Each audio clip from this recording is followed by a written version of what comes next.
Yo, yo. Yo, yo. Good morning, good morning. Yo, yo.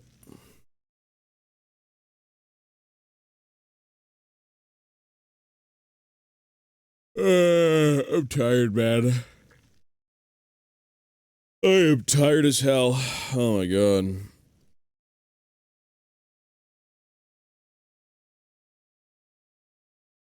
Tired. Super tired. Good god.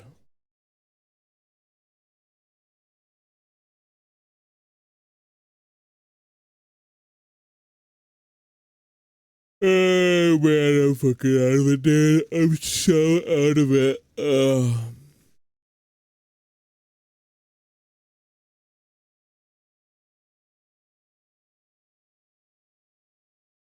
I don't even know. I don't even know. And I am not sure. No, I go to bed early. I'm just tired today. Maybe, you know what? Let me open a window. Let me get some fucking air. I was just out, and it was very nice, but I'm still tired, and I need more air. Oh, God.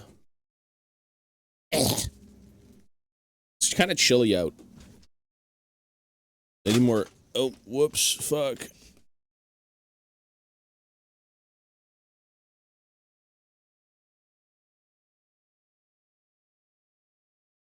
One sec. Move this over.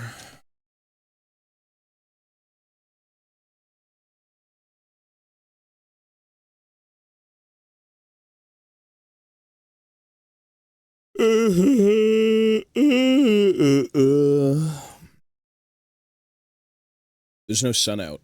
It's kind of a cloudy day. There's no sun. All right. Do do do do do do do.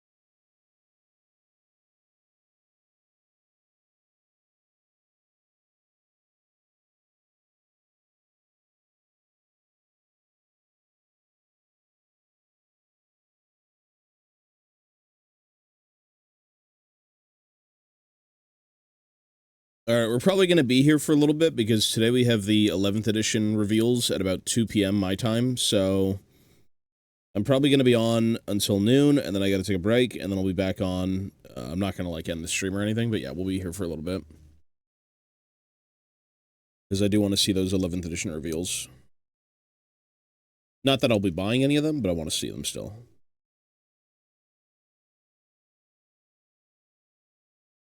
I want to see the new orc sculpts. Can't go wrong with new orc sculpts that you won't buy.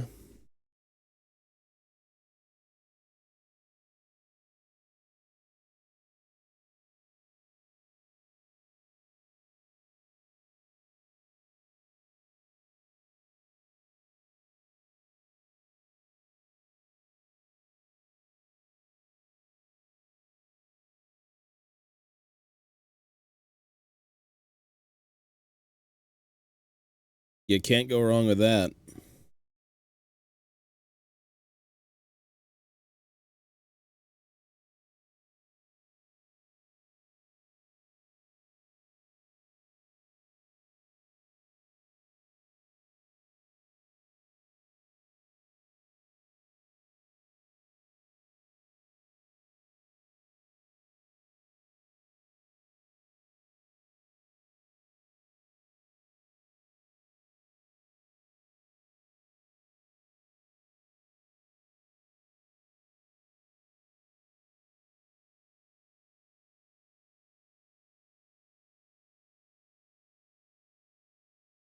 Mm-mm.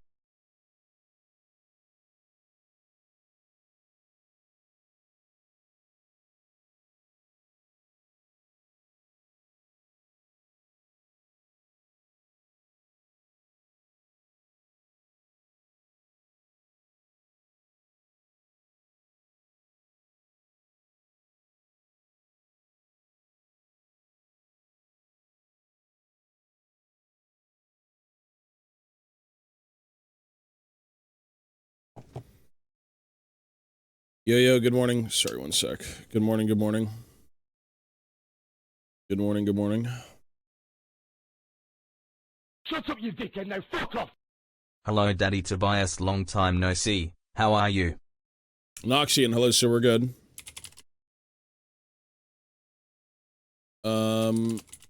We are good, sir. We've got a few things to do today.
Sick.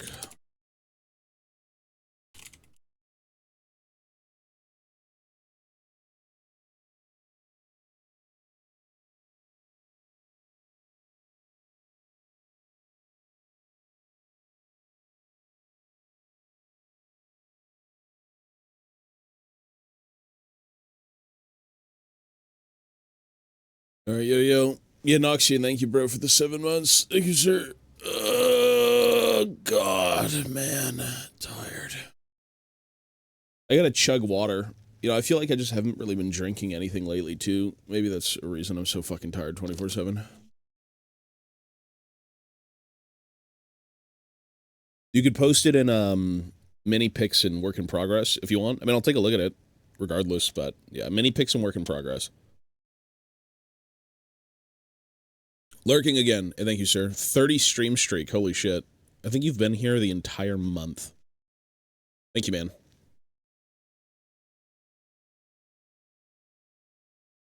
Yeah, we have been on for consistently, I think, every morning. Pretty sure every morning we've been on. If you post it now, I can take a look. I'm just gonna chill for a sec. My eyes hurt.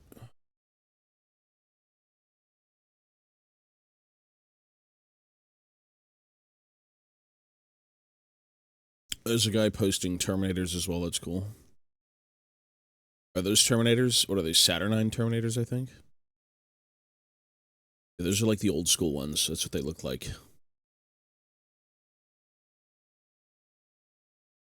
Relax. Yes, you got done. You just got home from work. I'm just getting up. I don't even know where you live at this point. Is this like somewhere in EU? It's got to be, right?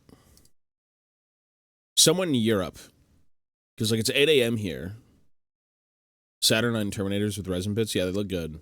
I like the aesthetic of the Saturnine stuff. I don't think I want them, but, like, they look good. Yeah.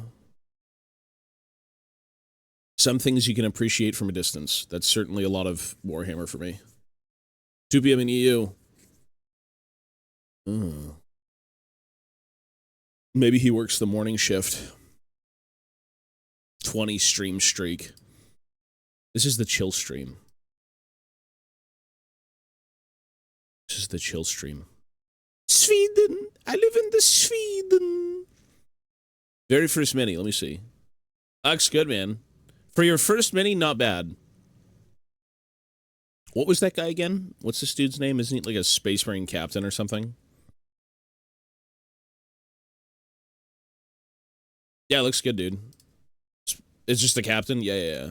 Yeah, it looks good. I would say, if anything... I mean, you're very neat with your paints, which is good.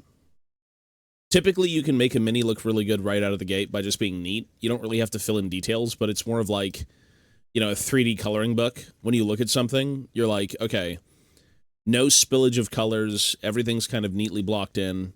It looks good. It's a very good foundation. Yeah, for sure. Now all you have to do is base it. And don't repaint it. Whatever you do, do not repaint this mini. Like, keep it as a reminder of where you were and where you'll be, you know, when you start doing more minis, right? Don't repaint this thing. Think of some basing you want to do, and you can go from there. You finish another one today? That's awesome. What I would suggest, you know what? If you want to actually... Exactly, yeah. You should try and, if you're really going to get into the hobby, you should try and drill your barrel as well. That would be something I think would elevate minis quite a bit. It's not hard either. You just take a drill bit, you push it to, like, the barrel, and then you drill it in, and you're done. And it will make it look a little bit more real. It's such a, like, nitpick thing for a lot of people, but, like, most people who do it like the result. Yeah, exactly. Yeah. I just finished Angron. Post him in the Discord, sir. That guy's big. Experience with an airbrush? I use one, yeah, I have one here. I don't use it often, to be honest. The last time I used it was for my squat project, which I just airbrushed the grass. That was pretty much it, but yeah.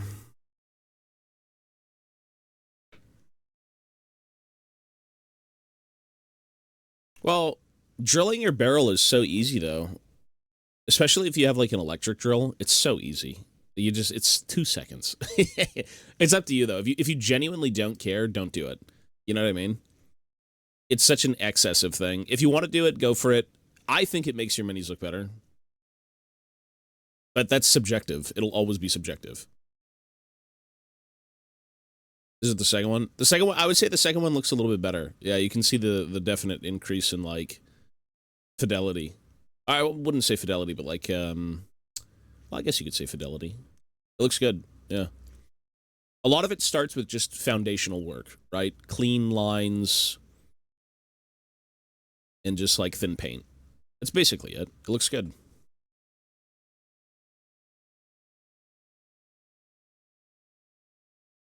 Not really. I wouldn't say airbrushing is hard.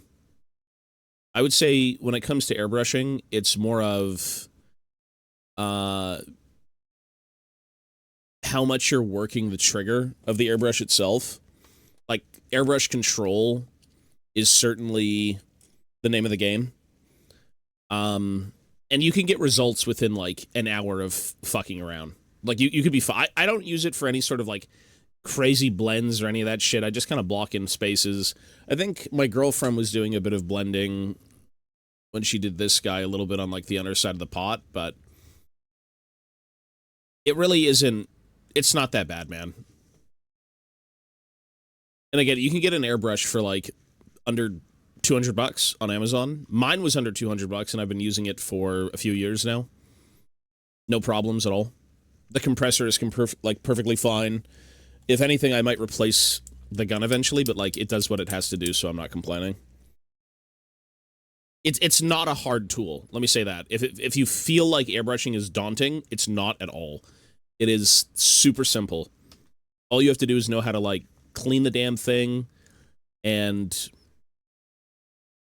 you know, how crazy you're going to go with the trigger, which will determine how much paint comes out. It's very easy. Oh, yeah, look at that. Jesus. You know, I remember when Angron came out as, like, a fucking Joy Toy, and everyone was like, why would I ever want the miniature of Angron when I can get the Joy Toy of Angron? But it's like, because the mini's cool. And it's not a toy, it's a miniature. Yeah, it looks good, man.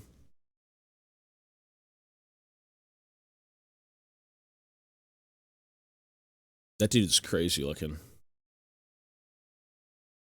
Yeah, I would imagine. Like, I I haven't painted anything big in a long time. I just have no need to. I don't collect anything big. But yeah, Chaos Minis are like fucked up. There's like a million different trim segments. You've got like a ton of skulls. You've got 50 different surfaces that are all like different colors.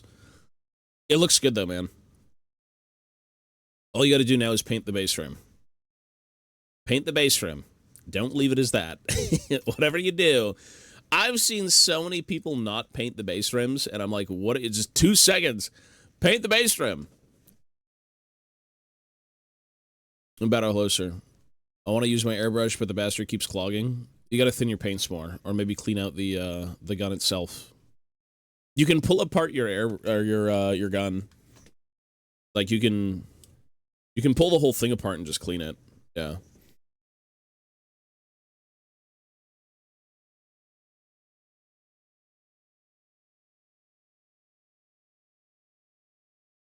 How many points is Angron in game? Like what, 500? Maybe more? Probably more. I haven't played 40k for a few editions. I don't think Angron was even out when I was playing.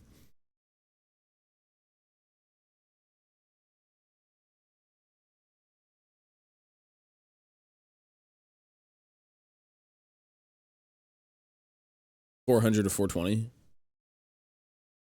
It feels so like what a Warhammer thing to do. It's like the most important person in your army is not even like a fourth of your army. Not even a third of your army. It's like typical Games Workshop.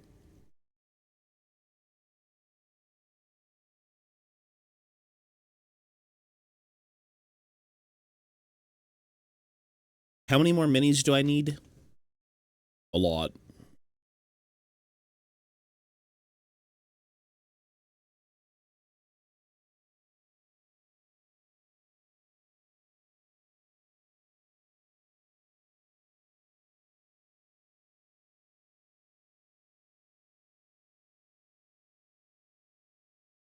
You always need too much.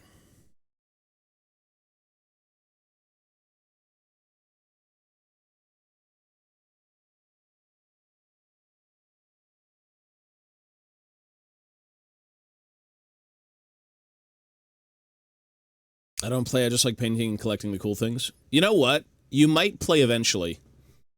I would say it's worth it. Everything kind of feeds into itself. If you think you only like collecting and building and painting and reading, you'll eventually want to play. Trust me. It's good to stay away from the game for a little bit, but they do eventually get you.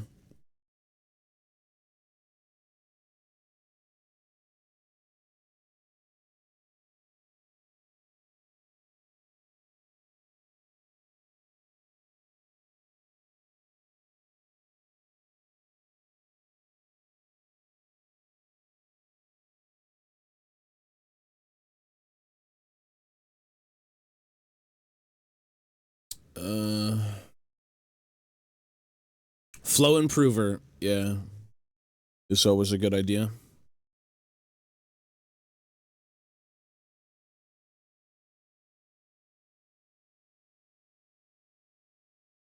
Scarbrand, usable in fantasy and 40k.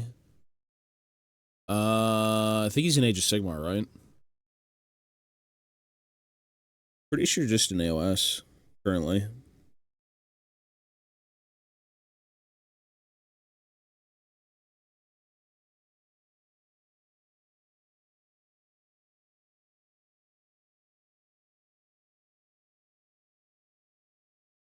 He may have legacy rules.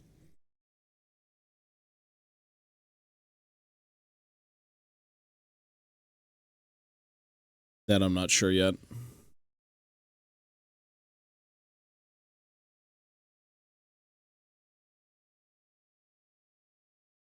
I don't. You sure Finland doesn't have Warhammer? I feel like most. I mean, I'm not good with European places. I'm just gonna say I feel like most European places have a fairly okay scene. I couldn't tell you otherwise. You know what? You should. I'll say this. You should give it a try, and you may end up liking the hobby more. If you ever amass enough units to kind of, like, create a little 500-point army, it's worth giving a shot. Like, genuinely it is. Especially with the new edition coming out, there's, like, no better time to at least try and start 40k. If you've just been, like, hoarding minis for a while.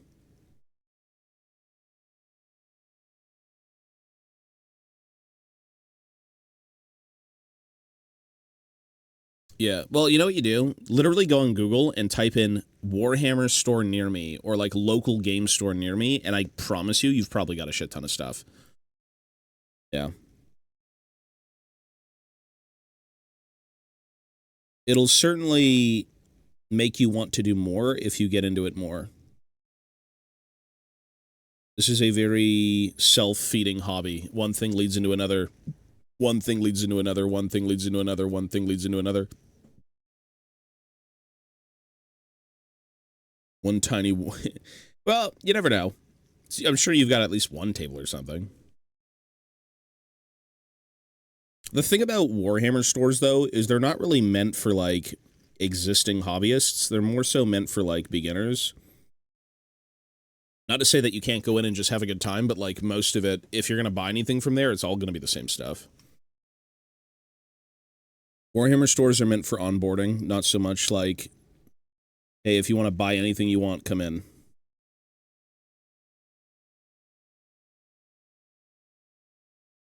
And that's cool. Legacy yellow, sir.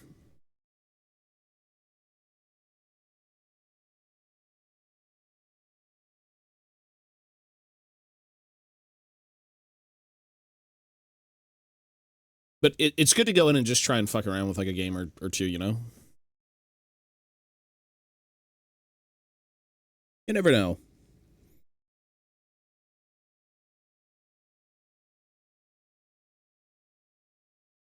If you've never played, it's a great learning experience.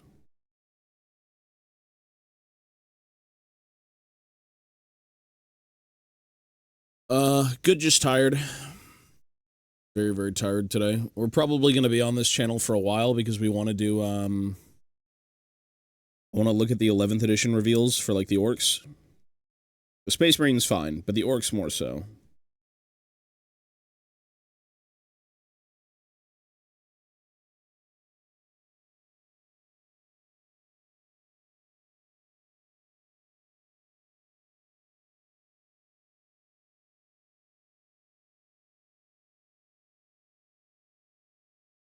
It's today, 2 p.m. my time, so that would be 6 hours from now.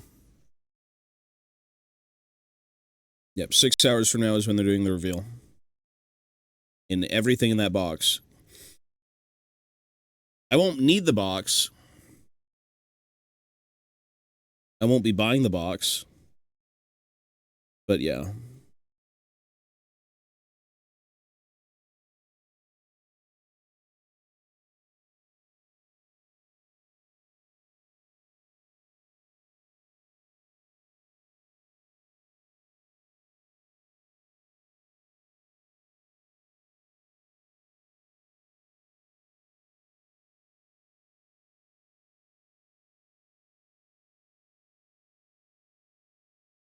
I wonder how much it's going to be. Probably like, what, 300 bucks, 200 bucks? If anyone here bought Leviathan, how much was Leviathan? Retail?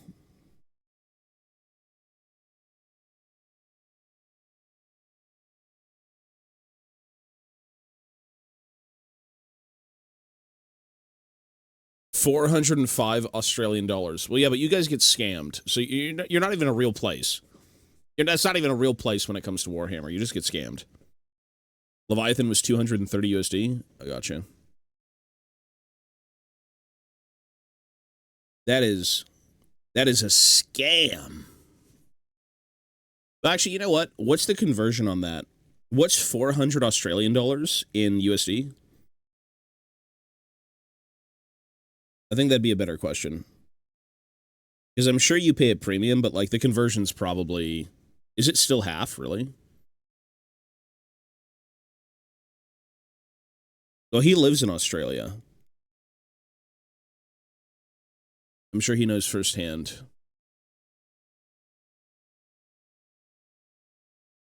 288.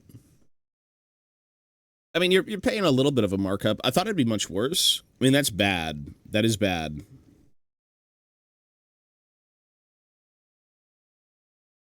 Yeah. That is bad. It's, yeah. Similar price.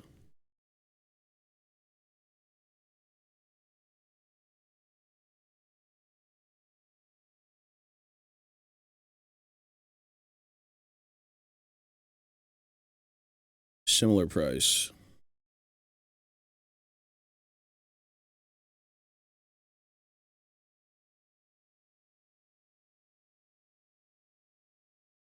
You know, people find a way, though. Games Workshop finds a way to sell you it, and you find a way to buy it. Always.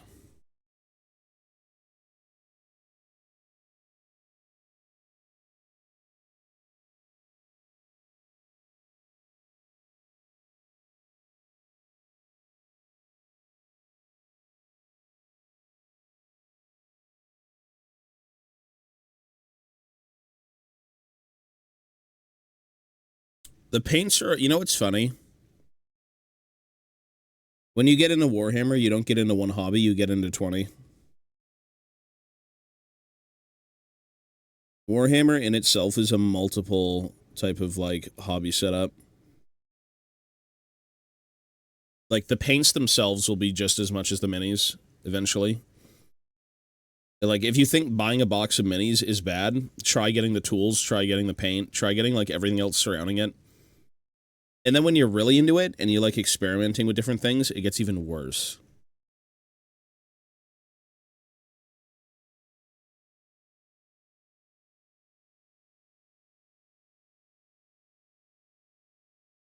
It just gets worse and worse.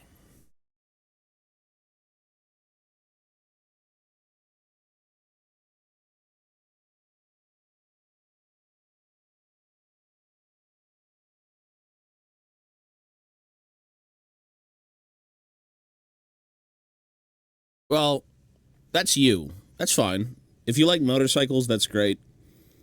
Other people like miniatures. Other people like Pokemon cards. It's all valid. It's all the same shit. It's all shit to get you through life and have fun. There's no difference.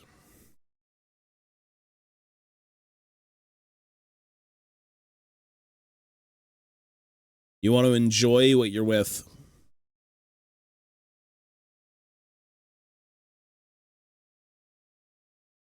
Good thing about living in EU is I can get stuff from the UK and not get scammed. That is true.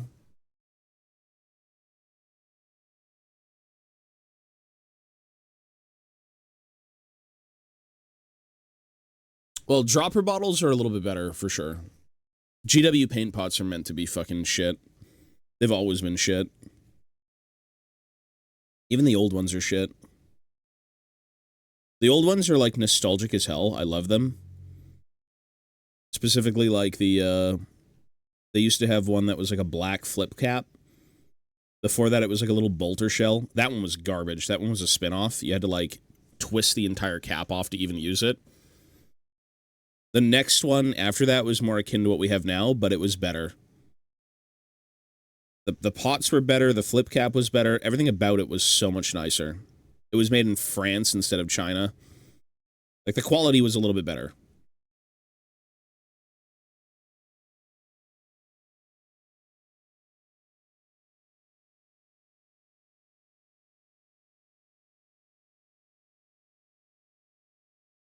Yeah, those are cool.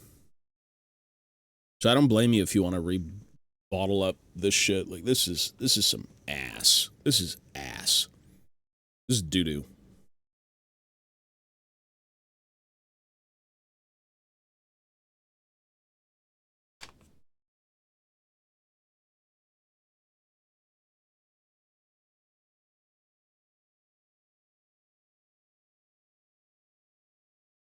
Citadel color. I think they're now doing the, aren't they now doing Warhammer color? That's the new name of the paints. Like, you need to know. It's Warhammer paint.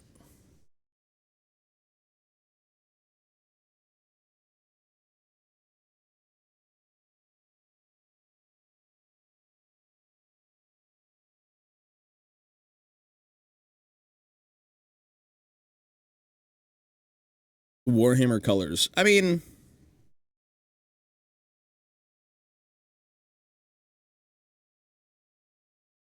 in a way, I'm like, Citadel, Warhammer, Games Workshop, all these different things. Some people who get into it are just like, what's going on?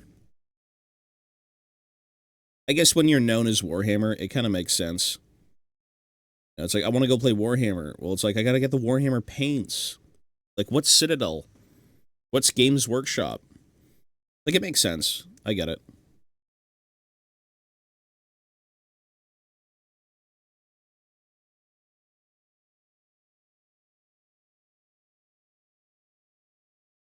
Makes total sense.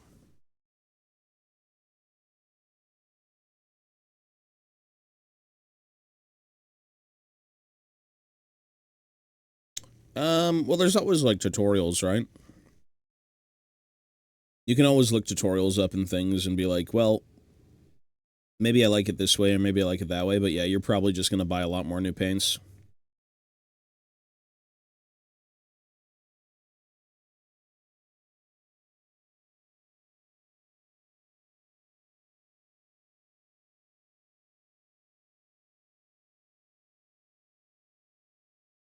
Tons of new paints.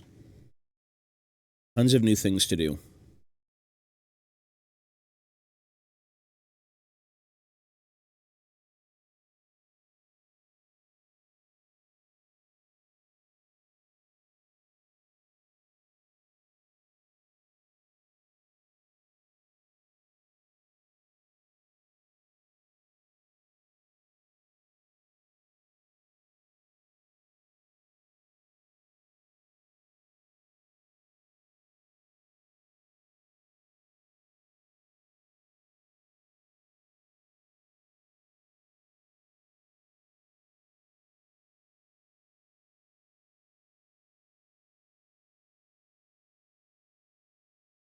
I shelved it for a bit for the sake of my mental health. So I'm just working on a bunch of easier projects that require no thinking. That has been shelved for my mental health. Holy fuck. It was like borderline obsession. Borderline, like, compulsive obsession, staring at fabrics and things for days on end. It was bad. So I'm going to revisit that.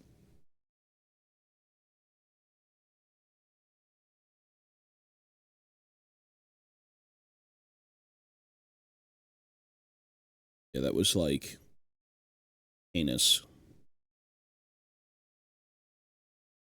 I love the squats, but man,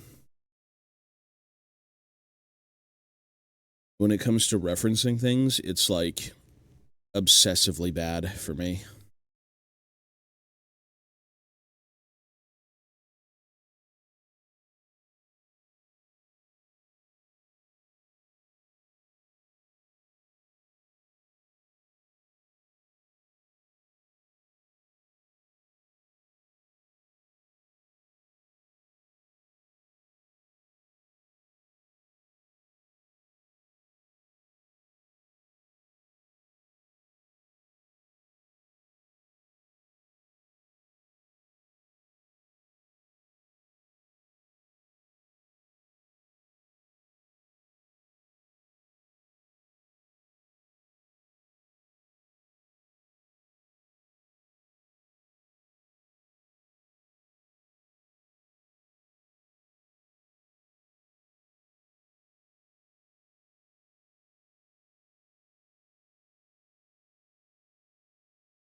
Yeah. It's like a legitimate disorder, bro. I had to think to myself, I'm like, is this really fun? Do I enjoy staring at references for like hours and hours and hours just to get it like wrong slightly and then hate it and then redo it?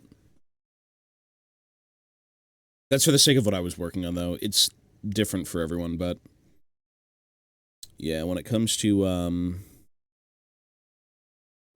projects, I mean, sometimes you just gotta roll with it and see where it takes you, but it can wane on you for sure mentally. Yeah. It was so bad to the yeah, I don't know what it is, man, but like certain things, my biggest obsession with that project that destroyed that project for the time being was I was sculpting sleeves. I was sculpting fabric. And the worst thing I did that like pushed me over the edge was I test painted it. And I was like, I know how fabric should work, but when I was sculpting it, I wasn't really referencing certain things. I was just kind of going with it. And I ended up painting it one night. I'm like, okay, let's see how it looks. I worked on this for like 2 months. Let's see how it looks. And I did it, and I'm like, this doesn't look like fabric. Like, this is not good when it's painted. Not that my paint job was bad or anything, but like the sculpt of it itself, knowing that I did it and I could have improved on it, is what destroyed like my mental for that project. So it's good to put things down and to think about it. Don't obsess over it, but like go back to it when you're ready and when you have a clear game plan and when you take all that shit information, all that stuff you fucked up, and you're like, okay, let's do that anew. Let's try it again, new game plan. That's at least how that worked out for me. But like when it comes to other people, again, with like you say EVE Online and shit like that, certain things you just need to put down. You just have to. For the sake of your health, don't brute force it because you're never going to have fun. By the end of it, you're just going to be like, man, I got to redo this again, or I just hate it. I bought the Lord of the Rings trilogy in Japan because why not? That's cool. That's fun. I hope you watch it in Japanese. That would be something.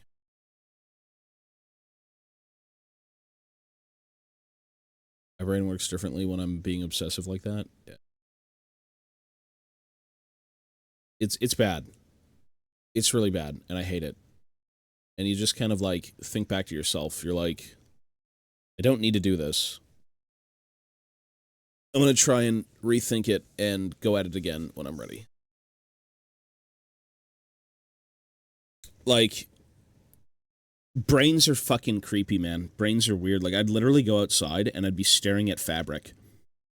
Every, like, waking moment where I saw a t-shirt, not like some random person, obviously, but like, when I was out with Ivana, I'm like, can I see your t-shirt? Like, I was like moving her fucking sleeve around and I'm like, okay.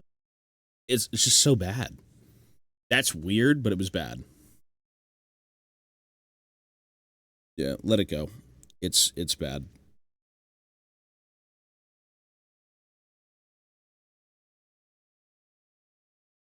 Certain things need different applications. So instead of doing things, I'm just gonna work on other projects I have. I'm assuming that's Stream Deck. Yes, it is. It's an update. Yeah, it's an obsession. It's like the gold sickness. It's like Thror and Erebor. Gold sickness. Smaug. The depression of the mind. Cybersecurity. That's cool. Well, I do hope you make something of it, sir. That's awesome.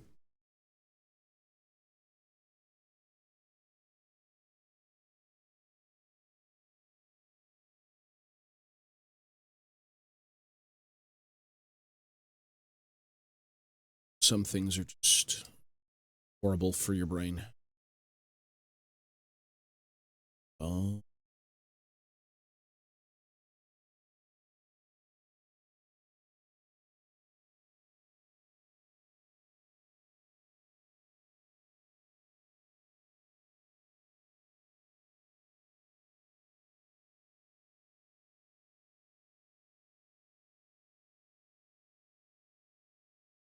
You know what? Take the plunge, man. If that's something you want to do, take the plunge. You may love it. You may hate it. Who knows if you've never done it yet.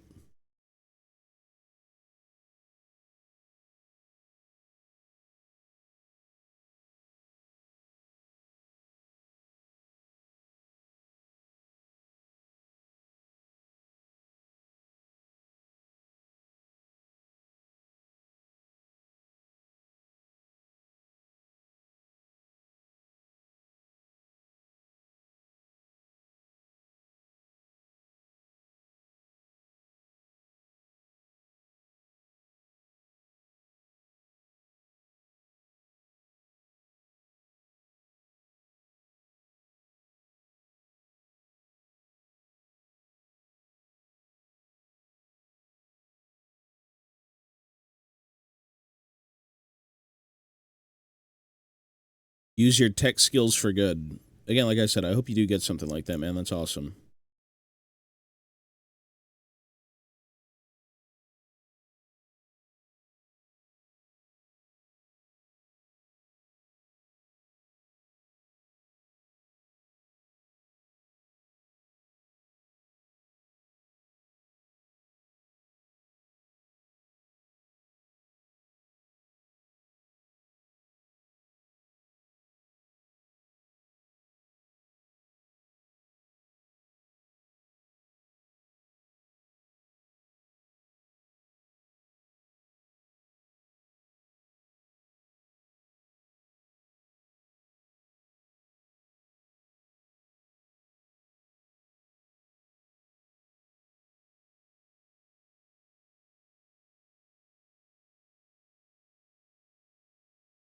I should consider it.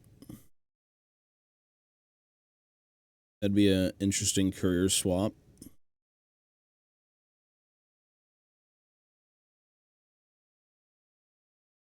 That's what I should do.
Oh, Finecast is so ass.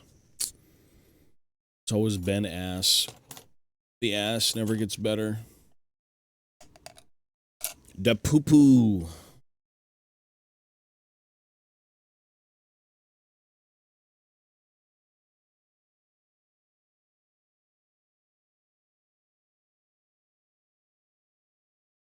I do wonder if these guys were ever made in metal.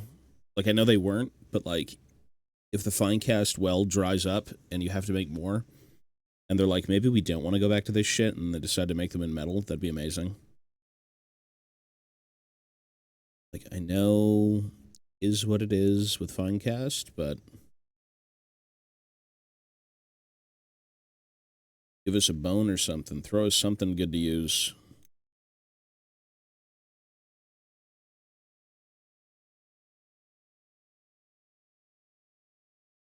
Throw us a bone.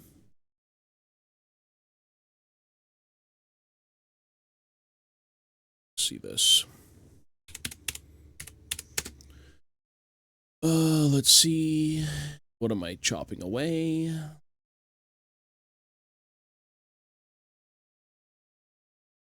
Okay, so that's that's a legitimate thing. This, on the other hand, is not a legitimate.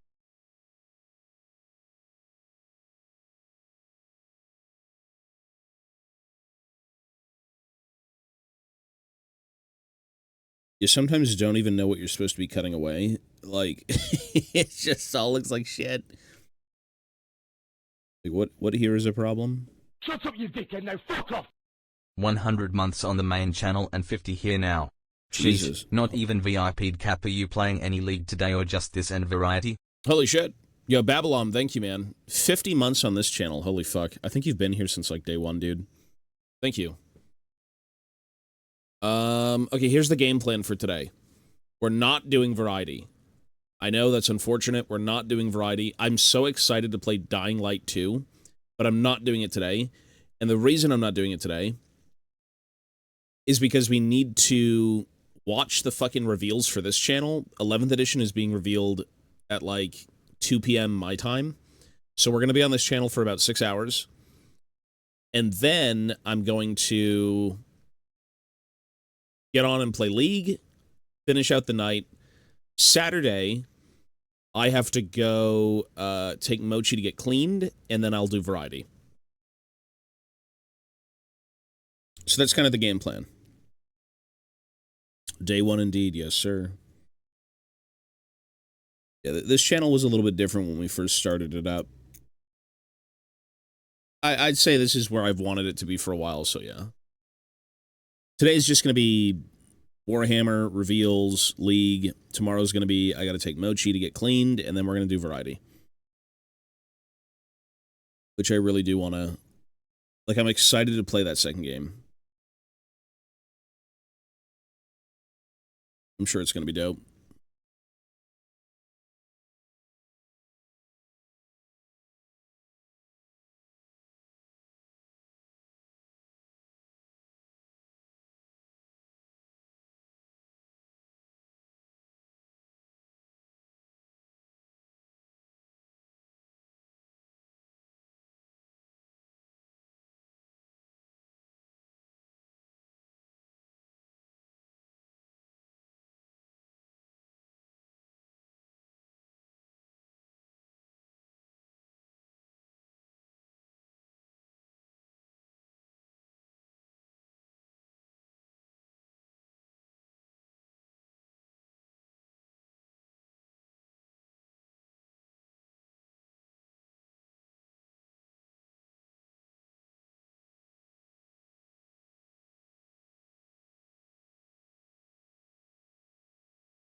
I should just put this image on screen so I can just keep referencing it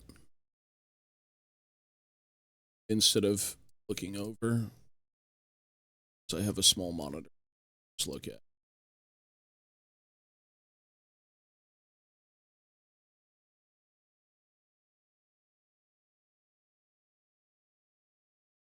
Sec.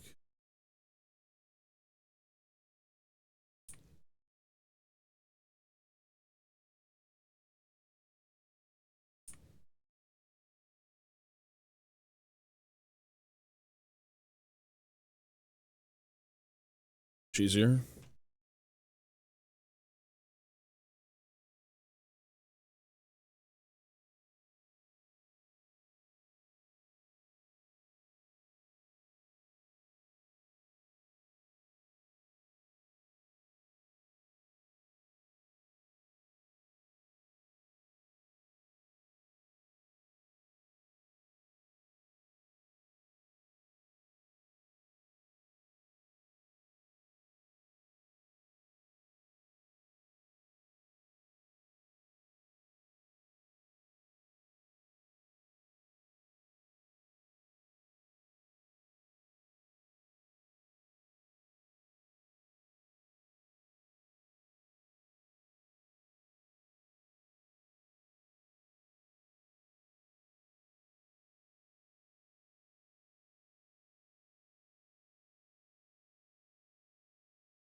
We're going to be on here for a little bit.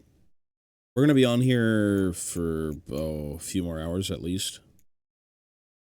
For sure. So I want to do,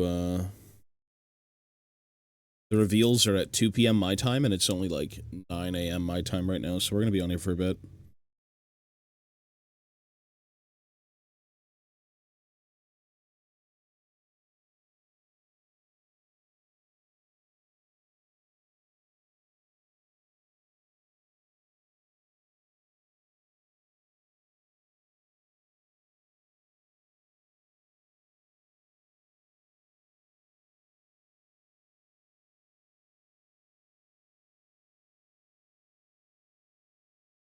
There is quite a bit to do.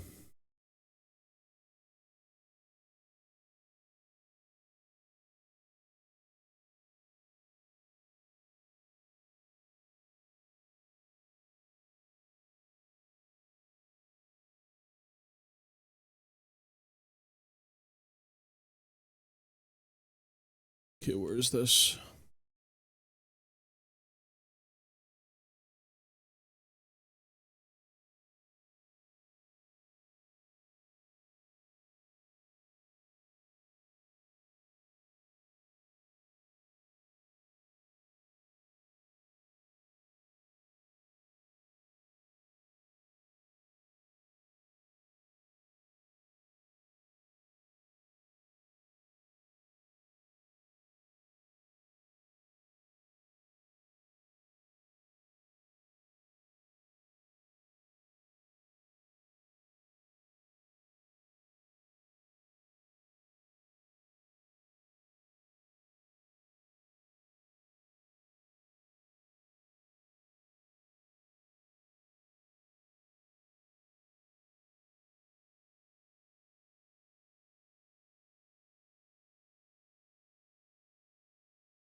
Where is my super file?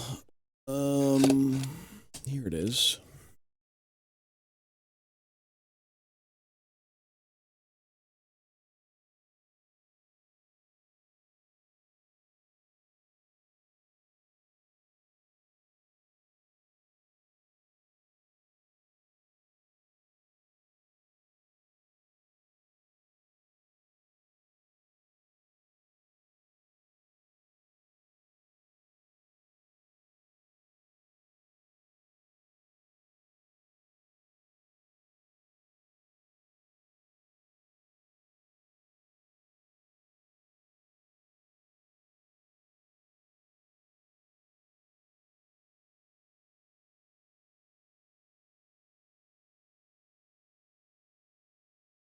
When in doubt, when you're working with Finecast, you're most likely going to have to resculpt so many things.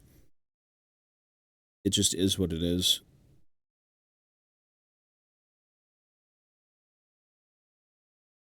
If you're ever gutted by using this material, yeah, resculpting is kind of a must, unfortunately. It's just so trash.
Yo, good morning.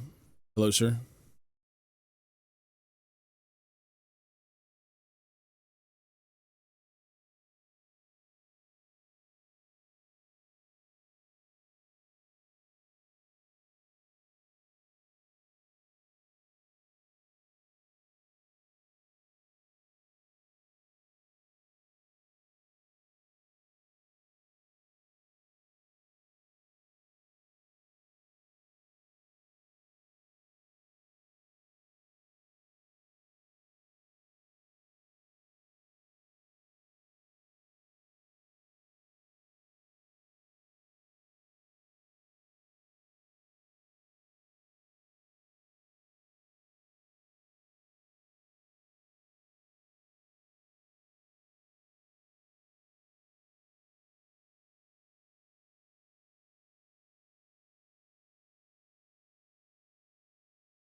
Wish you a wonderful end of the week. You too, Khalid. That would be lovely. We all need a wonderful end of the week.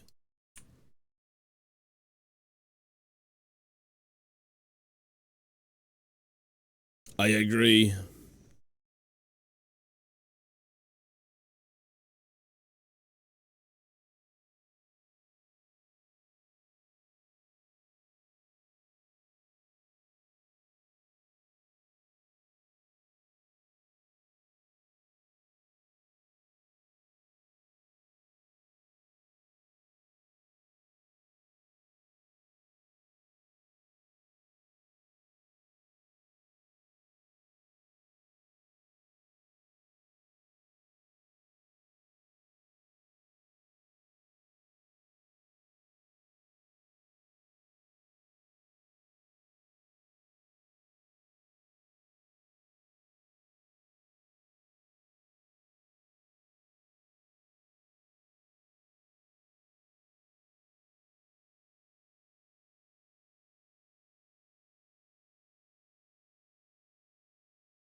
Solar rolls.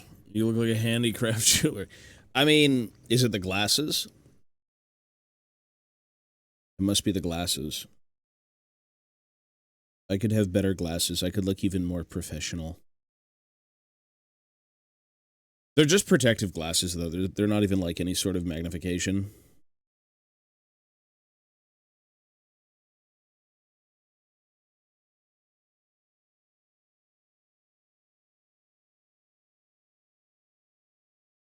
You never know, though. This hobby is very fruitful in the tool department, I gotta say.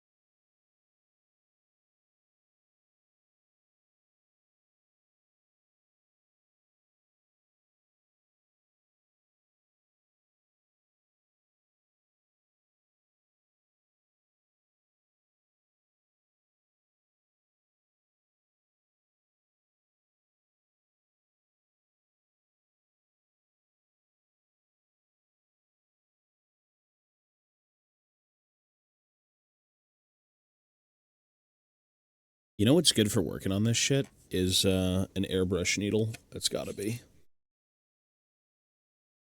An airbrush needle has got to be good.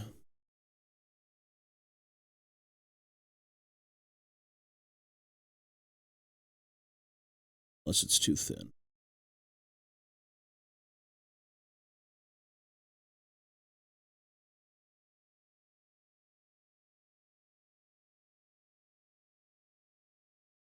It had a little bit more volume. Eating pasta while watching this is all kinds of low-key soothing. I had pasta last night for dinner. Very lovely. Yeah, this might be too thin. This might be a little bit too thin.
You will look like him when you get old. Is that a compliment?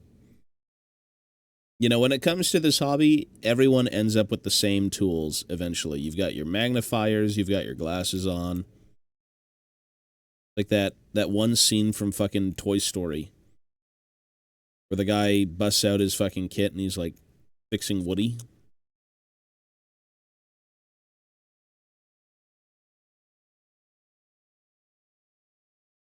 You know what? If it gets the job done, that's cool.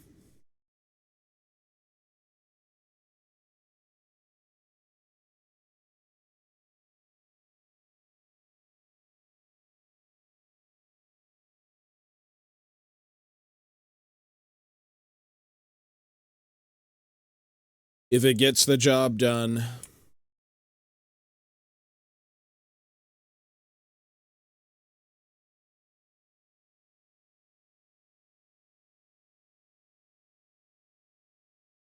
Holy fucked up shield.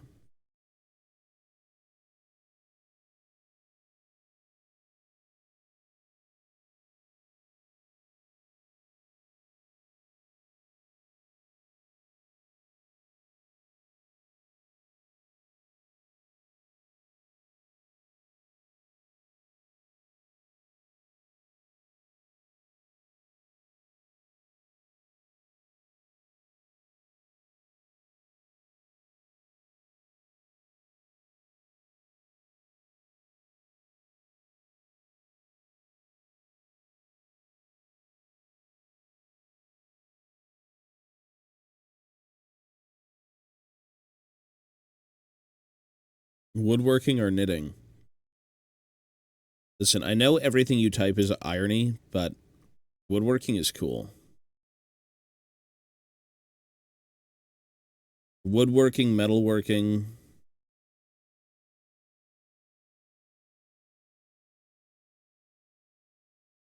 Any of that stuff. Everything feeds into itself, you know? It's like woodworking could be this hobby. Yeah, woodworking is awesome. It's super cool.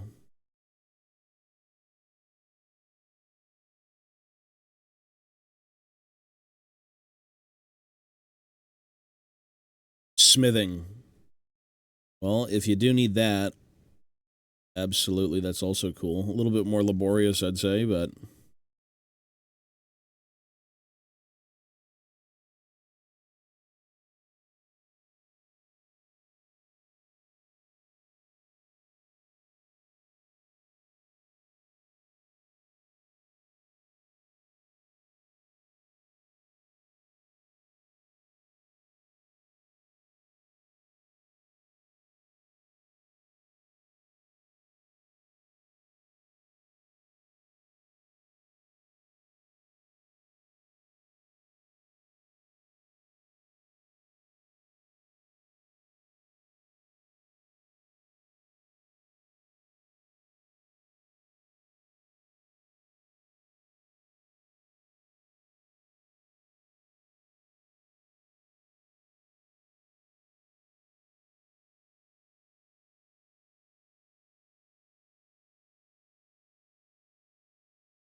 You need to know the runes, that is true. You have to spend centuries, decades working the runes. You might not live to see it, but, you know, your kids will. Cool to think that, as a society, we do kind of do everything. It's like, if you think of a weird job out there that, like, probably no one does, they probably do.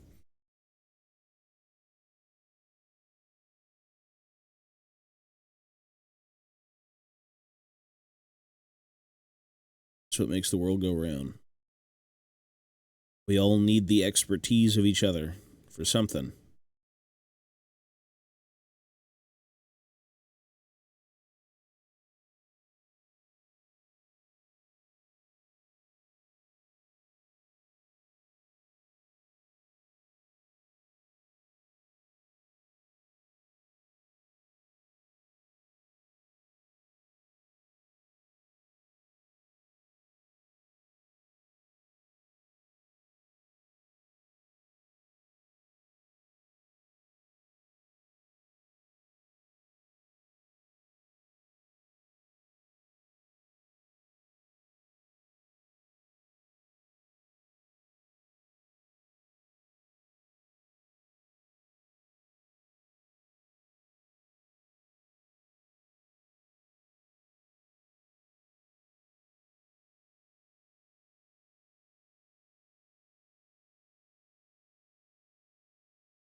Okay, let's take a look. Can't see the 3D model viewer for all these fucking minis. It just doesn't exist on some of them, man. It'd be nice to at least see the back.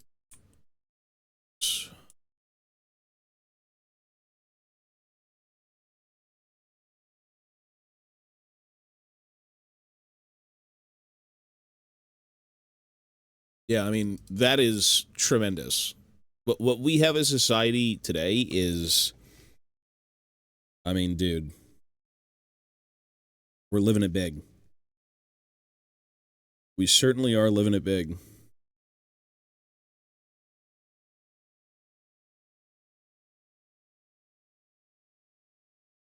Everyone keeps saying the bidet is like one of the best things ever. I think it's too fancy. But if you build it, people will come.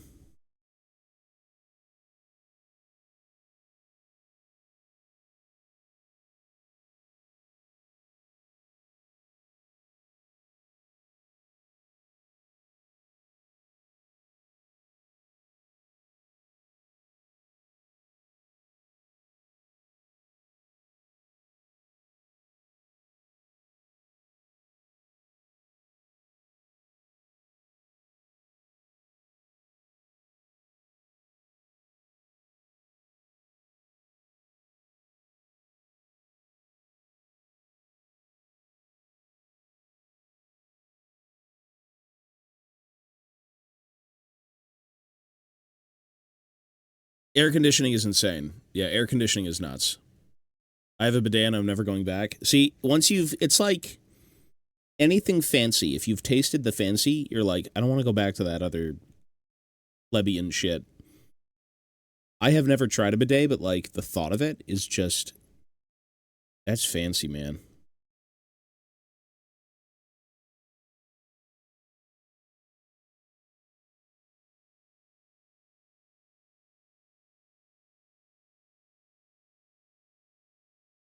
What, you don't use a bidet?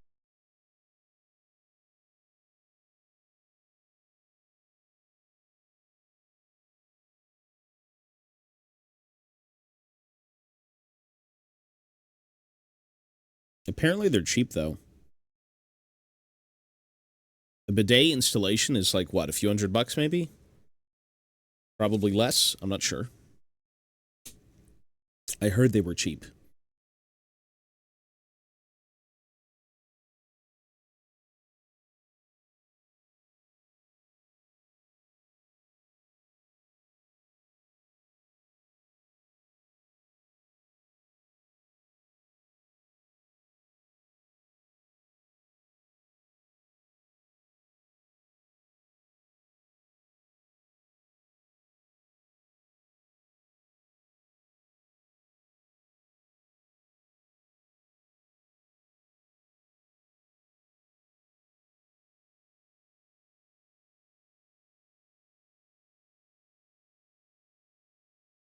$30 plus extension, or a $30 extension for my existing toilet. Yeah, that's...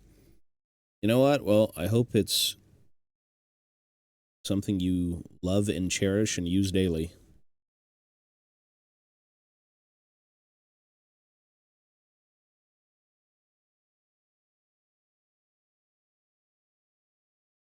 It sounds like a good investment. For $30, you can't go wrong with that, right?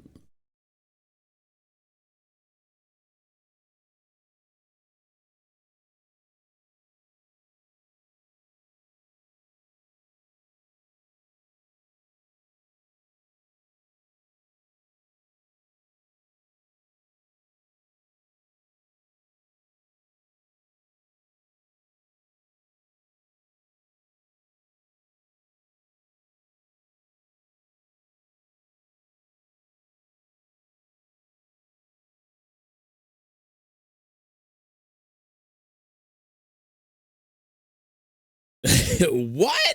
Welcome to the club, bro. Welcome to humanity. Welcome to the rest of life, is what I gotta say.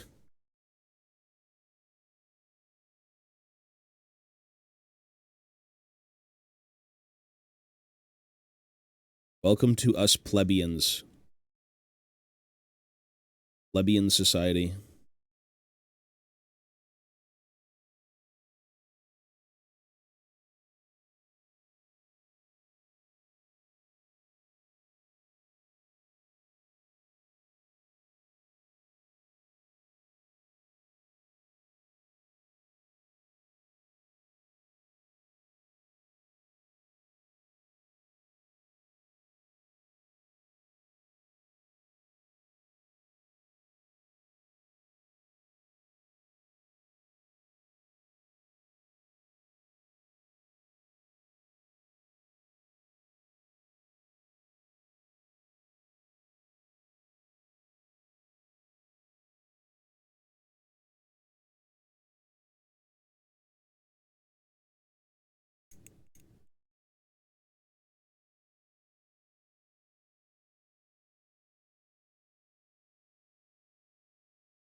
Boil them, mash them, stick them in a stew. I don't think we're talking about bidets and food right now. I think that's probably the worst thing to do.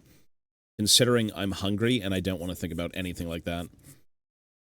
I'm actually so hungry. I don't want to think about that. I'm so hungry. I'll take a break at noon like usual. I'll just wait a few hours.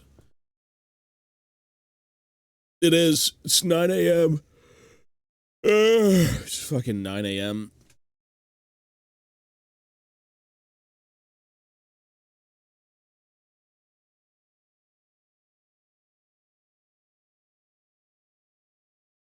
I'll eat later, it's fine.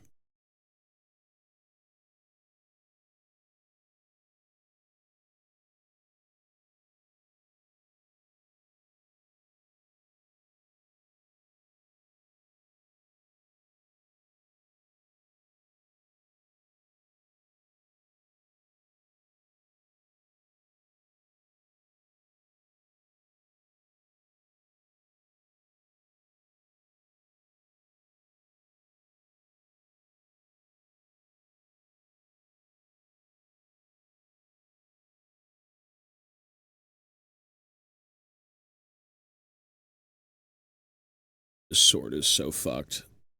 This sword is all sorts of fucked.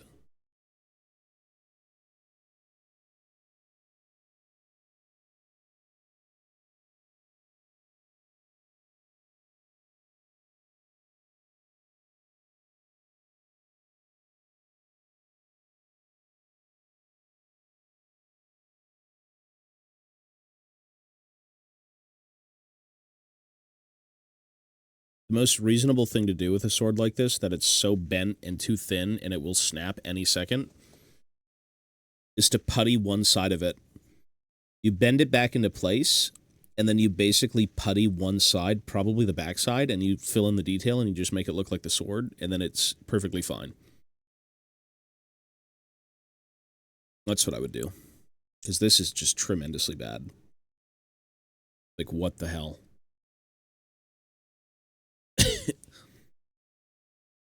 Yikes.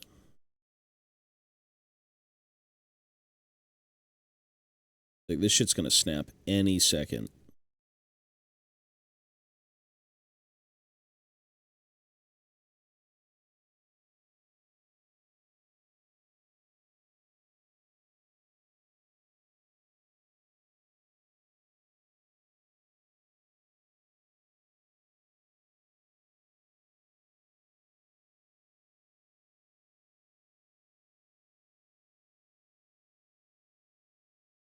Well, you just heat it and then you put it back into place, yeah. That's all you're supposed to do.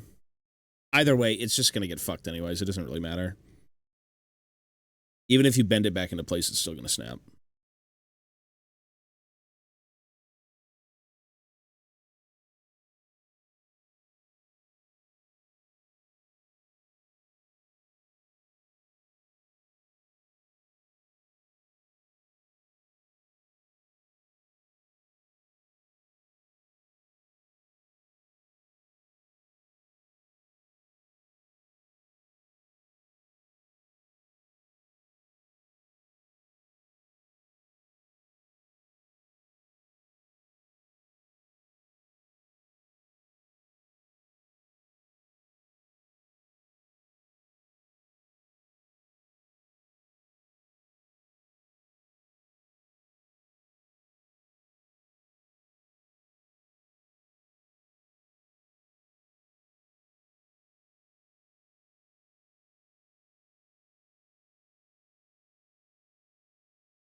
Okay, let's move on. Bro, this is just a nasty-ass conversation. I don't want to hear about drinking, like, toilet water and shit. Whatever the fuck that is.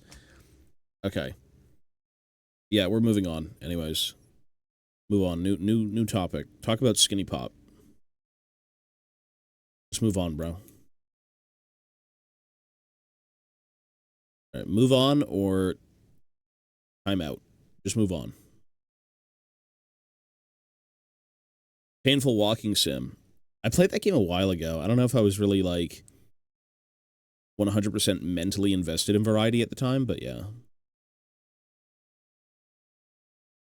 I thought it was good. It was more of like a lore-driven game. That was an older one. All right, Anakin, you're going to be as dead as your fucking movie counterpart. Let's take 10 minutes. So, where was it? No, you were the chosen one. All you had to do was stop typing. No. Yeah, Moons of Madness. Yeah, I think we had like 3 games uploaded to that channel that were kind of oldish.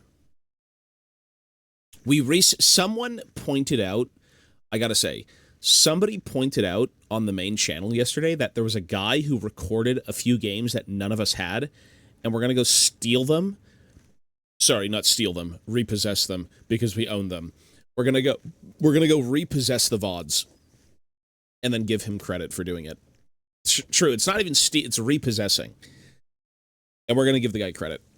Like, I'm not gonna copyright strike or anything, we're just gonna download the VODs and then put them on the channel. Because it's very nice of him. I think he did that just for the sake of, like, watching the playthrough again, and maybe a few people who wanted to see it, but, like, some VODs are, like, lost to the void. Some of them are truly gone.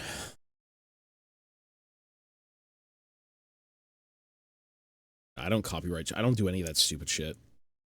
Unless it's, like, blatant theft and I'm not okay with it, of, like, certain content, that's different, but, like, that's fine. If anything, I'm going to thank the guy. Say, holy shit, thank you, man, for keeping these VODs.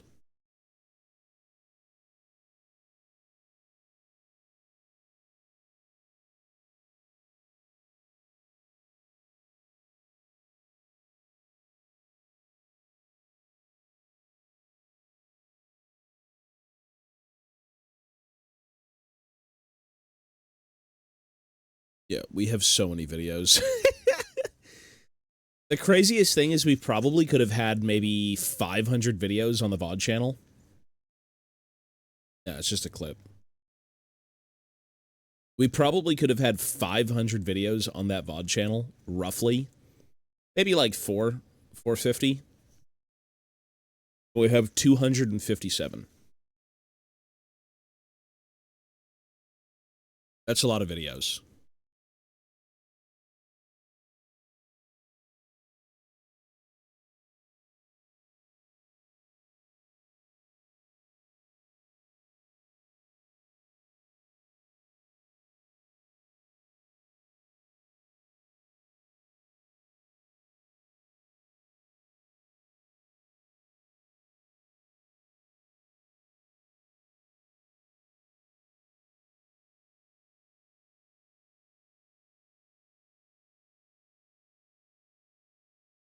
And my head hurts.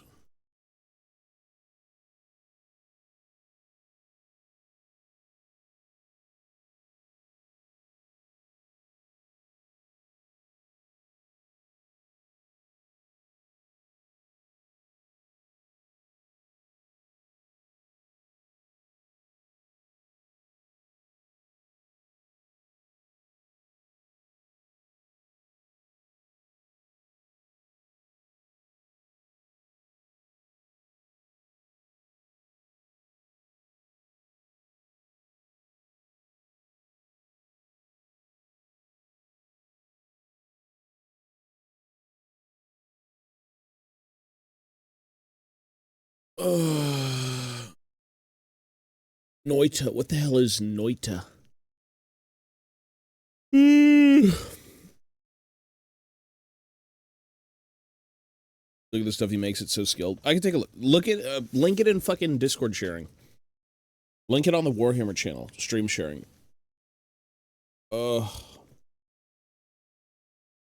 Where's my glasses? My glasses!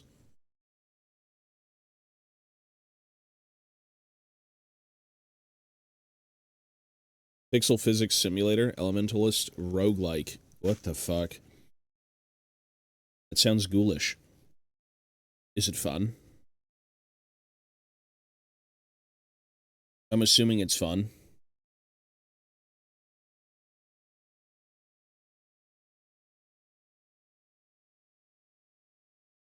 It's extremely fun. That's interesting.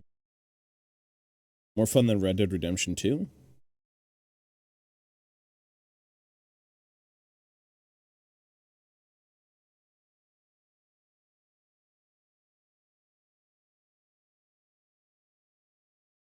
Is it like first person? Like, what is it of?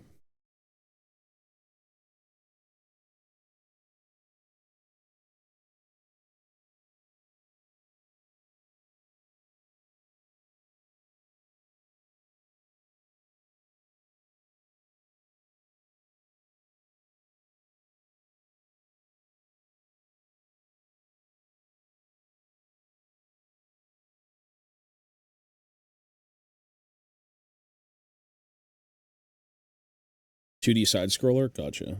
Pretty cool.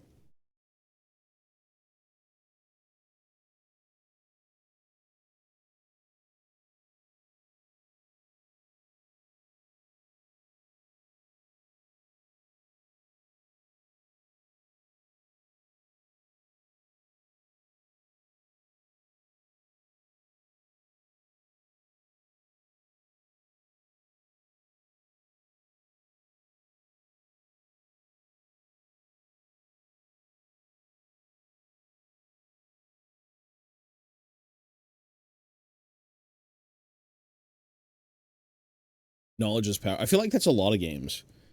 With a lot of depth, knowledge is the most thing. Well, knowledge is the one thing you need the most, I should say.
ECG before everything needed 2 paragraphs worth of text for what they do.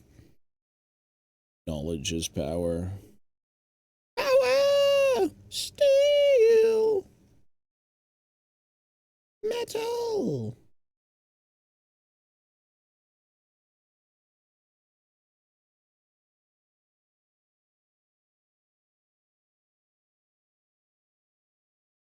Uh, 2 p.m. EST. So 4.5 hours from now.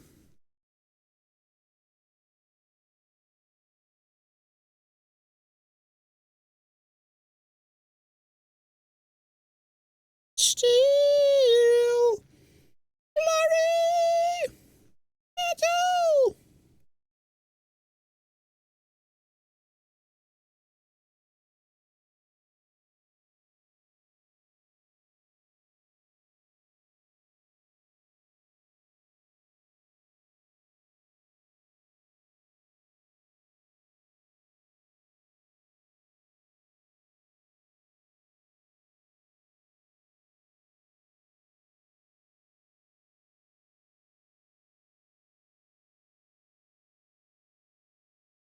'If I clean this room, yes. I know people want to see the mochi cam. Even I want to see mochi cam, but I need to clean this room.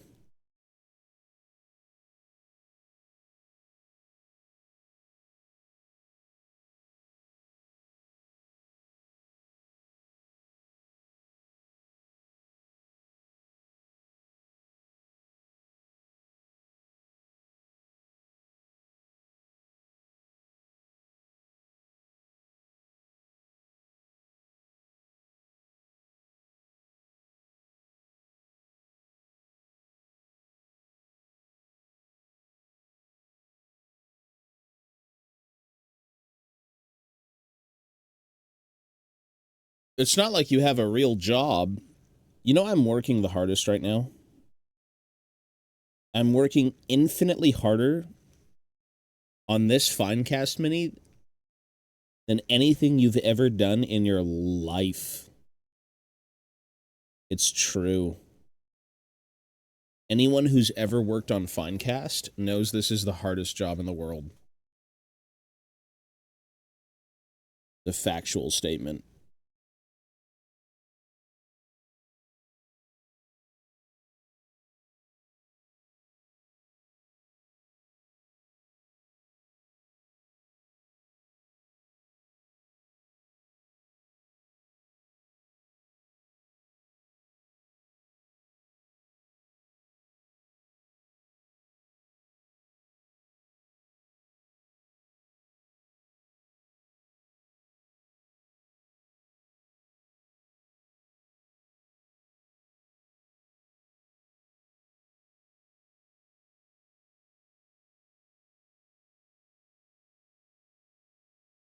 God.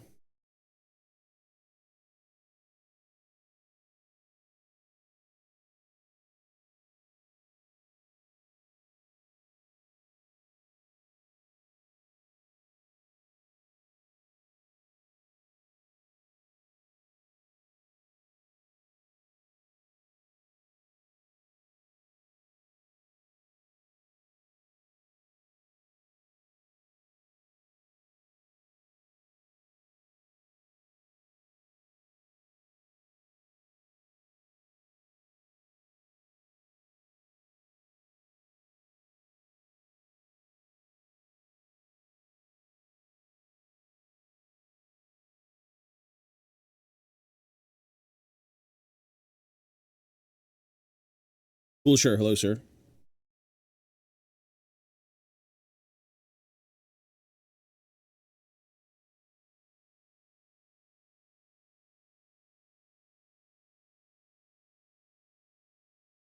It will not work.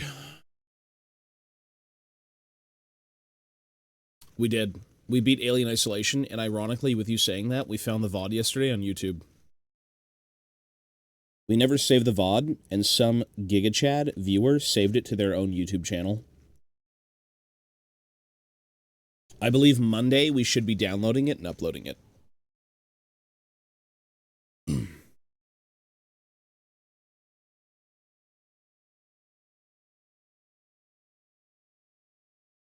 We played it about probably a year ago. Yeah, literally.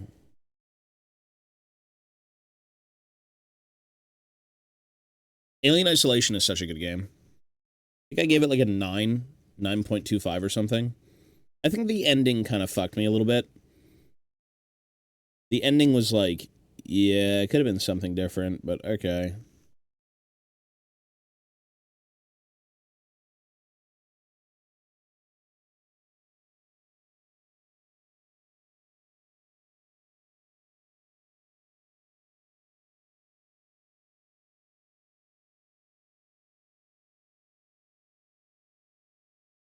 That was, I know what you're talking about. That was, I think they pulled it off of Steam. That game is gone. I don't think we have that one. That was ages ago. That was, it was the same guys who made Soma, I believe, right? You played as like a detective who would go into an apartment building and it was a crime scene of like people getting their chips and shit ripped out or like murdered. What was that? It was the same company, I think, who did that one. What was that called? I know which one you're talking about. I just forgot the name of it. I believe they pulled it off of Steam.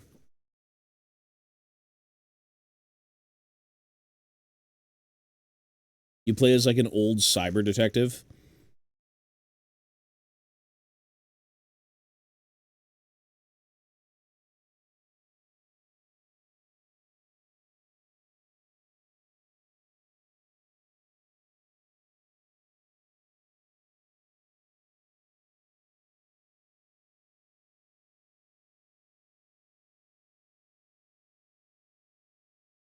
No, never heard of that game.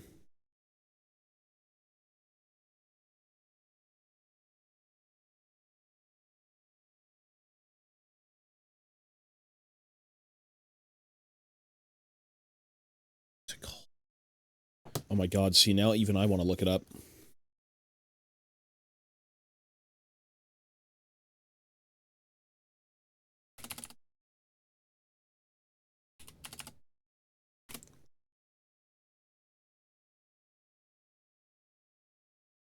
Was it not by the same studio who did Soma? I don't think it was.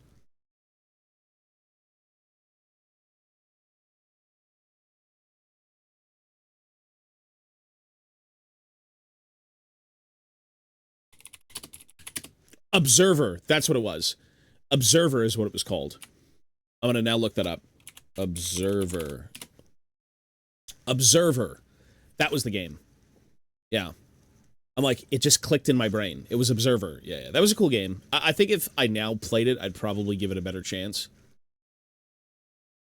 I think if I played games these days, like variety games, I'd be much more inclined to kind of like do more with them. Yeah. Instead of like a weekend event, it's more of like a weekend breakdown, you know, play the game, know the lore, see what's going on. Like that game was good though. From what I can remember, it was a pretty interesting game. Very cyberpunk though, for sure.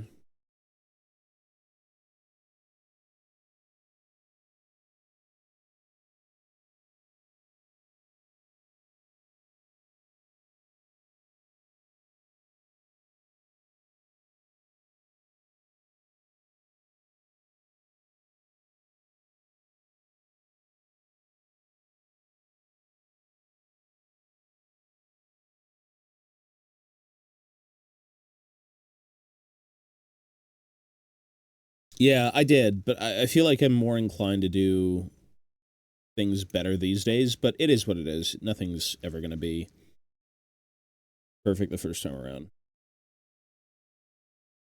You learn to love things eventually. Like at first when I played variety gaming, I was like, that's fun, that's a great little league break, but it's not my favorite thing. Not that the games weren't good, but, you know, I'd rather just play League.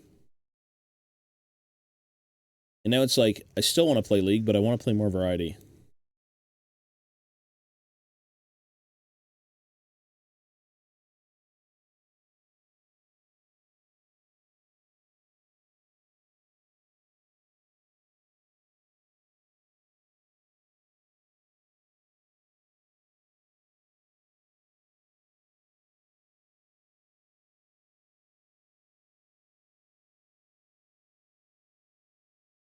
What are we working on today? Fucking shit Finecast.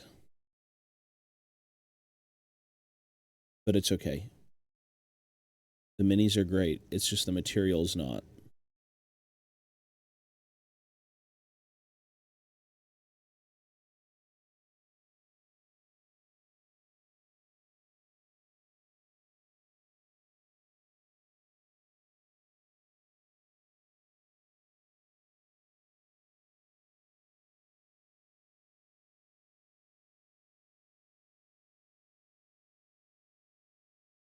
Expanding your gaming catalog is... It is good, but I think the number one thing I regret the most is not setting up the variety channel.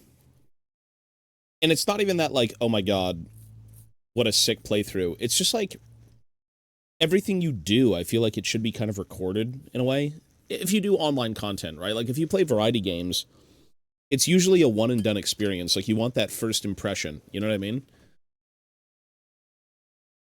We did miss a few games, but old me wouldn't have cared. New me cares a lot more about that stuff.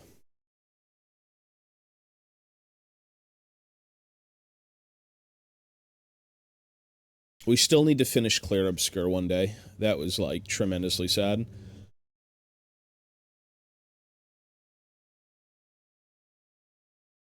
Yeah, exactly. Wouldn't that be cool? That'd be awesome.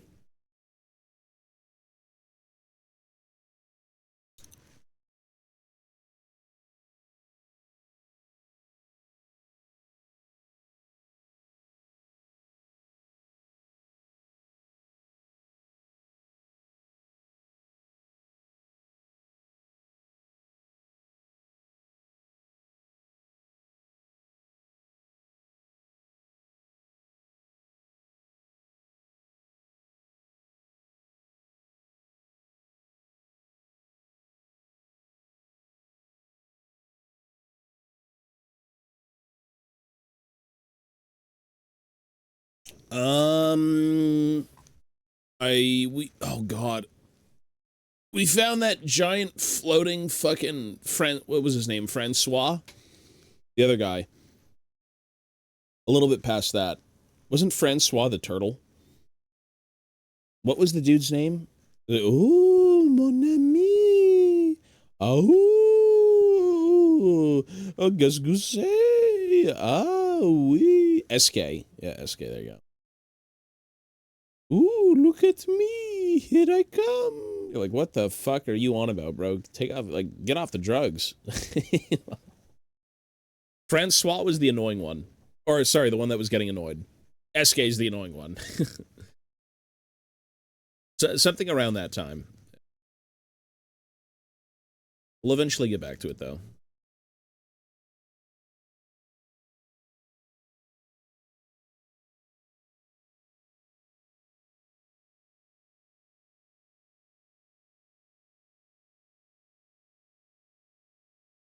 SK.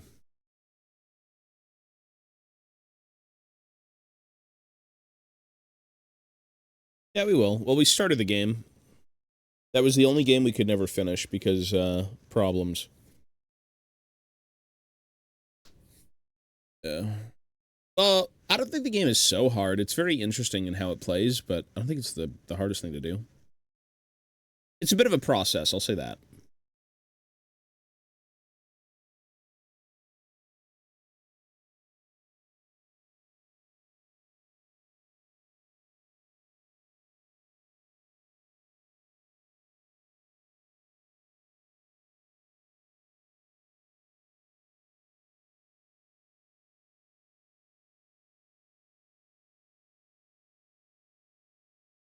It's that it's annoying. Yeah, fair enough.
Oh, da bow, bow, bow.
Smaug.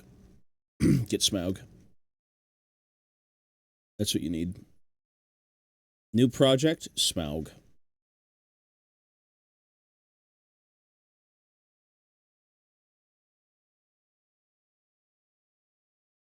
It's the only way. It's the only way.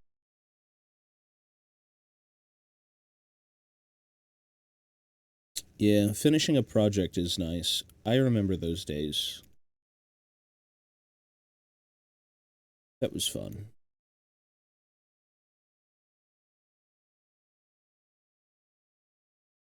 On to the next thing.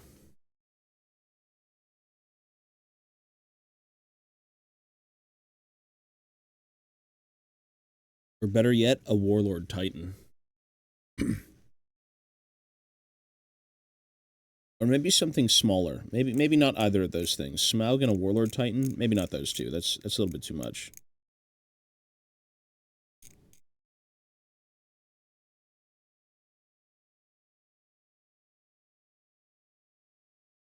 Bro, I mean, I'm just trying to... I'm giving you ideas.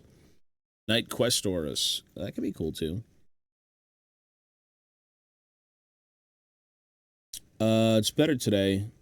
Just have a headache now.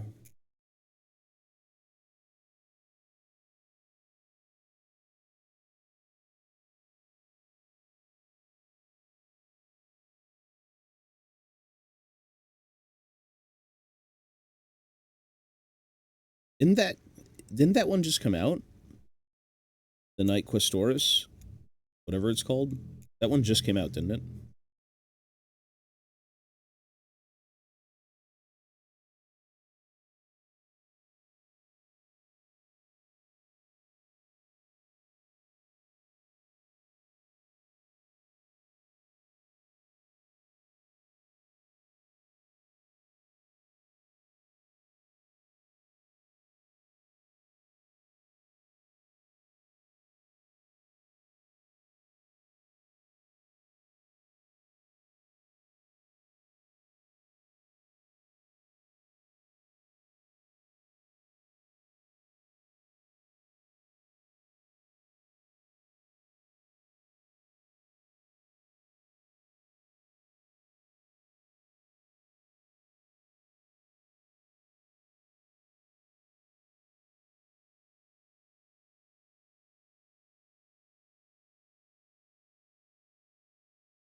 You could also walk into a hobby store and let the demons decide. That's also a way of picking projects if you're not sure. You gotta go do some window shopping.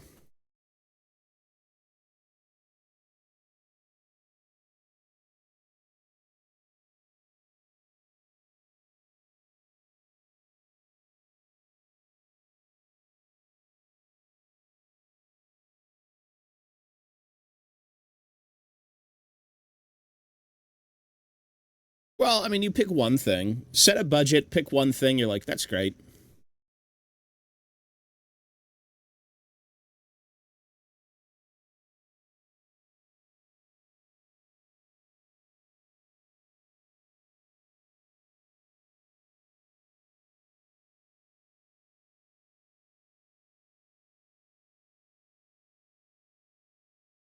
Don't look at the prices. Take the card. I don't want to see.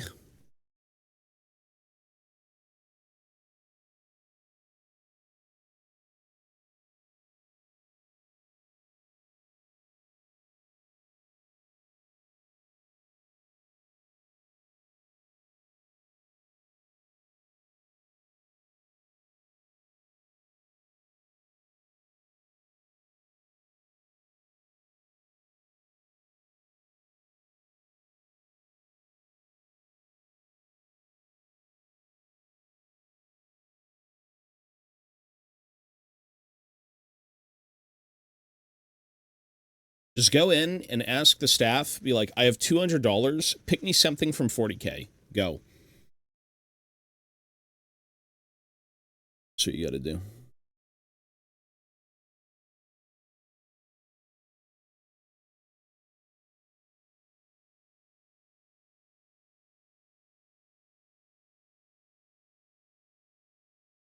Yes, anything but Slanesh.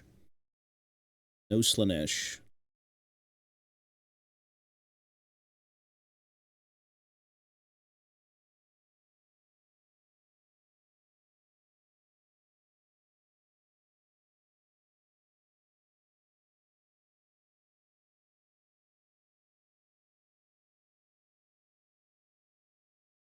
No Slanesh.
Oof.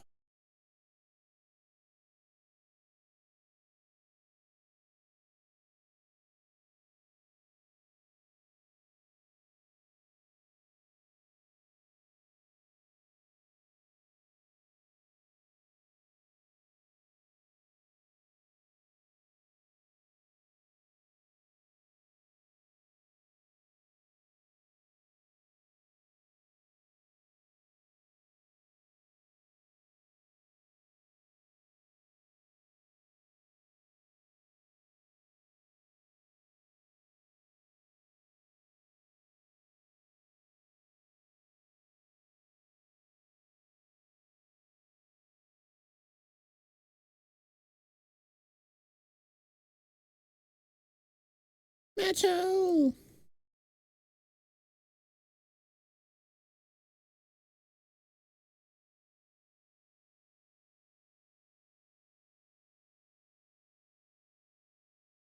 $200. Yeesh. Yeah, usually when you go into a Games Workshop or a hobby store, you need to not spend anything.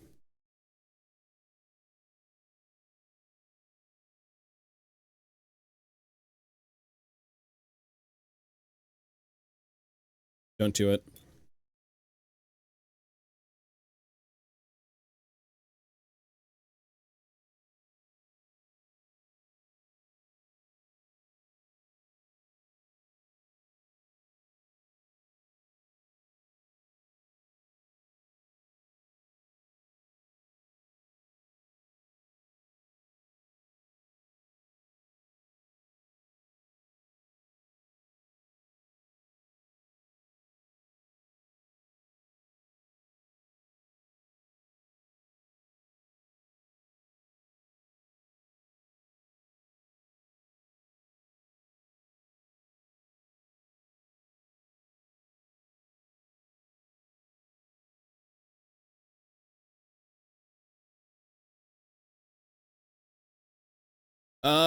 Yeah. I mean, if you're doing Angron, to be honest, if you finished Angron, maybe just get like a World Eaters Combat Patrol. If that even exists. I think it does. That could be a good project. And then that way you can play the game. Then they got you.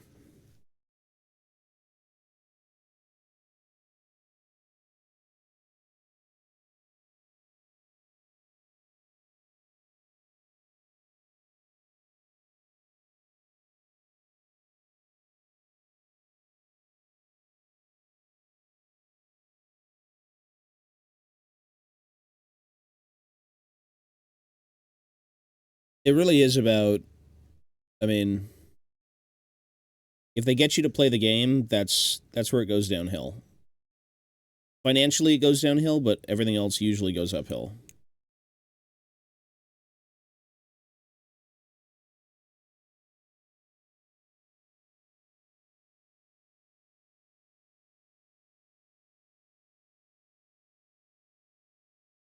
It's not a bad gig, though, you know? Combat Patrol on the weekend, whatever it may be. Quick game.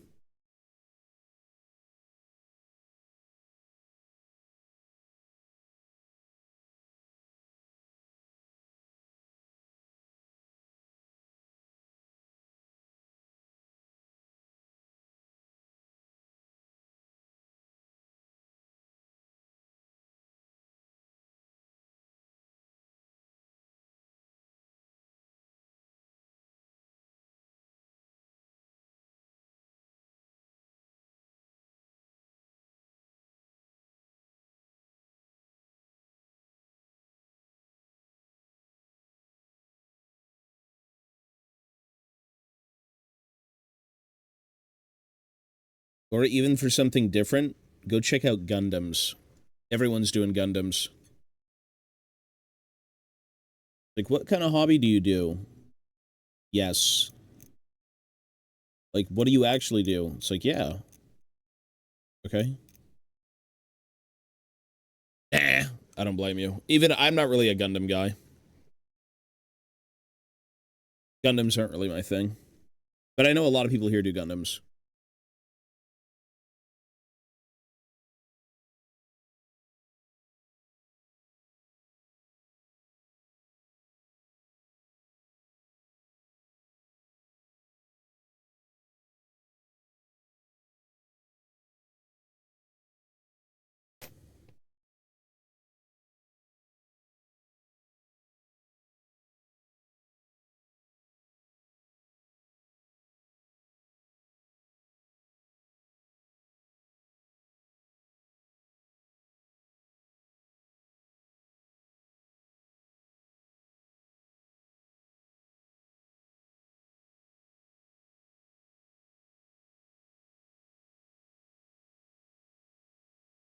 Scale modeling is cool. Oh, yeah. People like that stuff a lot. I don't know if I'd... I don't know if I'd really be into scale modeling anymore. I was at one point. I did again, like, fucking... Me and my brother had, like... These, like, I don't even know what fucking war they were from, but, like, Romanians or something. And, like, little Romanian planes and things. It wasn't really anything. It didn't go too far, but, like, it was a cool little gig. It was different. But again, it just depends on what you're into. If you're not into scale modeling or World War stuff, don't even bother. There's a million things to do in the Warhammer hobby where you can kind of just keep supplementing you know, further projects with new ones, different things you may like.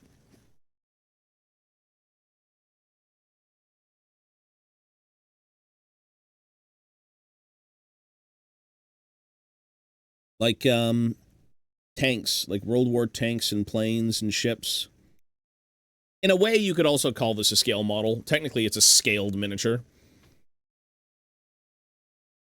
But scale modeling is more of, yeah, your typical, like, World War-y kits and things and, yeah, planes, whatever it may be. Technically, anything that's scaled can be a scale model, but no one's going to go in and be like, I want to work on some scale model Warhammer. Like, yeah, all right.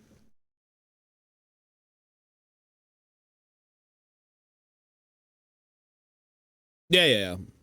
Well, they've also got, like, I was in a hobby store, and I was looking at, like, weird shit. Hang on, let me pause the music. My head hurts. I was looking at, different scale modeling, accessories. Accessories is what I'd call it. It's heroic scale stuff. Yeah, but it's still, like, scale model-y, you know. A heroic scale Warhammer, like, fantasy and 40K, Lord of the Rings is a bit different. Lord of the Rings is actually, like, kind of scaled properly. I'd say this is a scale model, if anything. But I was in a hobby store, and I was looking around, and I was like, what the fuck is all of this stuff? I've never seen it before, because I never really dabbled in, like, too much of the scale modeling side of things, but they had, like, slot machines, or, like, woodworking tables. They had the chickens, the cows. They had, like, street lamps. They had, like, German soldiers in a cafe playing piano. It's kind of cool. Like, skies that, you know, they had, like, barrels and trash cans and things, and I'm like, that's cool. I think it was, like, what, 1/72nd scale or something? It was, they're diorama pieces. Yeah, they're all for diorama making, but, like, I didn't realize they had that much of an extent, to be honest. Like, there were so many kits. Like, Germans eating at an ice cream shop or some shit. You've got, like, the craziest looking kit. You know what I mean? Like, that's cool. That's the level of obsession I think most people get into when you do scale modeling. If you go down that rabbit hole, you're going to be like, man, I got to go get some of this and this and this. It is fun. I was going to say, it's very, very fun. Yeah, that's something I would probably do, but, like, I'm not so into, like, historics. Like, I don't really want to go back and make scenes from, like, World War I or II or anything like that. I'd rather do, like, scenes from, like, fantasy or, you know, sci-fi 40K stuff. That's more of my jam, but it's cool that there's variety. Like, the amount of shit I had seen, I'm like, damn. Or even better yet, you know, if you're not playing at a GW, go in and get some barrels, right? Or go 3D print barrels, whatever it may be. You know, 3D printing has pretty much changed the game completely. Something that you'd have to go buy, you can now 3D print. Although, to be honest, I'd still rather have model kits than 3D prints because I don't like working with that resin, regardless of what resin type it is. But it is still cool. Like, it's such an insane thing to kind of see and be like, that's another rabbit hole. If you want to go down and do that, you know, you may have been into Warhammer for a few decades, and that's great, but, like, the scale modeling side of things is, like, even more cracked. So that's fun. It's fun if you want to do that stuff. Yeah, I've played Red Alert. There are 1/35th scale models from the border, and when you combine it with some figures, it really plays the scene from Red Alert. That's kind of cool. That's pretty fun. Red Alert's sick. Yeah. You know what, though? I feel like, even with 3D printing, you could probably make anything happen. It's like, if you like a specific game and you don't have miniatures for that game, you can probably find them online. And then make a diorama. Like, that's cool. They have a Kirov model. That's awesome. That's a bit of a niche. Yeah. I'm not sure how many people want to go back and make, like, you know, Red Alert things, but, like, that's cool. I'm glad that they exist. That's awesome. There's a million ways to do things. It's never just one thing. Where's the baby wipes? I'm taking a 2-minute break. I'm fucking tired. Baby wipes.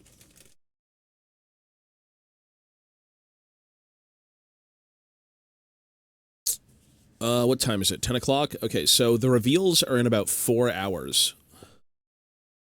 So we gotta be here for 4 hours. Which is fine. It's a 6-hour Warhammer stream? Sure.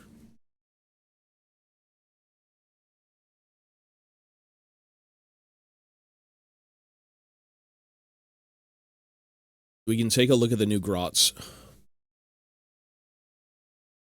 Which, you know what? I was staring at these new Gretchens, and I'm like, they don't look so bad.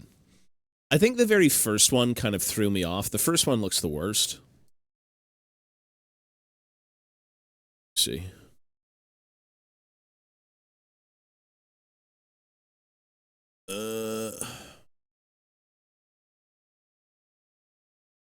The first one definitely looks the worst. But they did get better. I still think the ears need to be a bit bigger, but, like, overall, the sculpt fidelity is, like, really, really good. Kind of reminds me of, the old metal sculpts from, God, I want to say it was Nelson, Brian Nelson, but there was another guy. Alex Hedstrom, I think was his name. He did Orcs as well. Those guys are great. Those guys are so good. Those two are like the Orc Kings. But the fidelity is really nice. I actually, the more I look at, I don't want them. I don't want them. I'm done with Orcs. I'm moved on. But, yeah, I think the ears are kind of the main problem. The first one's always a bit odd with kids. Is that how that works? I thought the first was always your favorite.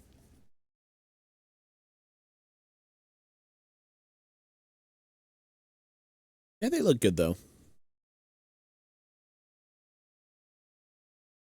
I wonder what was their thought process in making the ears so tiny. Youngest is the favorite? Really? I thought it was the oldest.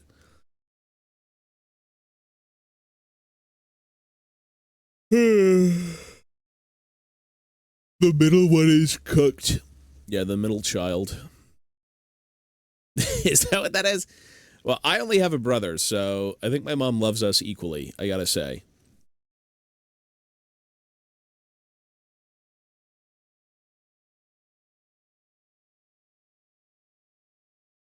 At least I hope she does.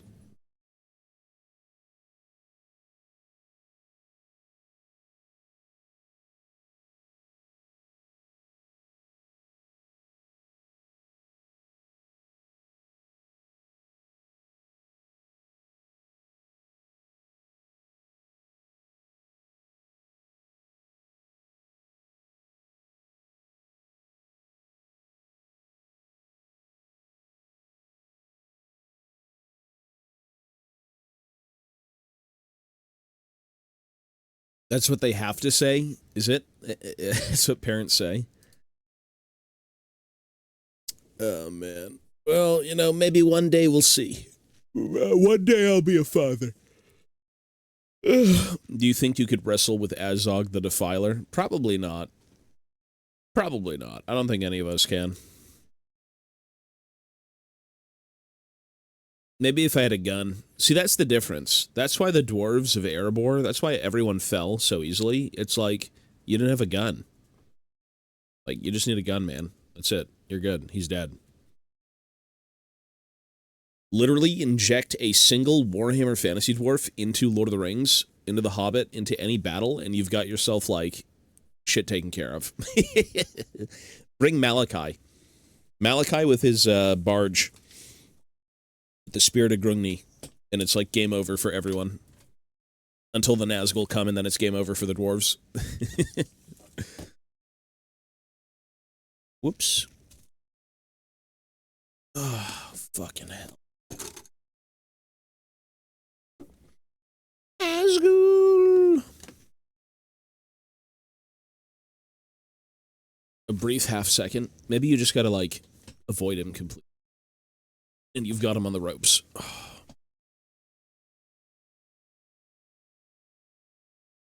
Oh my god.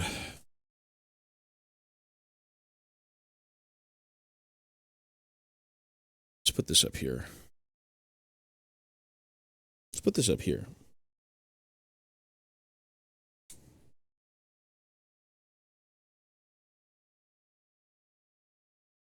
You know what? Backwards.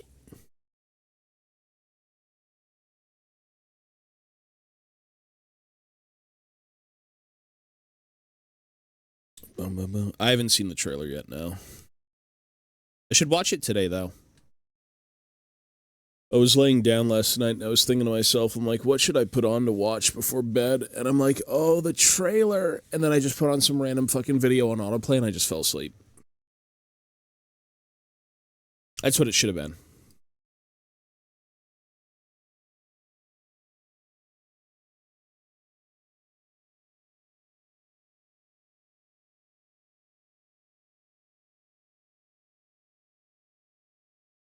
I've been playing Total War Warhammer 3 a lot, trying to learn Ungrim, and I love how he yells, Kill Erks! Yeah, Ungrim's got his sack out 24/7. That guy's quite the character. Do you get, let me say this, if you're playing Ungrim, do you get Garagrim in this campaign? You should, right? Like, do you have access to getting Garagrim at all? Do you start with Garagrim? You do? Okay. Do you start with him?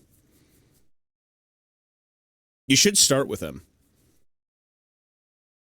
If you don't, that's kind of weird, because that's his son. Oh, gotcha. Yeah, well, that's his, literally, that's his son. So, yeah. Makes sense. One's anti-large, one's anti-infantry. Yeah, there you go. You got the Blender, and you got the Slayer of Legend. Taking out God knows what.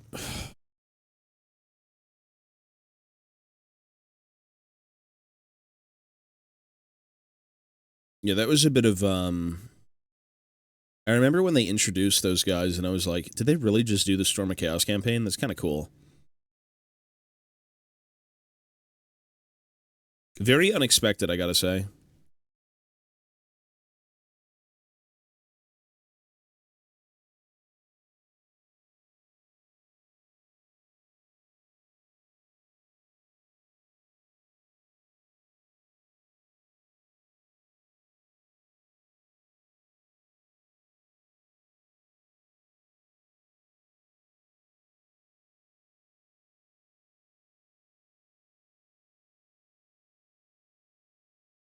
I got an Ogre Merc camp on turn 2, so it's been me and the Man-Eater Ogre versus the Vampires. That's pretty fun. I haven't played their campaign. I don't really play campaign at all, to be fair, but yeah, there's a lot of flavorful things. I think if I had to go back and play campaign, I'd probably mess with, maybe Ungrim, actually, I'm not sure. Thorgrim is like your very typical dwarf campaign. Everyone's just AFK. But Ungrim is certainly a lot more offensive.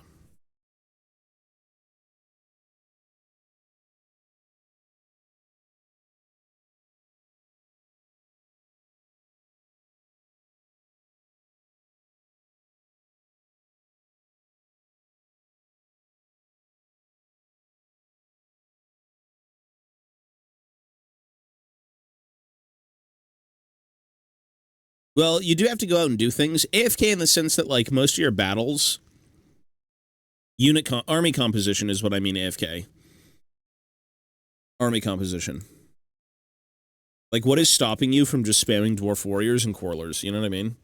Instead of, like, upkeep Slayers that are just lower, and you just get, like, a horde of Slayers. That's what I mean. Like, they want you to go out and be Thorgrim and, like, take back the realms. I get it. That's kind of his thing. Yeah.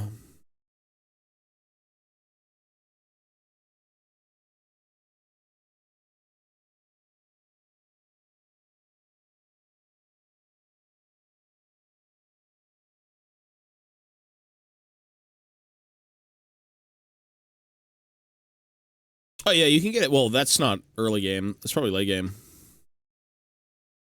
Dane! Let's just Thror. I do have Dane, though. I gotta work on Dane. You're good. It's fine. No one remembers Thror anyways.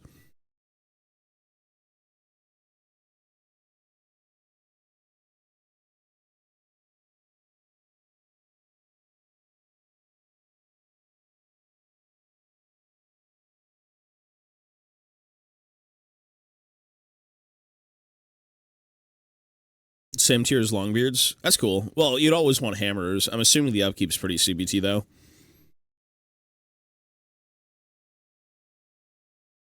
Probably cheaper with Thorgrim. But, I mean, that is, like, the best melee unit in the game for the dwarves, so there's nothing better. Well, sorry, Doomseekers are very good, but... For basic non-slayered infantry, yeah. Outside of, like, Ironbreakers, but they just fill different roles.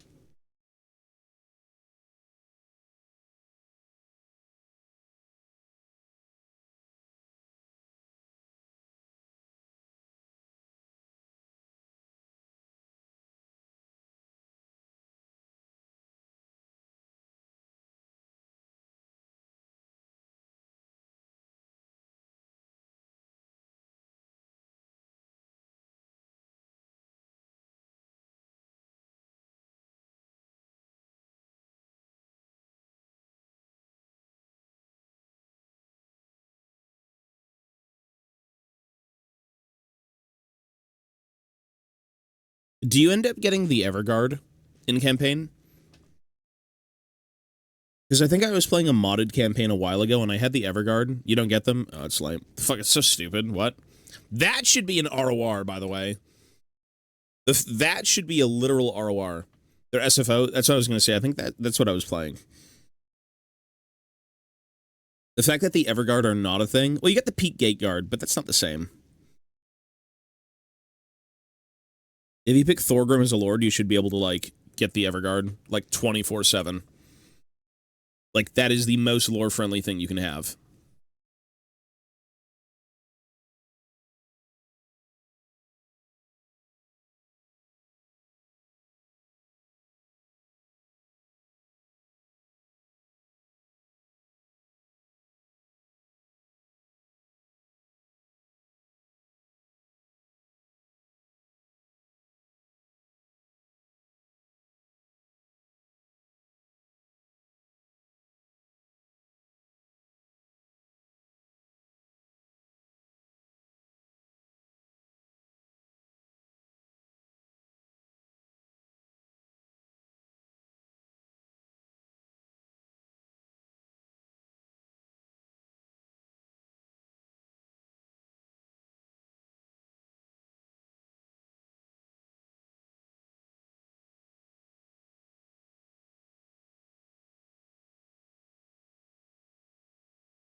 They should. If it's campaign, they should. 100%. Maybe in the future. Technically, with the End Times coming out, I mean, that's where the Everguard kind of, like, make their big grand appearance, right? When they take on fucking Queek's Redguard. And then they just all get decimated. Technically, it should... Maybe. I did see Boris with the Teutogens. Yeah, that was cool. And they had the Knights Panther. Yeah, that's very fun. Teutogens look good. I used to have a little Ulrich force back in the day. Again, this was around the Storm of Chaos when shit came out, so, like... I had the Teutogens, I had the Priests of Ulrich, or Ulrich. Yeah, that was cool. It was a fun little side project. I had, like, little thematic bases. I put them all on, like, ice.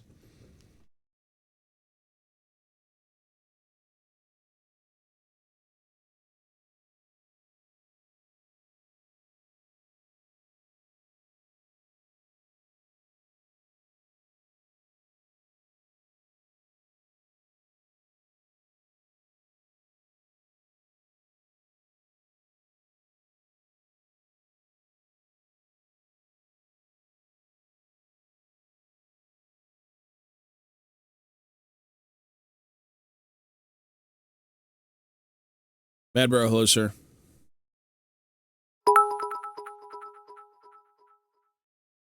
Good morning, Captain. How's everything going? We're Did good. you checked any trailer yet? Or the Dari movie you said you haven't watched? I have... I saw the thing you posted, like the image of it, and I'm like, I haven't seen that movie. I did see that. I have never seen that movie. I haven't seen trailers yet, though. No. I was supposed to watch them last night, and I just didn't put them on.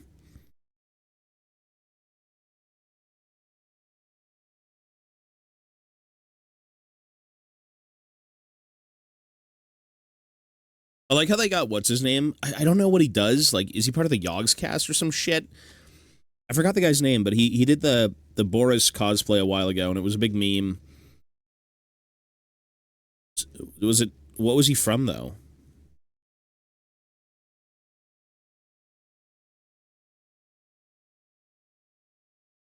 Oh, it is from the Yogs cast. Oh, I was right. That's cool. Okay. Yeah, it's fun.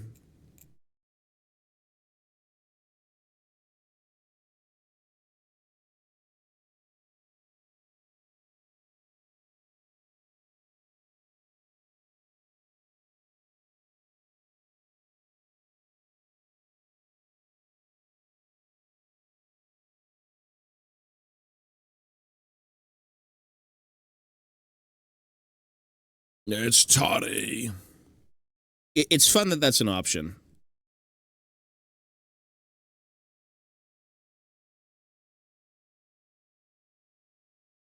Listen, if Boris can get a fucking playable character, where is Cazador? Where is Cazador? Like, bare minimum, he's got to be in there.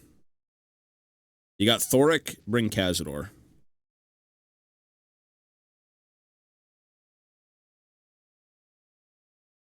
And then you can get Bugman and Snorri, and you're good to go.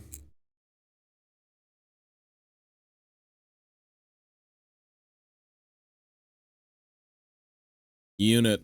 Yes, sir. No, I think we will. No, we're going to get more dwarves. There's no reason not to. Bugman needs to be in the game. You know what they need to do? They need to rework Bugman's Rangers, make them an ROR, make them literally what they were, which is a regiment of renown. It's not 50 of them. You don't get 50 regiments of fucking Bugman's Rangers. They're not as numerous as, like, generic Rangers.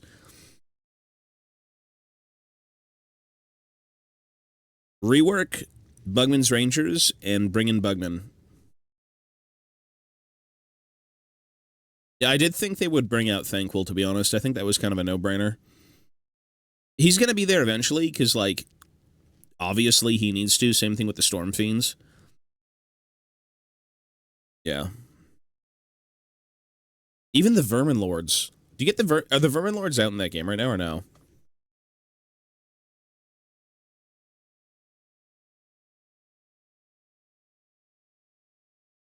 Not yet? Okay, well, there you go. There's a few more Skaven things to bring out.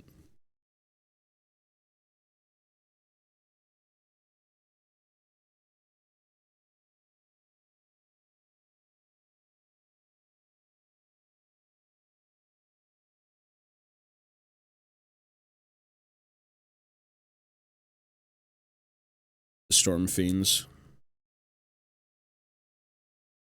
You see those rat fetuses on the back of them? Those things are ghoulish.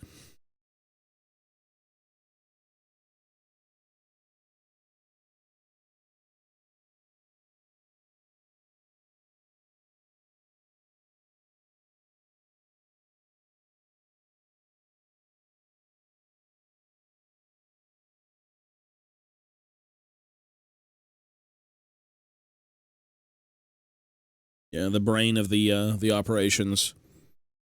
The brain of the operations.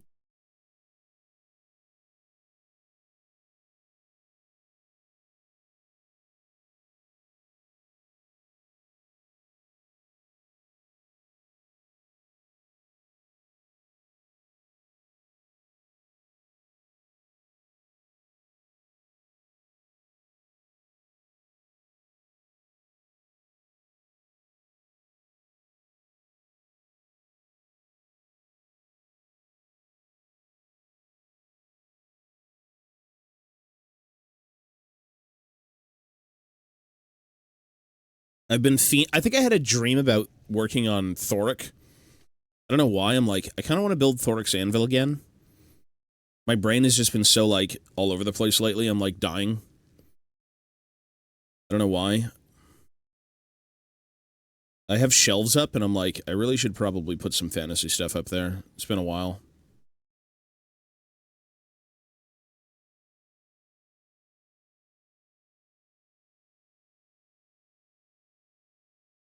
No. Well, those things don't really...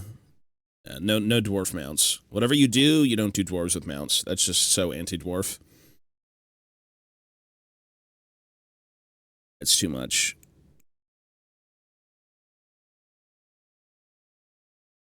I would hate to see dwarves on anything that isn't mechanical. That's ghoulish. At least for fantasy. Lord of the Rings, do whatever you want. Bring in the goats. Oh. Send in the goats. Smash Loser.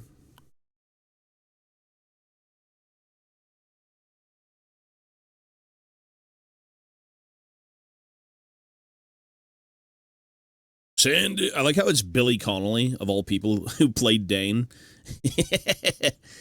That's fun. He was doing... I remember this was a funny thing. So it was a behind-the-scenes thing, and Peter was like, I needed some, like, hard... what was he, Scott? I think he's a Scottish guy. It's like a big hard... Like Billy Connolly's is a hard Scotsman, you know, blah, blah, blah. Very burly, bar-brawly type, and that's what I wanted for Dane. And they were doing an interview with Billy Connolly, and he was like, he's like, a lot of these guys act like hard men, but they're not really hard men. And then he told a story about there was a guy at a bar, and he went up to a dude who was sitting there, and he was like, I want to be a hard man, like a hard guy. And he's like, oh, well, I'm not sure if you have what it takes. And he's like, you always have to be prepared for, I think it was like the 1-3 punch or something like that. He's like, if you're a hard guy, you'll know the 1-3 punch. And he's like, well, what the hell's the 1-3 punch? Where's 2? You know, you give the guy the 1-2, whatever, right? I want to be a hard man. It sounds weird, but like, no, that's just what they called it, right? You're just like a hard head. You fuck around and find out. And he's like, you always got to be prepared for the 1-3. And he's like, well, what happened to 2? And he's like, 2 is what you get. That was funny. It's like, there ain't 2. You don't dish out 2. You take 2. I'm like, yeah, that sounds about right. I think he explained it a bit better, but it was funny. Yeah, he was a good casting for Dane. That was fun. He shows up, he does his thing, and that's the end of Dane.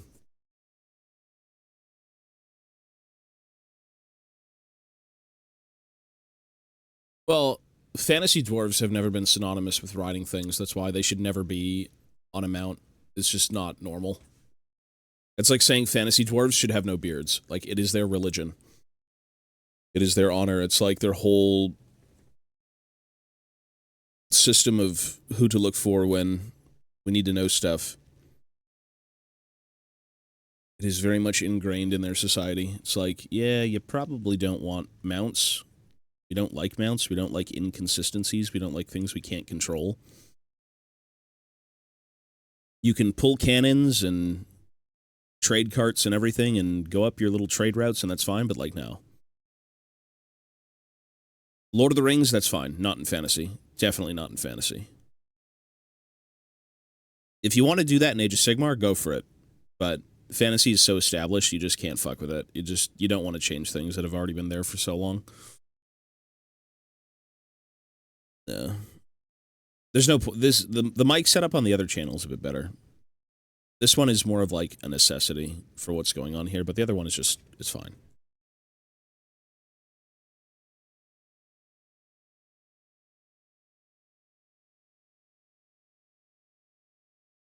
Ew, fine cast. I've been saying that all morning, I know. I've literally been crying about it all morning. It's so disgusting. The Magma Droths. Yeah, that's what they are, the Magma Droths.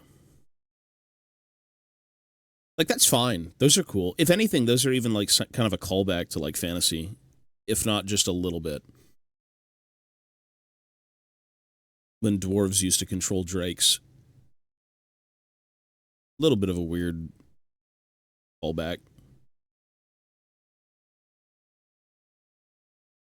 No, I don't 3D print these. These are all kits.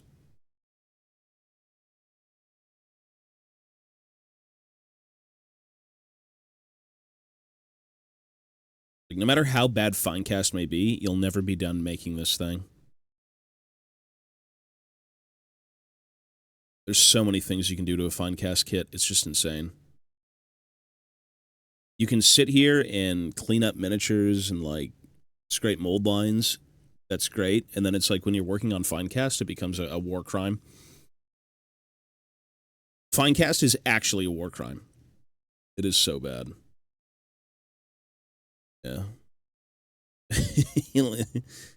Well, it's okay.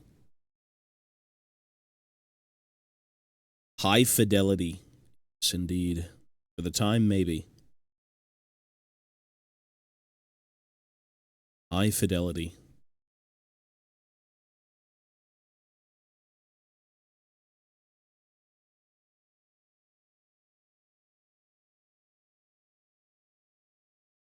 That should be fine for now. I'll probably have to go back and clean all this shit up for 50 times over anyways. It's not even close to being done. Well, I mean, you just putty everything.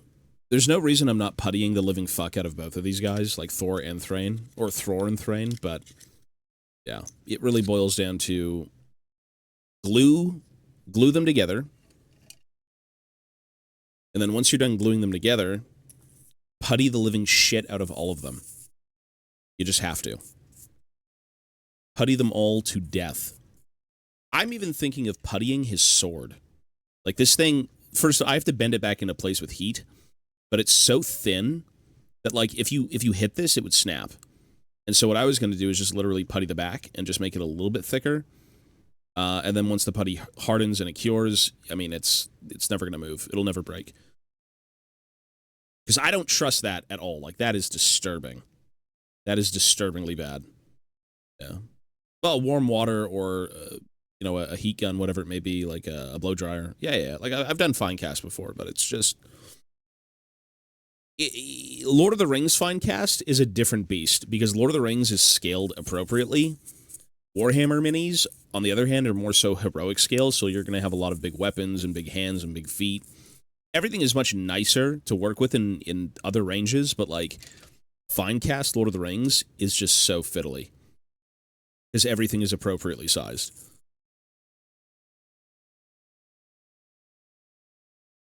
So, that's a bit of a...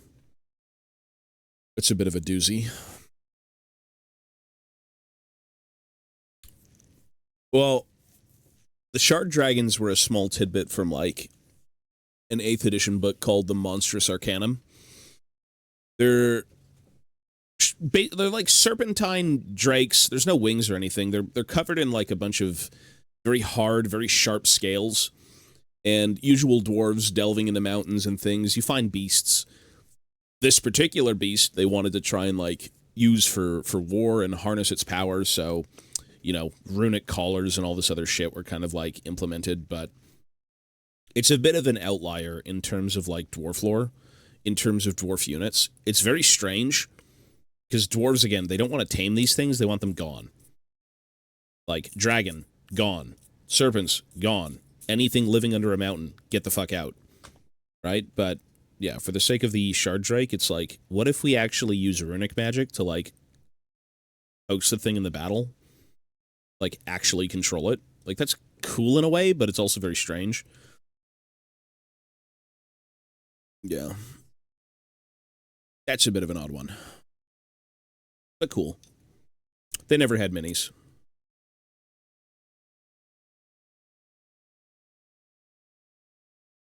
Still very cool, though.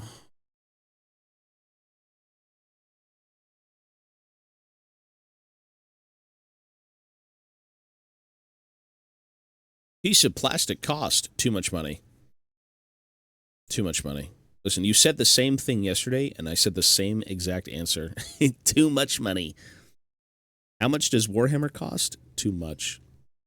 Too much.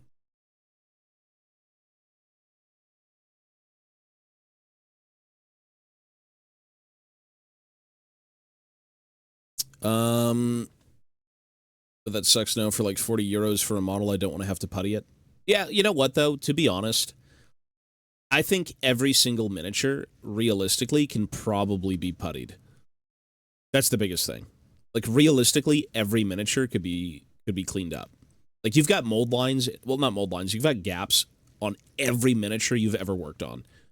Unless it's maybe like a one cast, you know, like a little metal mini or something. But even then, you can find a reason to use putty. You know, things haven't formed well. Things need to be resculpted. Things just don't look right. Yeah. You know, most things go together pretty smoothly. That's great. Finecast has never been that way. Finecast is super jank. But I genuinely don't mind puttying. I think when it comes to filling in gaps and bubbles and things, or, you know, for this guy, for Thror, I have to resculpt his nose. His nose needs, he needs a nose job. I'm not going to lie. It's too skinny. And that was most likely the casting process, if anything. I'm sure the sculpt had a bigger nose, but yeah. These specific ones, I think these were like 40 Canadian for these two, Thror and Thrain. Yeah, probably 40 Canadian.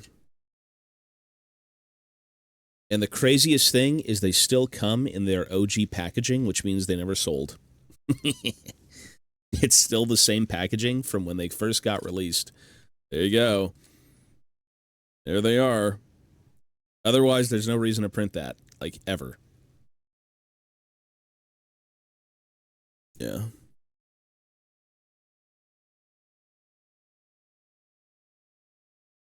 It looks like they can actually move in their armor. The Lord of the Rings minis are great, bro. They're so good. The designs of these guys were pretty cool for the movie.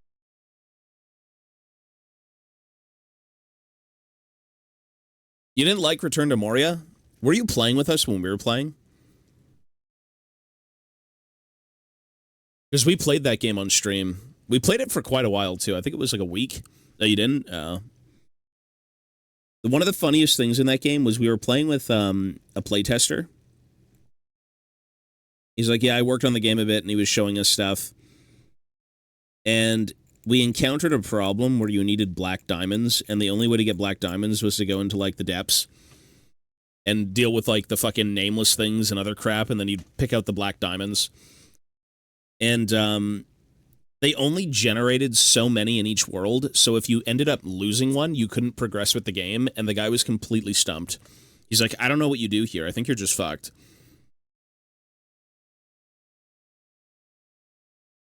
It was such a strange bug. Or, like, a way the game worked. Because you needed black diamonds at one point to, like, craft certain armor. I forgot what it was exactly, but you needed them to progress. And we had thought we missed one, or someone took one back to their world or something, and it was just gone. So we had people from stream kind of show up and just give us some. And I'm like, oh, that's very cool, you. I don't know how you have so many, but great. I think it was after they beat the game. It was really weird. Velgen, hello, sir. The combat was very floaty. The combat was... It was a janky game. It was very, very jank, but it wasn't really like a super big budgeted game. My biggest complaint was it was too easy. That was my biggest complaint.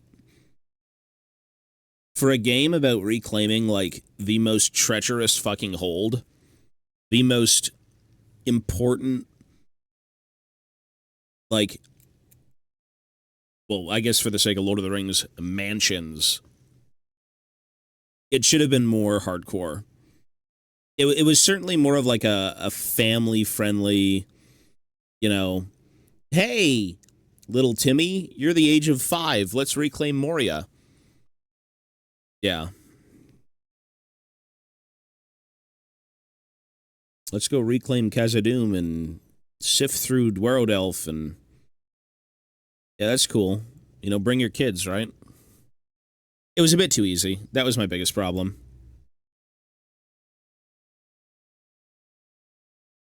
Sick concept, though, I gotta say. Dope-ass concept.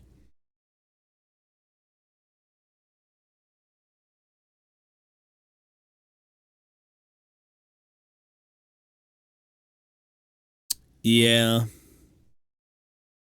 Well, going out and doing things, why would you, right? It's like your ancestral home, you just want it back. And now that we took it, we're gonna leave. It was a good game, but yeah. Maybe with the DLC. I didn't buy it though, but I think with the DLC they talked about going outside. Yeah, a lot of the DLC looked cool, but a lot of it I think was just like visual like flavor. You know, they're like, oh my god, once you develop your little hold and you've got a footing in, you know, Dwarodelf, wherever you're gonna wherever you're gonna settle, you know, you can get NPCs to walk around and guard the perimeter. And you know, goblins would attack your camp, but like apparently a lot of the stuff was just set dressing. It's like, go drink with the dwarves, and it's just like the most like chat GPT dwarves there, like, time to sing a song, and then they all walk around the fire. Apparently that's what it was. I haven't played it, so I can't say for certain, but the concepts are cool, but like, yeah.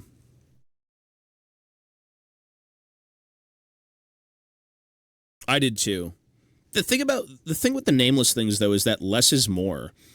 You know what I mean? I wasn't really a fan of how they portrayed them in the game. They're just like angry bull demons, which is so unfun. I wanted more of like eldritch horrors, like weird insectoid, like the Watcher. Like, give me more of the Watcher.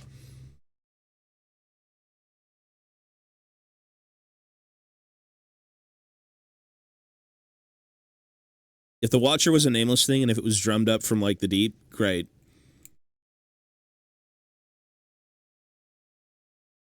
That's the shit I want to see.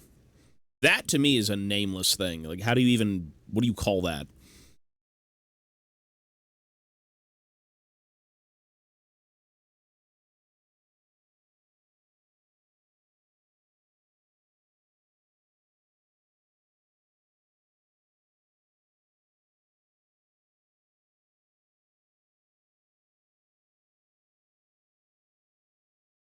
I should swap over.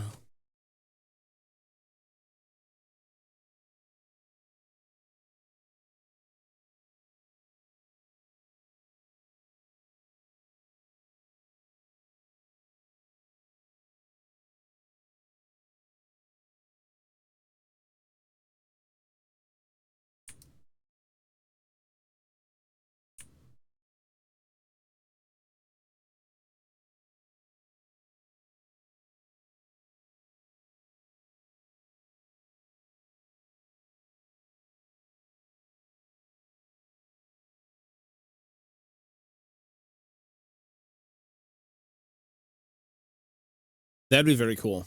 I haven't played that game yet. I have to play both of them, but I've heard it was really good.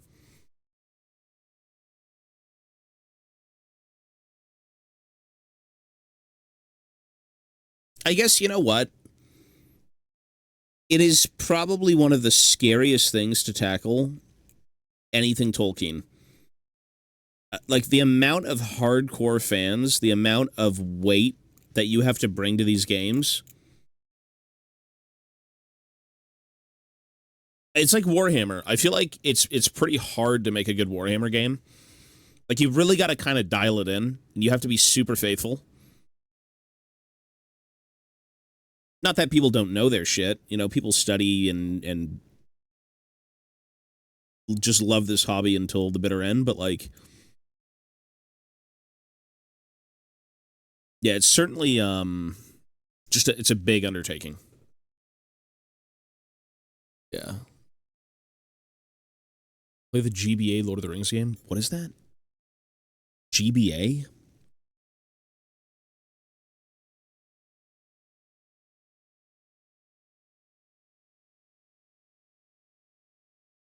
Oh, Game Boy Advance. Oh. I may have played that at one point.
Yeah.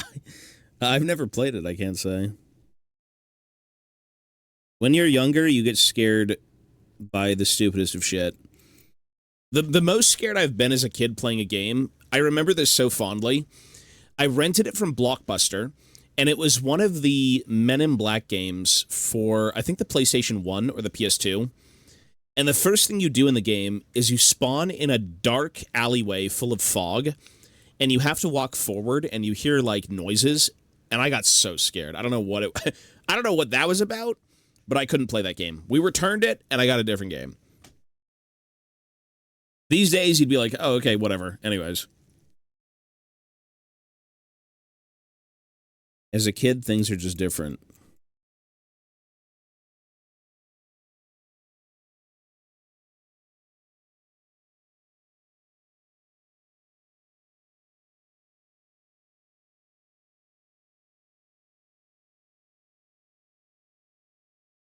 Pussy, I'm a child. What do you think? Black Flag Resynced. I don't want to say I'm going to play it, but you never say never. I have a bunch of other games to play first, so...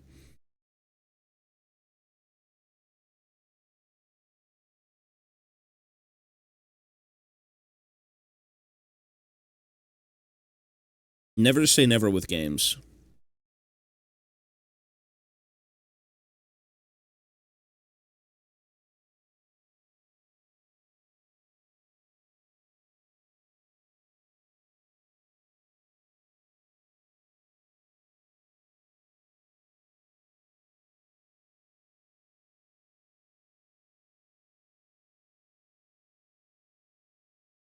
Yeah, that game was sick.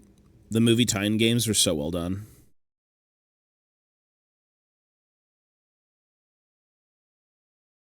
I remember Conquest?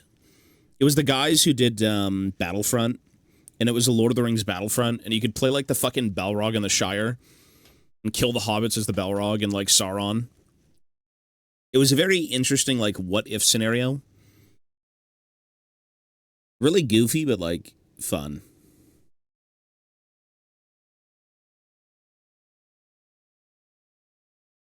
Sauron fucking destroys Hobbiton. Yeah, Conquest was cool. As a kid, it was cool, but looking back, I'm like, maybe it wasn't the best.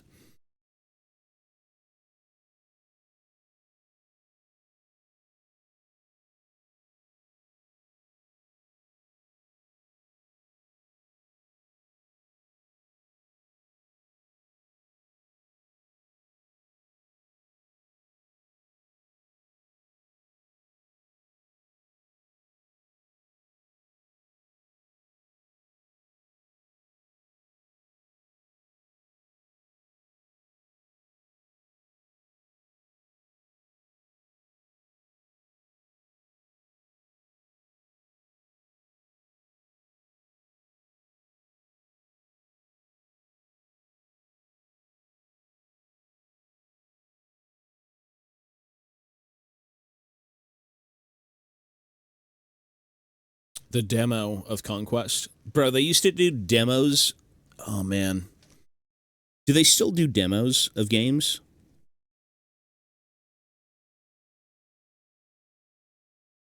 Is that still a thing? Barely. I was going to say probably barely. That's like, why would we want you to play our game? We want you to buy it first for $100, and if you hate it, you can't return it. Because you've played it for too long, or some nonsense. 1 minute of in-game time is 5 hours of out-game time. It is what it is. That's the game.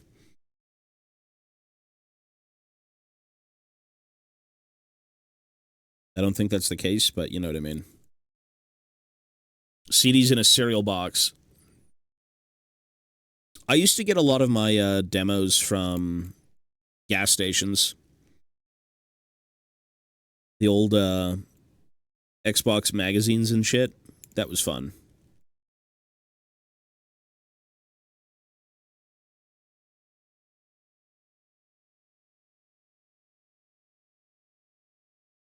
The days of hunting down fucking, like, profile pictures and achievements. Oh, man. That was cool.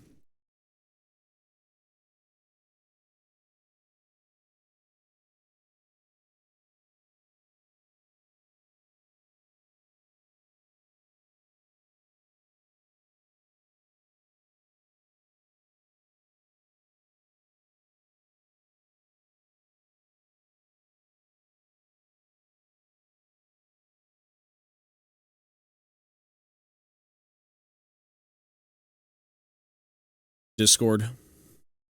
She was a Discord baddie. And she didn't even care when we first met. When I first talked to her, she's like, I remember, not when we first met in real life, but on Discord, it was like, she was in like a friend group, like a circle, and I join it, and then one of my buddies in there was like, oh my god, is that Tobias Fate, the streamer? And she's like, well, who the fuck cares if it's not Tyler1? Like, who is this? I'm like, okay, bitch. Okay, bitch. Yeah. That was funny.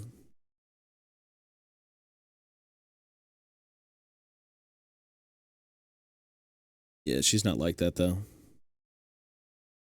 It was more of a fun jab. Like the 42 COVID shots I had to take in previous years.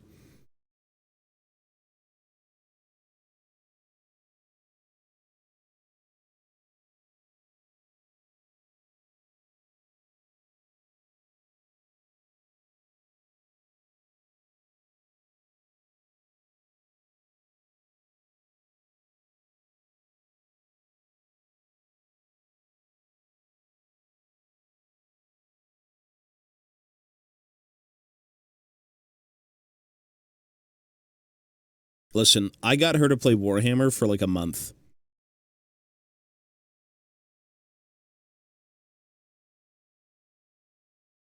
We made progress.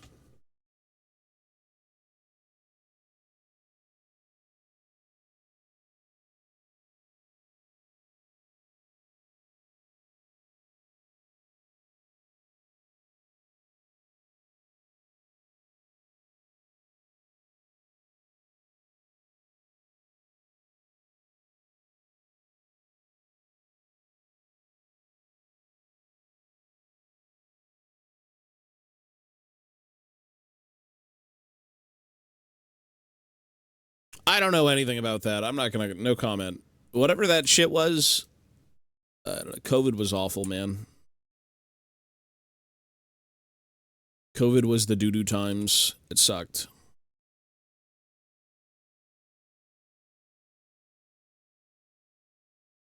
Because I got no idea, brother.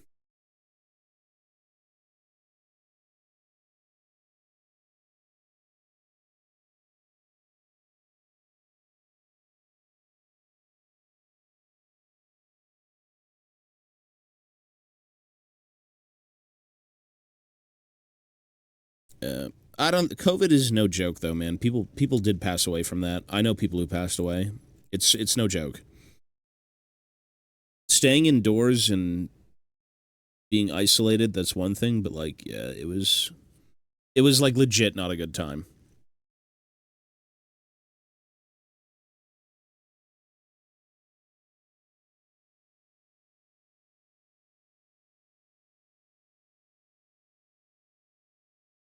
But it was nice to stay inside, I guess. I think that's all I do these days anyways, but I got COVID. I had COVID.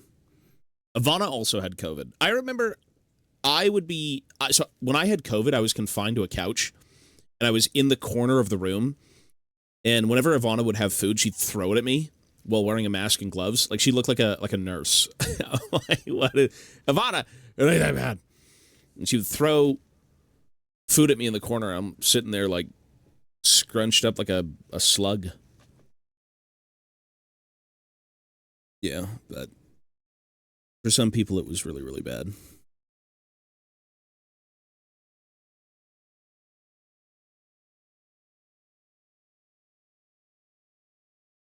Well, she got COVID eventually.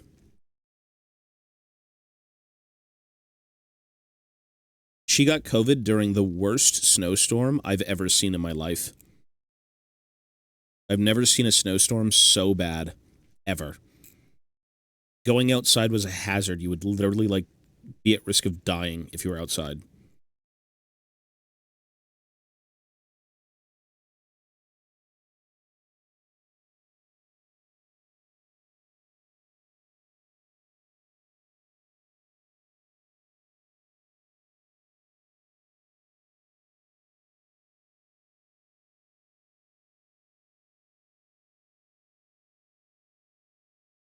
Yeah, you may have had it, but you may have not known. It felt like it was just like a flu thing. For me, it was like zero energy, headache, couldn't move, couldn't do anything. I still had my taste and everything, my smell, but yeah.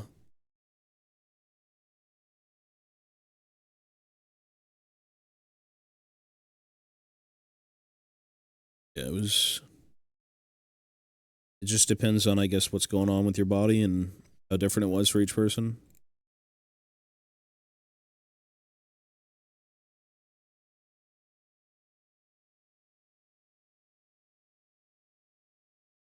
Yeah.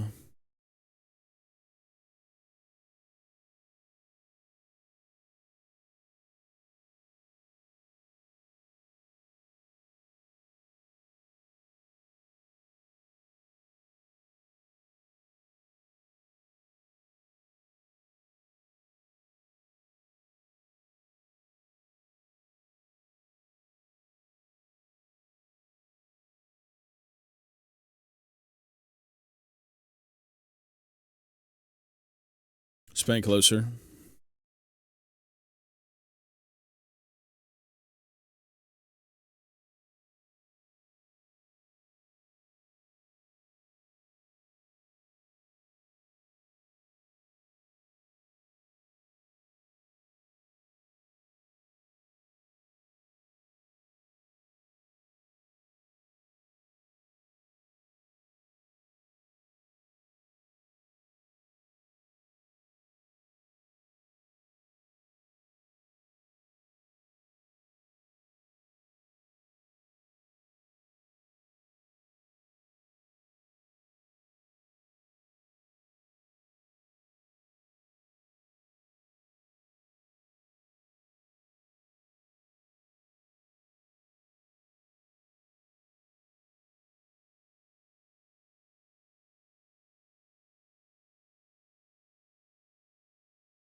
I don't even know. I think I got it before or after. I can't remember. I think it was after. I don't think a vaccination is supposed to help you not get it. I think it's supposed to be less severe, right? That's how that works.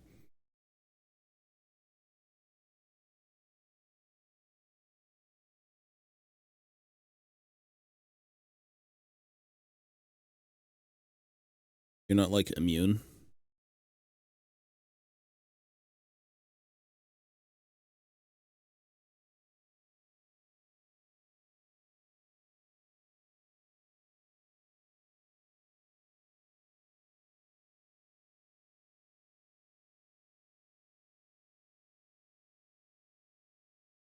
Blank solo, so we're good.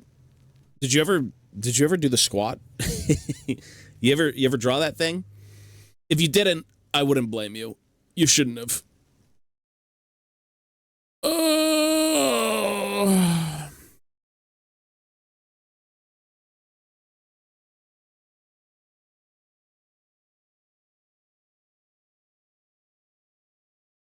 Are you really? That's cool. That's fun. All right, it's a weird little thing. If you ever finish it or you want to share any progress of it, I think we'd like to see it.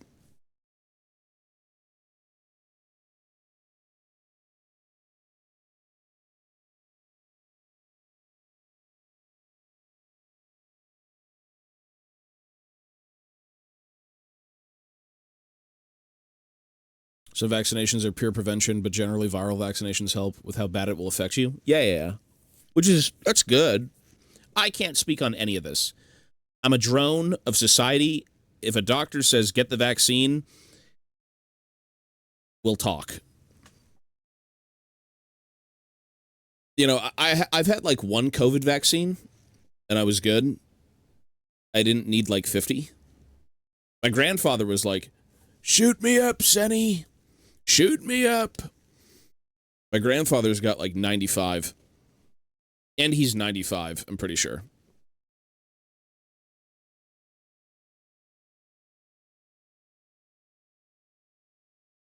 Yeah, you're way good, bro. You're fine. You're good. My family, yeah, I've got a family doctor. Family doctors are great. I've had my family doctor for forever, I guess, at this point. I think that's how that works, right?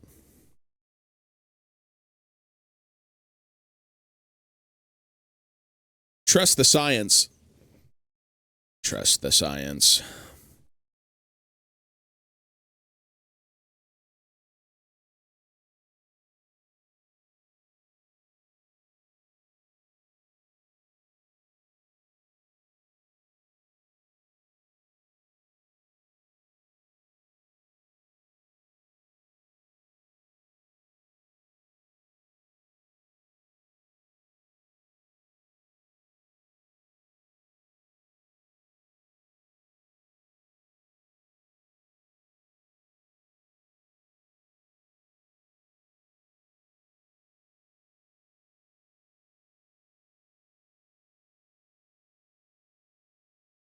I feel like they are. Yeah, they're pretty tough to get, I feel like.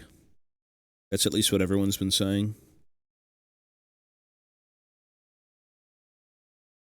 I've had mine for ages.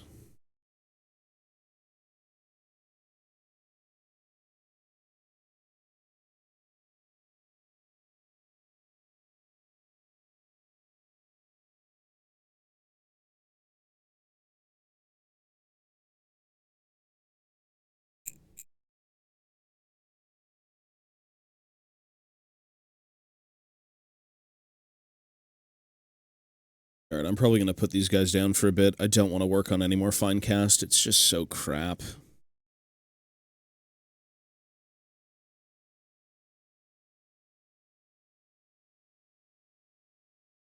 Family doctor is just someone who's been seeing you and your family and is... It's like, general checkups and other things.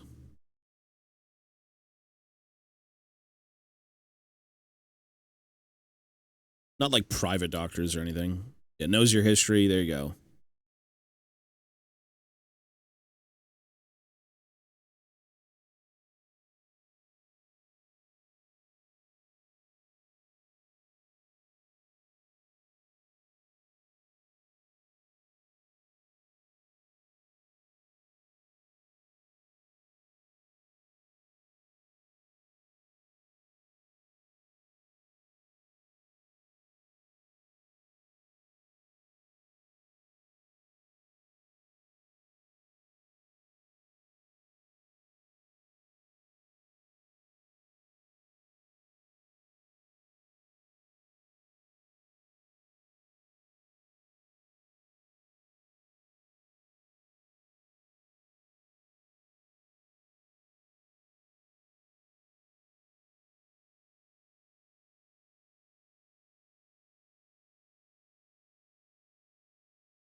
I've got a doctor in the family. Does that count? You're lucky.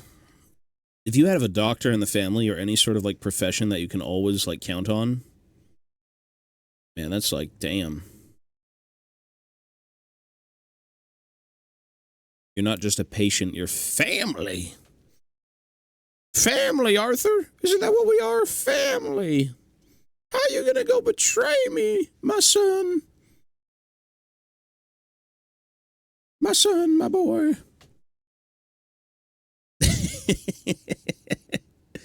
That's just literally what he sounds like all game. My boys. My boys.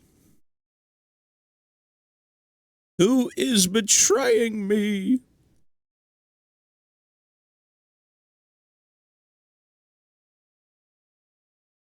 Carpenter, doctor, lawyer, engineer in the family. Jesus Christ. Sharing the love. Holy moly. That's awesome.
What a dog shit connection point. Look at this. What a weird way to make this many. It's like that. It's literally supposed to be like this. What the fuck? And then you gotta putty that in. Yeah, that's... I mean, it's fine. Puttying isn't hard. It's just more of like how it glues together. Is the weird part. It's okay.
Dying Light's tomorrow. It can't be today.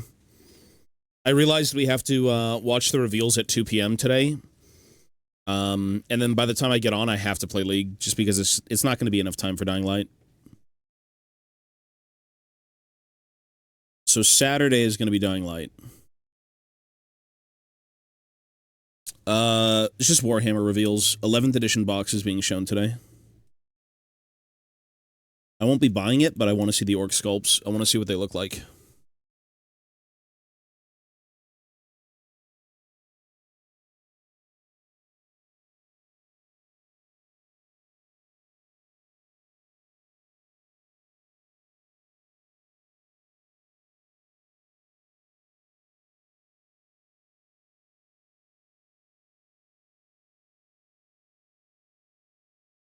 We're going straight to 2.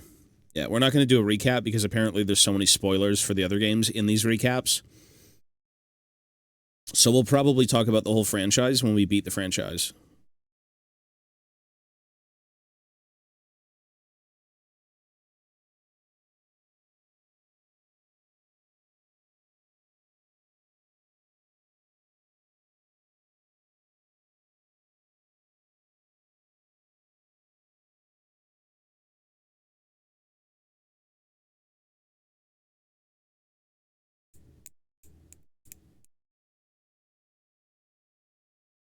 The Beast is 3, but yeah.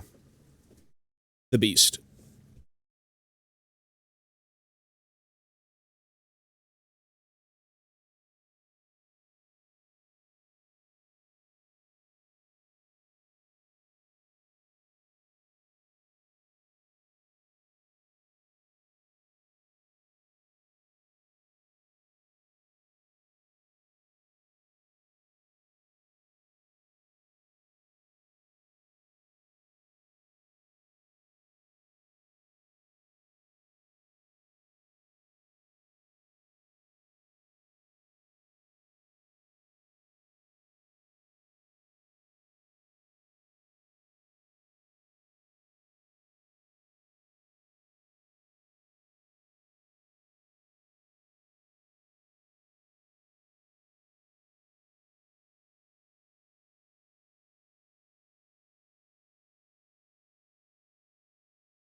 Really?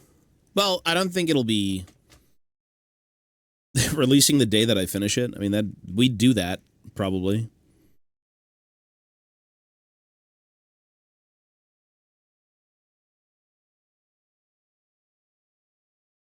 We should have both games done before June. In June, I'd like to do The Witcher. The goal is The Witcher for June. That's like the Witcher franchise. I don't think we'll beat the third game, like, very quickly, but yeah.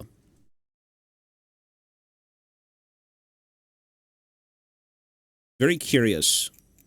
Everyone glazes The Witcher. I know nothing about that franchise. So it'll be a very interesting introduction, doing all the games.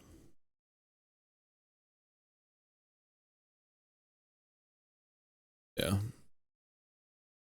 Do you think The Witcher 3 is bigger than BG3? That's my question. Everyone says The Witcher 3 is like one of the biggest games ever. It's not? Okay, well, maybe it's not. Okay. BG3 is fucking huge.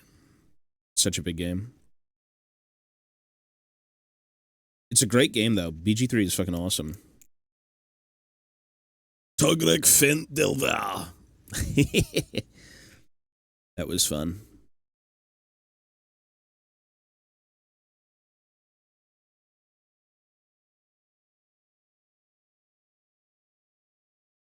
Why his name was Fent Delver, I don't know, but yeah, Fent Delver.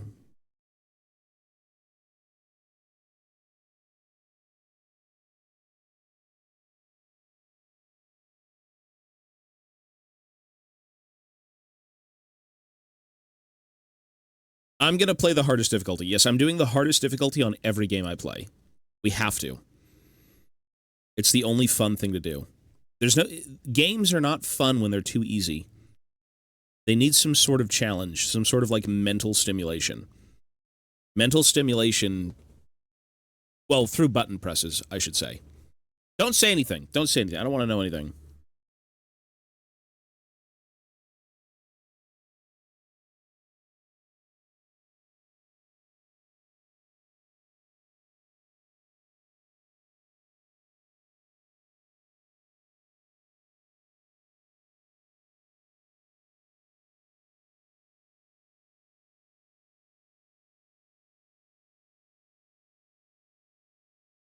The less I know, the better.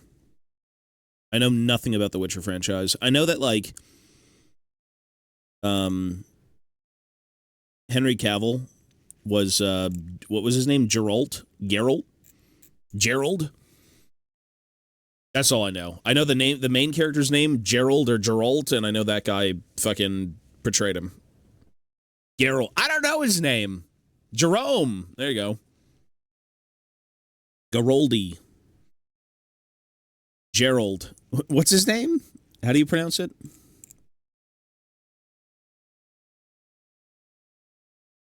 Geralt. Geralt? I fucking hate pronouncing that word. Geralt. Geralt. That's such a... Geralt? Geralt. Gerald. Gerald. Gerald. That's Gerald is how you pronounce it? Gerald? Geralt. Geralt. Geralt. Geralt? Like, genuinely, I don't know how to pronounce that. It hurts my brain even thinking of a G. How about Geralt? Geralt. Geralt. Does that work? Geralt? Geralt the Witcher. Geralt. I'm going to say Geralt. I'll know eventually, yeah. What was that German word? Gesundheit. Geraltite. Whatever the fuck that is. The G or the J.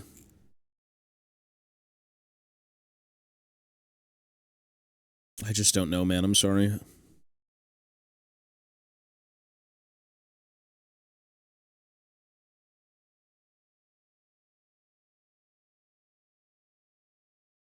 Keep the German G and say G. Geralt. Geralt. Geralt. Geralt.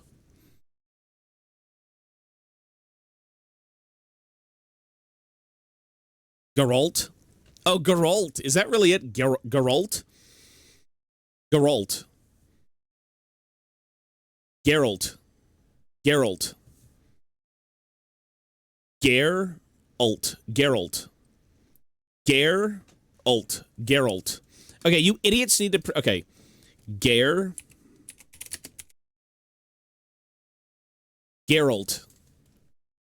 Geralt. That's how you would pronounce it. Geralt. Not gear, Gare. Gare, fucking press R, Alt, you idiot. He's trolling. Geralt.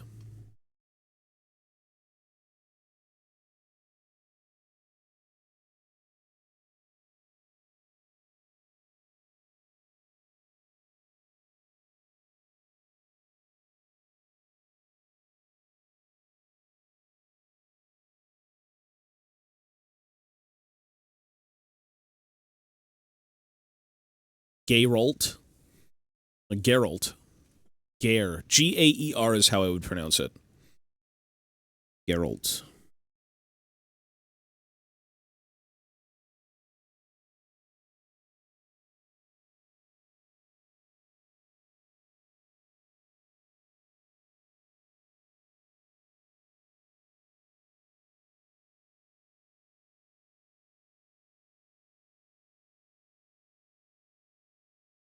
Geralt. Okay, I'm gonna stop saying this. Geralt? That just sounds weird, though. That's not it, right? Gare? Yeah, I'm not gonna say that.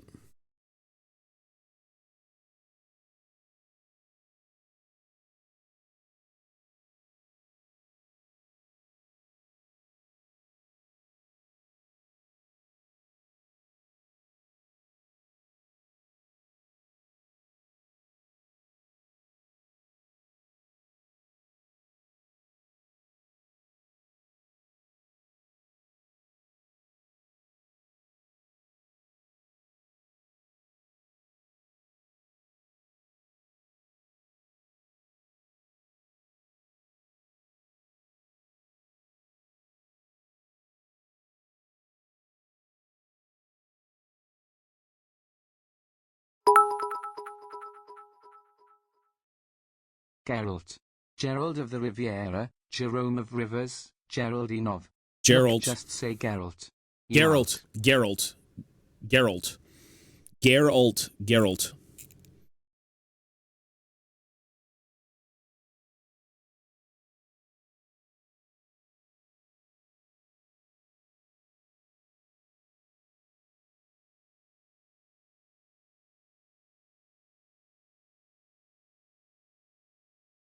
Oh my god, do you know what I'm having for lunch? Oh my god, do you know what I'm eating for lunch? Jamaican patties. I bought Jamaican patties, and I forgot I have 2 more of them. Oh my god. With some cocoa bread. Oh my god. So good. Dude, it's so good. It's so delicious. I used to live with my stepfather, and my stepfather used to go to a specific bakery, a specific one, and he used to get specific Jamaican patties. Each one of them will always taste different. The batter, the filling. And I found them. I found them from like 10 years ago. Yesterday. And I'm like, these are the same fucking ones. And I bought a bunch, and I get to go eat some. I'm going to go throw them in the oven on broil, and I'm going to go enjoy. Rice and bean slop. That's good. It's really good.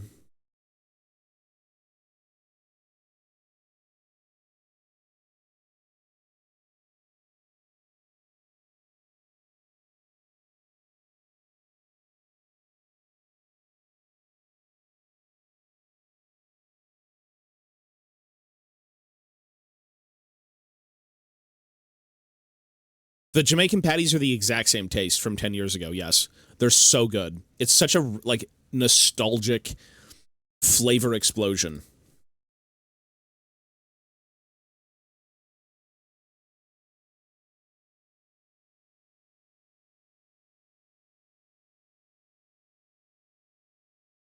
Is that what you're eating? Lunchtime? That looks pretty good. It's like chicken legs and potatoes. That looks good. You need some barbecue sauce, though. That looks good, yeah. It is. Dude, nostalgia is awesome. Especially with food.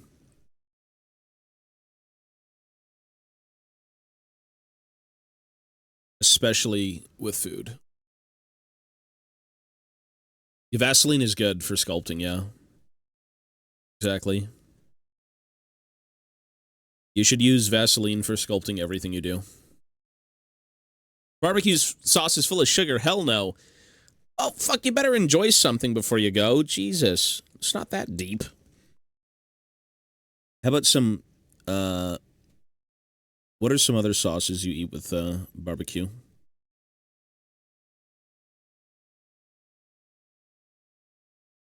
Probably there's just that, no?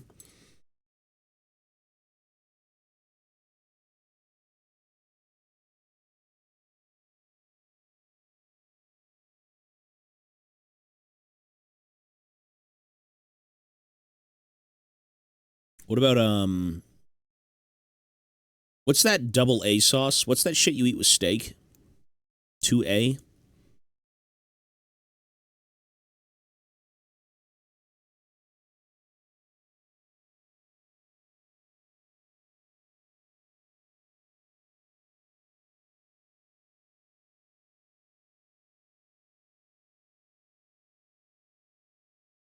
Not mayo, no. Right, you guys are from Europe. You don't have the same good food we do. That is true. Any Americans in chat?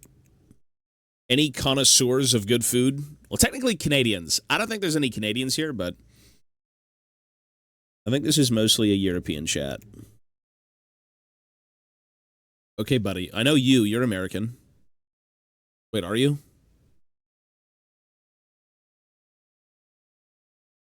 A1 sauce. That's what it was, yeah. A1 sauce for steak. That shit is good. I don't know what the hell A1 sauce is, but it's, like, delicious.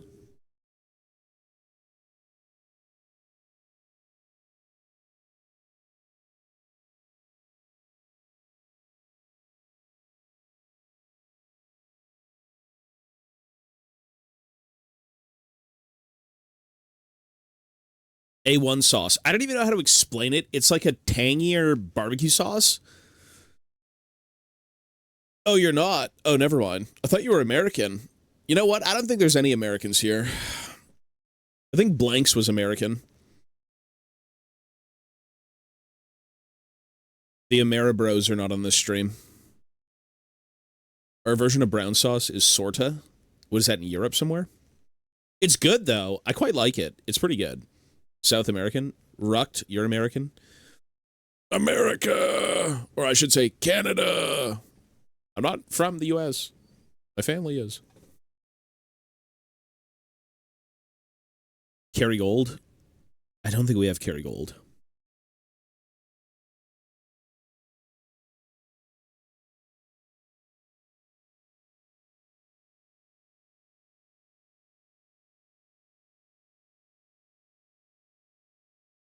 Brown sauce in the UK is called Daddy's sauce. Yeah, you guys are freaks.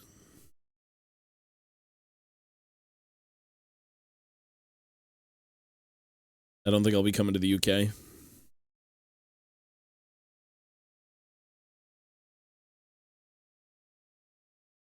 Is that really what it's called? Daddy's sauce? I would have never guessed. Daddy's sauce. I mean, I've got Dad's cookies, but I don't think Daddy's sauce sounds quite appetizing.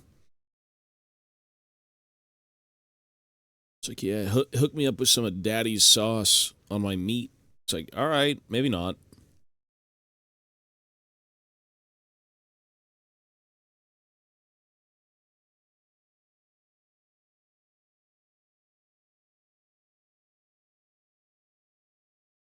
All Americans calling themselves Canadians to not get hate. It's weird that people hate you, though, for just existing. Isn't that just, like... That's the oldest thing in the book, no? If you have no relation to anything going on and you're just, like, living your own life, it's like, why?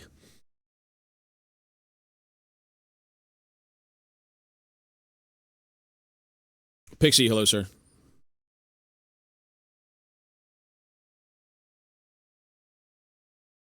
Well, not all... I mean, look.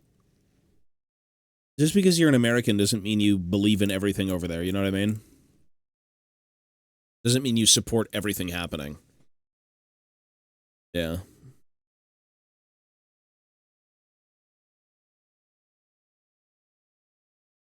You know, people are free to think on their own. They don't need to follow what's going on or support whoever they don't believe in. Anyways.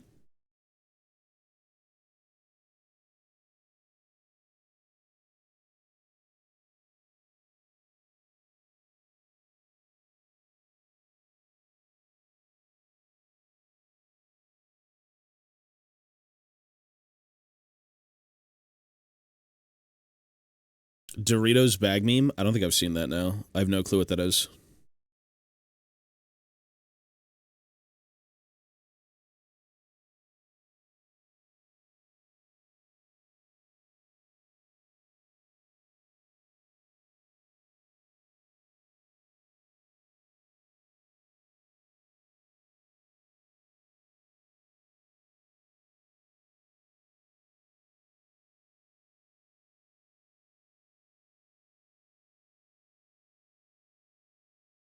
Sugar sandwiches during World War II? I think I've heard of that. Wow, that just sounds like fucking peanut butter sandwiches at this point. Or like Jiffy fucking like marshmallow sandwiches. My mom used to eat marshmallow sandwiches growing up. Maybe that's it.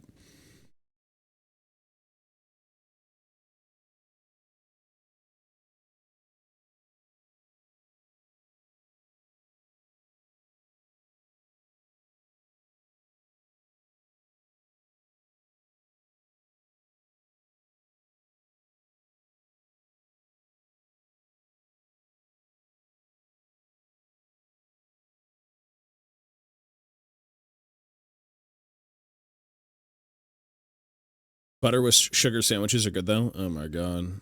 There's a clip that basically resumes. I mean, sums it up. I mean, people are just hateful, bro. I don't know. New topic. Be good to everyone.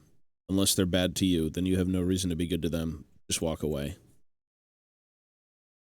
My girlfriend is American, and she said that she used to fake a Canadian accent to avoid being outed as American. That's interesting. I mean, that's such an exaggerated, like, you know, what do you on about? What are you talking about?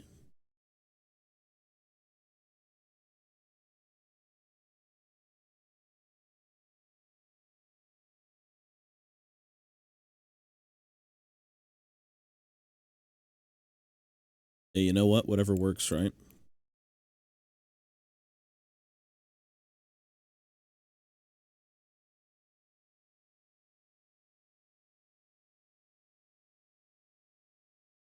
Well, I can't differentiate. Well, that's the same. You know what? I've never been to Europe, but I could never differentiate between like Sweden or like fucking Switzerland or any of these places. Or like Germany. Like if I just couldn't. I've never been there. I can't comprehend it. Whatever it is, Switzerland, I don't fucking know. To me, it's the same thing. It's like you eat cheese with holes in it and you live in the mountains. I don't know.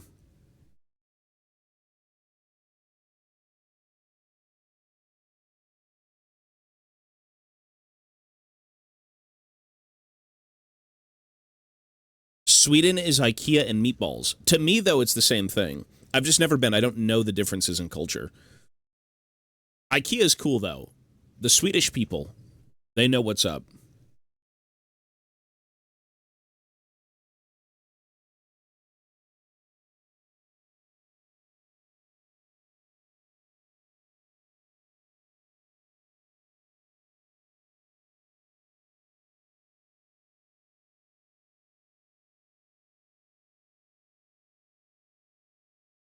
They do speak a whole different language. Yeah, yeah. I can't comprehend it. I've just never been.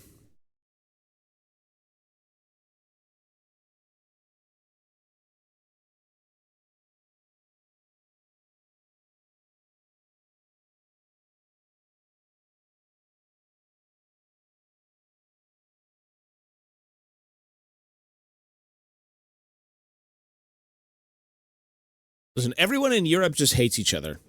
I don't know. Everyone's always at each other's throats. So many different countries going on, and just, I don't know. I don't know, like, what's happening.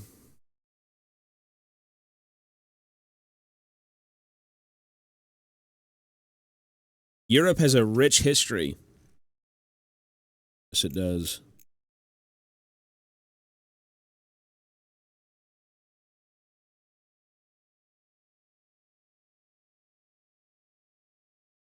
Yeah, exactly. I'm not exposed to it. I don't understand it. I've never been there. I haven't experienced the culture, so I can't say for certain.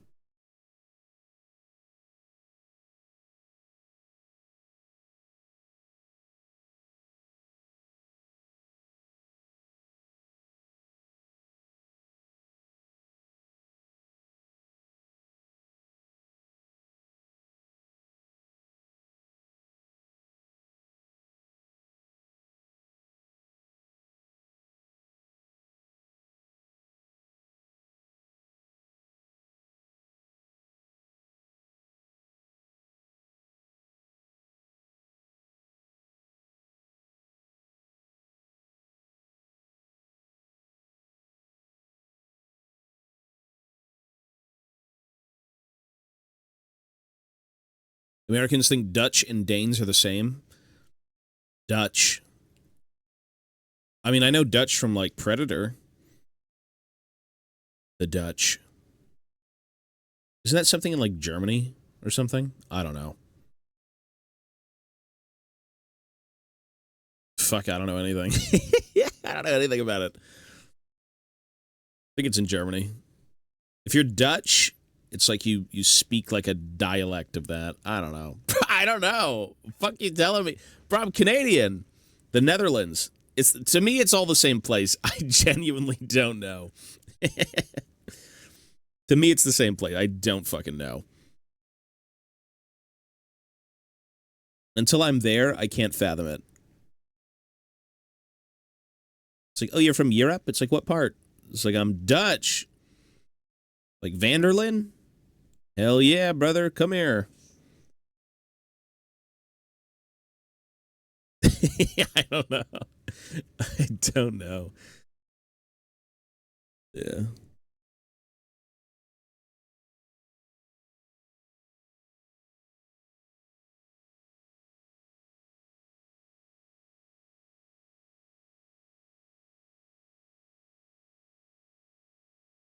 Dutch, what are you doing over there? I'm growing mangoes, my boy. They've got mangoes in Germany, my boy.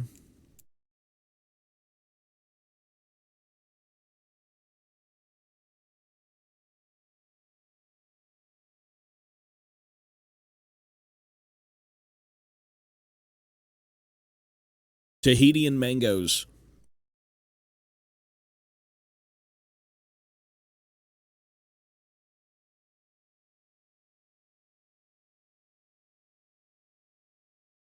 All right, I can't be fucked with to build the rest of this right now. I think I'm done.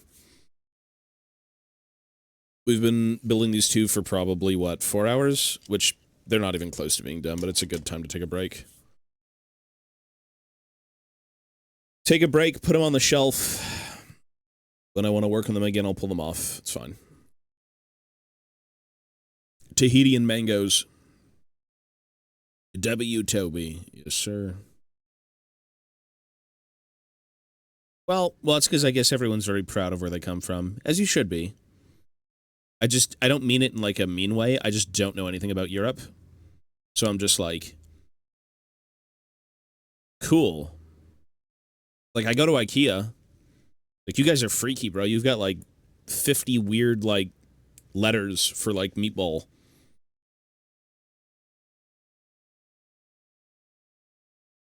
It's not chocolate. It's, like, Shakalaka Shuga Gabagan with like 50 different like things going on.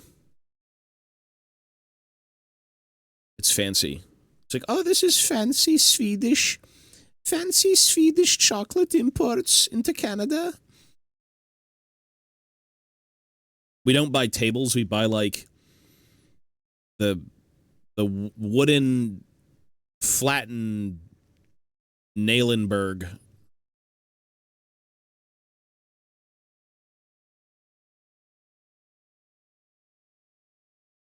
Chocolade. Is that what it is? I mean, there's so many, like, I don't know. There's a lot of names and things going on. Obviously, they're names for products, but, like, you know. That the Swedish know their names well. They're crazy looking.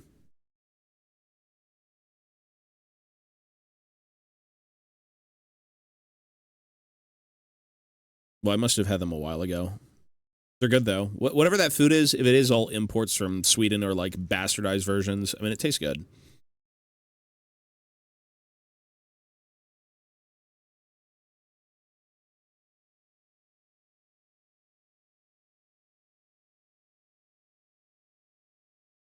This blue tack is crap. Okay, let's not use it this way.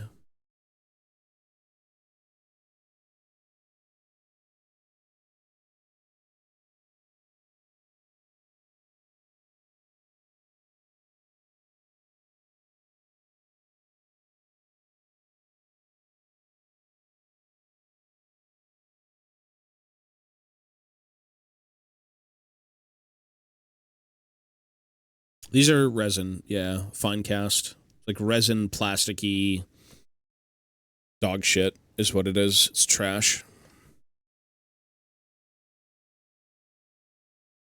Everyone's least favorite material to work with.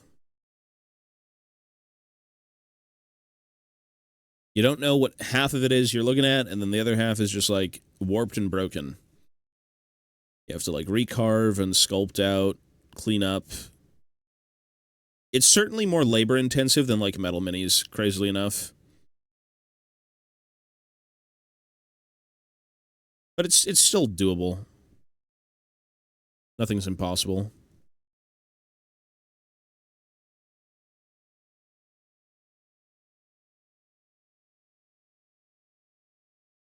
All right.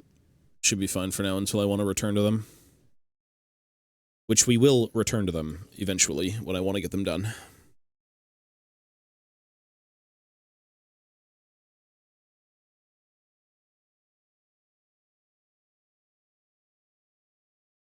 Alrighty. So, I'm going to take a little break here. I got to go... No, we're doing it tomorrow. We're for sure tomorrow, not today. I'm going to go eat. I'm going to go take Mochi out. When I come back, we're going to work on something else for like at least an hour, maybe 2 hours. And then we're going to watch the 40k reveal of 11th edition. And then I'm going to get on League.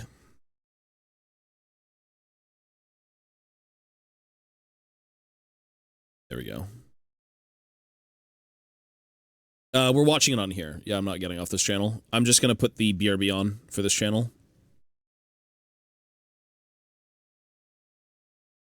All right, there you go. Semi-assembled Thror and Thrain. Father and son. But yikes, Finecast is not fun. The launch box reveal is today at 2 p.m. EST my time, so that's about 2 hours and 20 minutes from now. But I'm going to go take like a 20-minute break anyways. I'm going to go eat, take Mochi out, and then be back, and we're going to watch it, yeah. I'll work on something different for about 2 hours, probably. The launch box of 11th edition. So all the new orc sculpts, all the new Space Marine sculpts. I just want to see the orcs, to be honest. That's why I'm watching it. I'm not going to be buying any new orcs, but I do want to see the sculpts at least. I'm very curious as to how everything looks all together.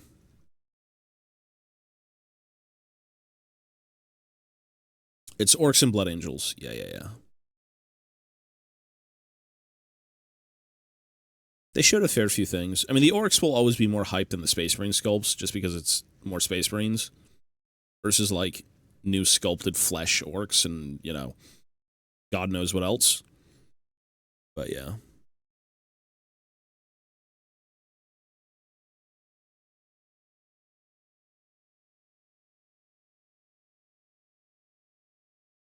All right, folks, I will see you guys in about 20 minutes or so. I'm just going to sit on BRB.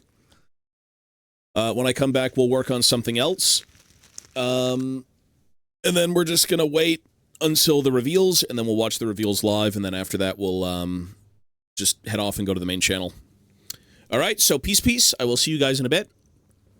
And talk soon, folks. BRB.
Back. We're here. All right, yo. Oh my god.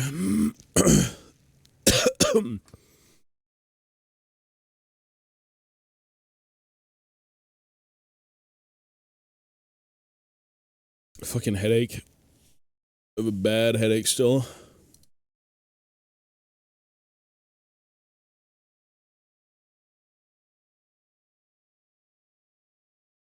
One sec.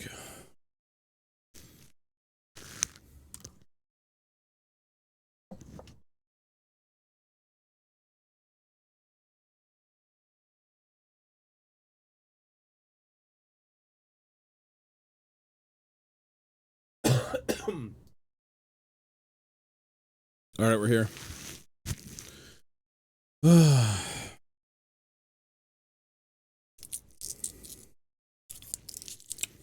Very nice out. It's a bit cold, but it's nice. It's good. Go get some air.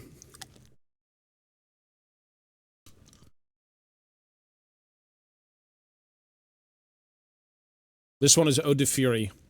Miracle of Sound.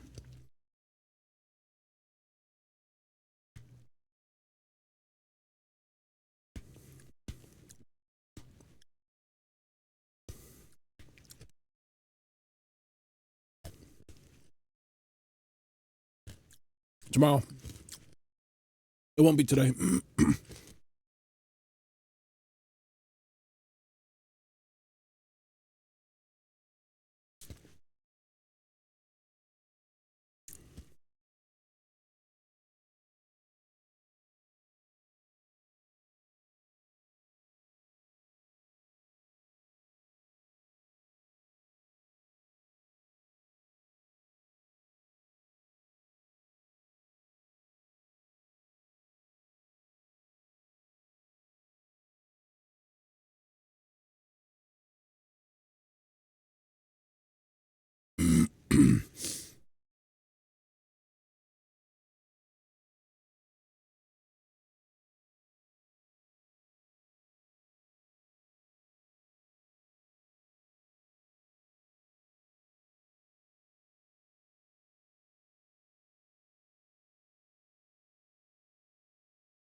Alrighty, well, we have the reveals at 2 o'clock.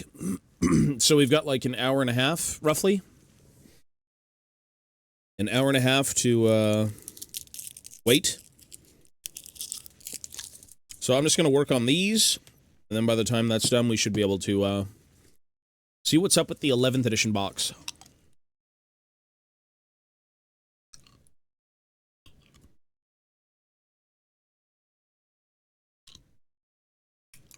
I'm very curious as to how it looks.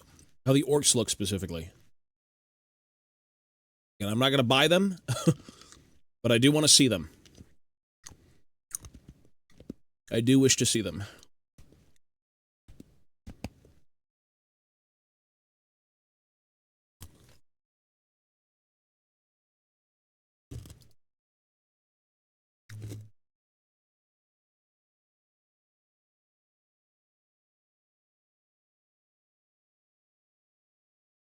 Just 40K.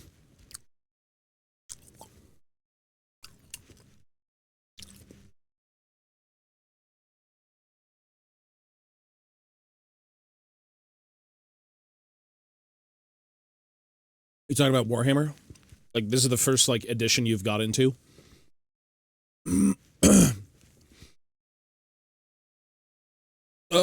That's an excuse! Don't do it.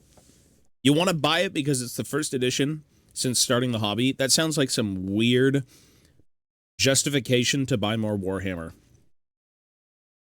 Am I wrong? We all need to cope with some sort of justification as to what we need in this hobby. That's one of them. It's gotta be. If you want to, though, go for it, man.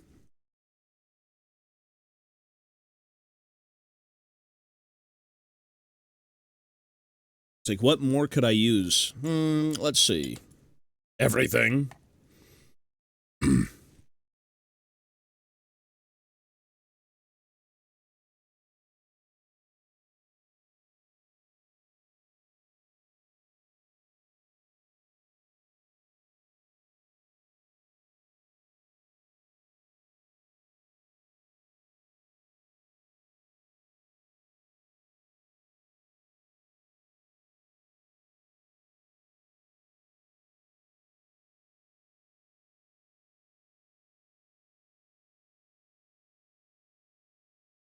I have nothing to work on that I wouldn't just pour my whole brain power into. You know what?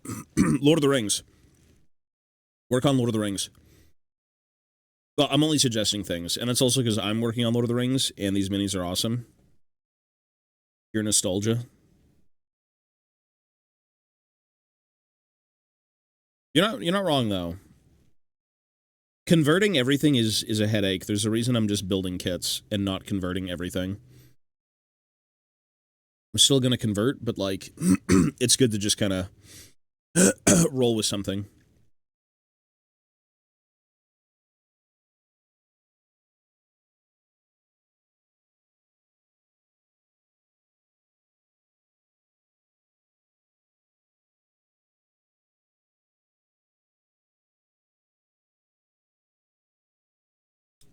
Most GW things I feel like are gonna be kind of, well, maybe not actually, not anymore.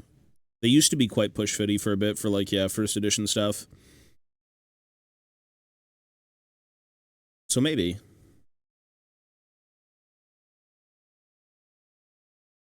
Delver, hello, sir.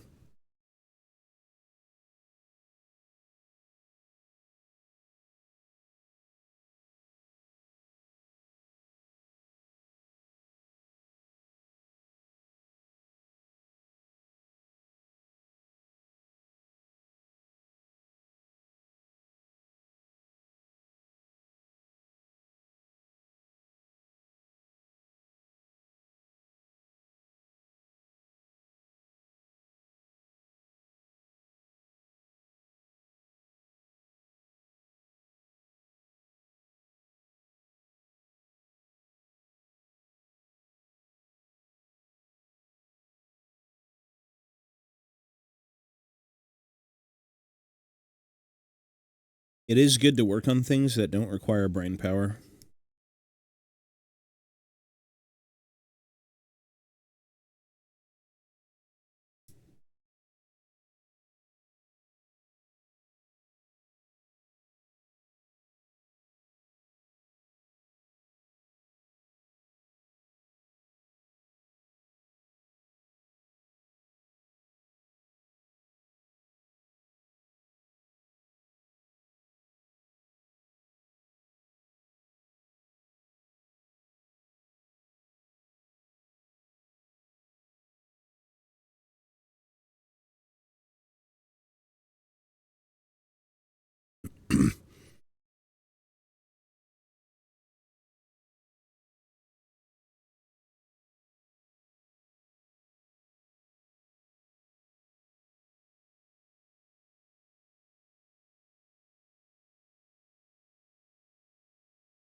The last launch box I bought was 40k 4th edition, so I will be buying this box as I just restarted the hobby. Oh, that's cool. Yeah, 4th edition was McCraig. 4th edition was, oh my god, my voice. Yeah, that was a fun box. That was actually when I first got into 40k.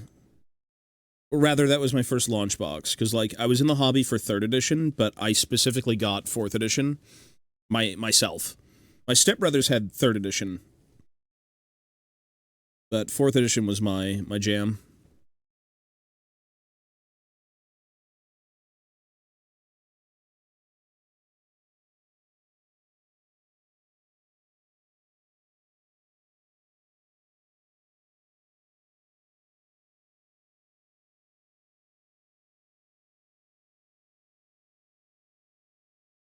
Yep, Dark Eldar, Black Templars.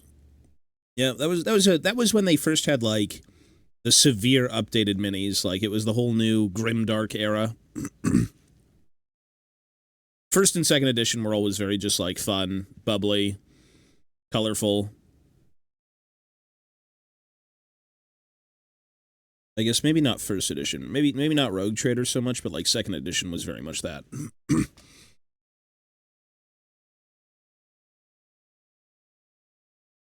Third edition is where they found their footing. Fourth edition was where they dialed it in. And then so on and so forth after that, just kind of, like, fleshing it out.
I miss walking into the old games workshops. Oh my god, you could buy anything.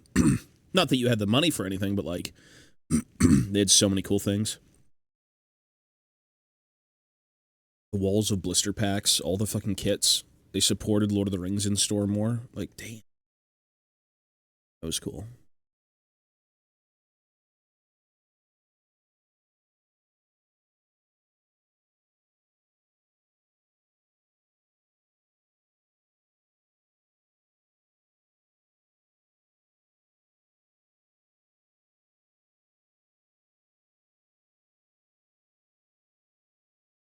Fun times it was. Fun times.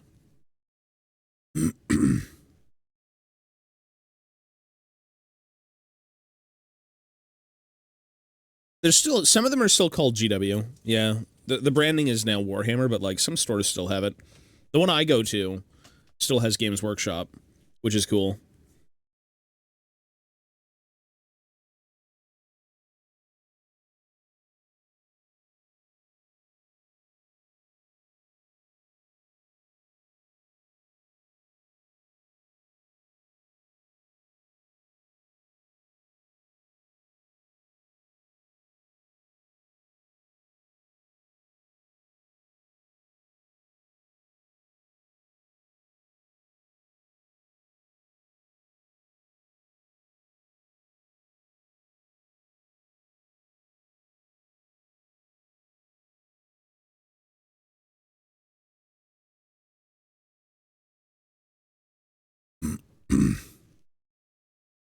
Yeah, they probably just went through and, like, rebranded everything immediately. I guess it depends on the store location, because there are some here that are named now Warhammer. It's just the one that I go to is still GW. Like, a lot of them have changed, though, for sure. And a lot of the paints as well are all their, you know, new Warhammer branding and everything. Yeah. It's cool, though. It's good to remember the good old days. It's okay. We can reminisce, but we can't go back in time. We can only try to relive those days.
Wonder how it is in the UK. I'm sure every store in the UK is probably now just Warhammer, which would make sense. Yeah, I can take a look. Give me like a few minutes and I'll take a look.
Let me take a look.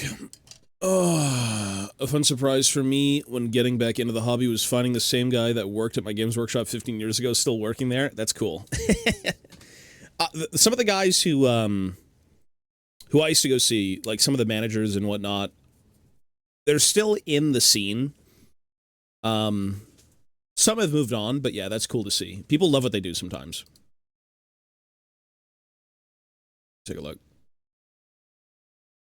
Oh, those look really good. Those look funky as hell.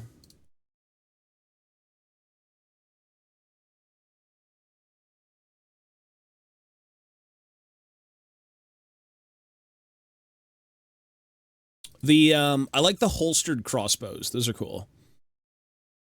The helmets are really fun too. They look pretty crazy. You're using the hammers of the organ gun. That's cool. Yeah, those are fun.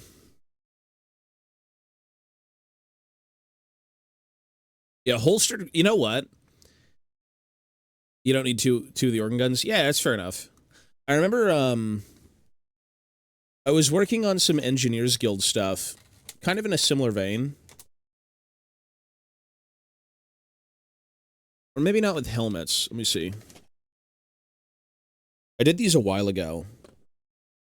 But I was doing something like pretty heavily converted to, like you have backpacks and stuff, and I did mine with like the Caradron bits to make them look a little bit more like Expeditionary Guildy. Yeah, that's cool. Never got around to finishing this, but yeah, backpacks are sick. Dwarves with backpacks are great. Like, you can see, like, climbing equipment. Yeah.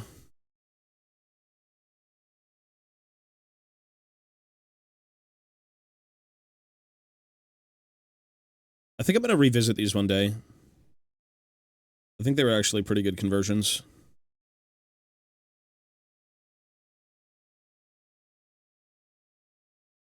Yeah, that's cool, though. The more you put on a dwarf, the better, sometimes. Yeah, there's some more.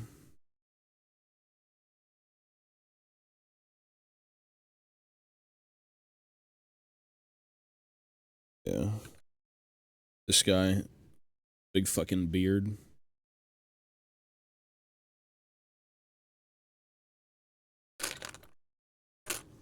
Yeah, I never got around to finishing them, though. I was gonna work on a crank gun. Because it was supposed to be part of, like, a KO spearhead.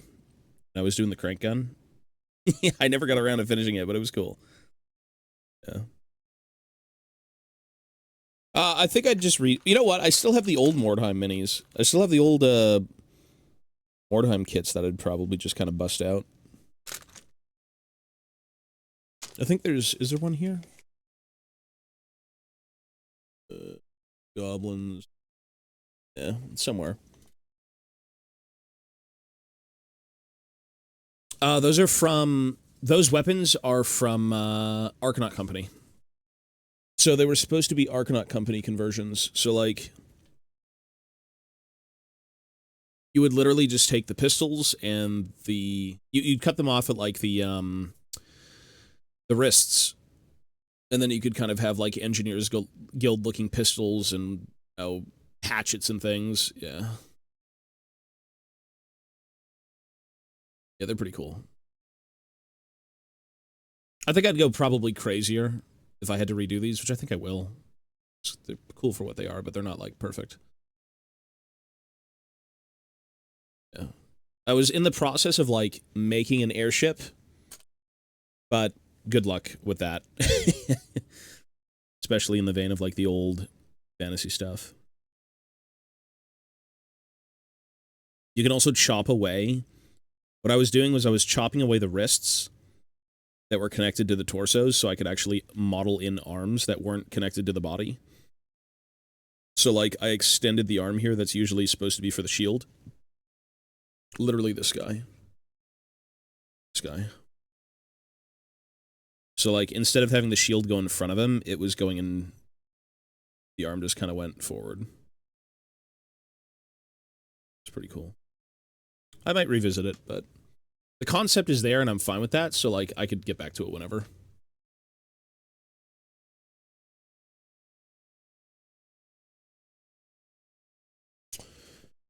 Cool stuff. Thunder Barge. It would have just been, like, a small barge of some kind. Probably, it would have... It was supposed to be the Tier 2 barge for, like, the KO stuff, which I think is, like, the frigate. It's the gun hauler, the frigate, and then the ironclad. Which actually, I am going to do a KO army. I am going to work on that, but I just don't know when. I have the new spearhead, and I have the characters. So, eventually.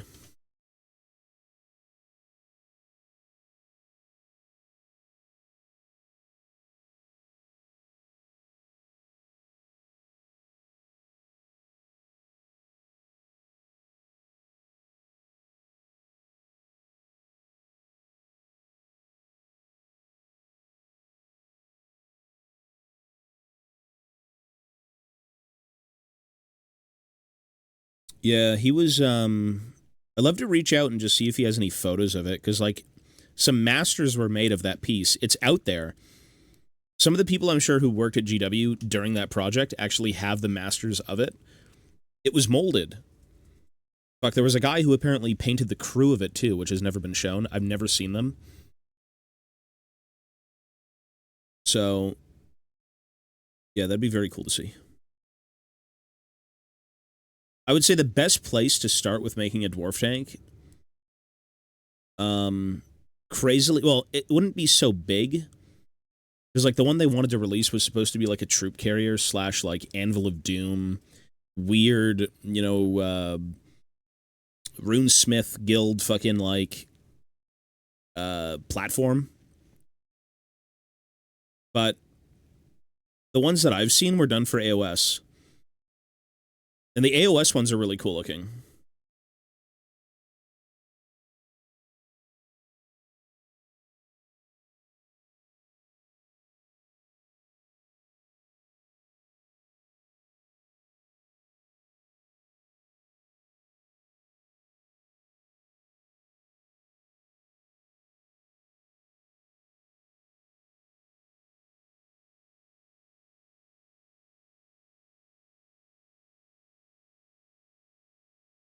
I think if you look up,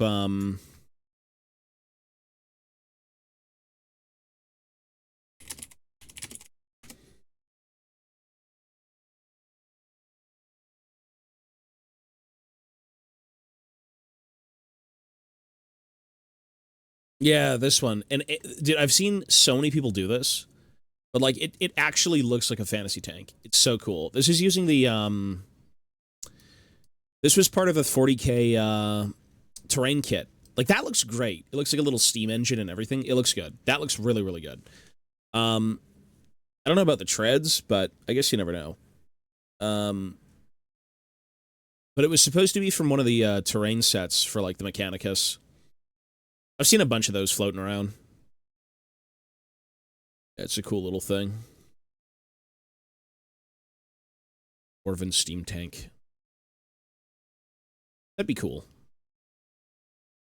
I would just say, though, you know, in all honesty, if you wait long enough, you may just get one. You may get one in the form of, like, the city's dwarves that are eventually going to get something this coming edition. Possibly.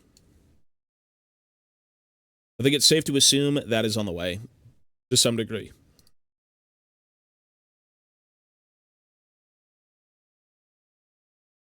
Yeah, there's a lot of cool stuff out there. They yoink the steam tank. Yeah, steam tanks are cool, man. They're funky, though. Steam train. Any sort of creation at this point, any vehicle would be lovely. The old Empire steam tank. It's a little bit too Empire. I would say it needs to be a little bit more, like, blocky, I suppose. Like, the steam tank is a skirt. It's just like one big pointed skirt. It doesn't look very dwarvish. Yeah. I'd say that's very... It's very Empire and not very dwarf.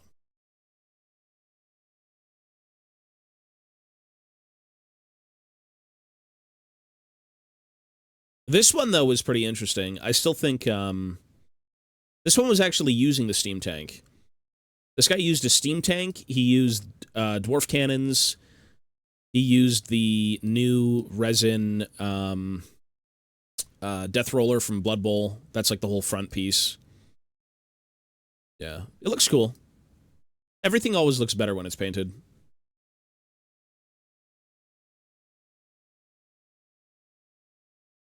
Maybe. Hey, just you fuck around and find out, I think, when it comes to, like, doing things. Yeah. Speaking of Blood Bowl, I don't even know where the fuck my Blood Bowl team is. I'll try and find it later. Yeah. Bugman's Revenge is what this guy called it. There's Bugman on the back. It's dead Joseph Bugman. Bugman's Revenge. Cool. That was the Warhammer World Bugman's Bar exclusive for a few years. Except very much alive, and he's very dead.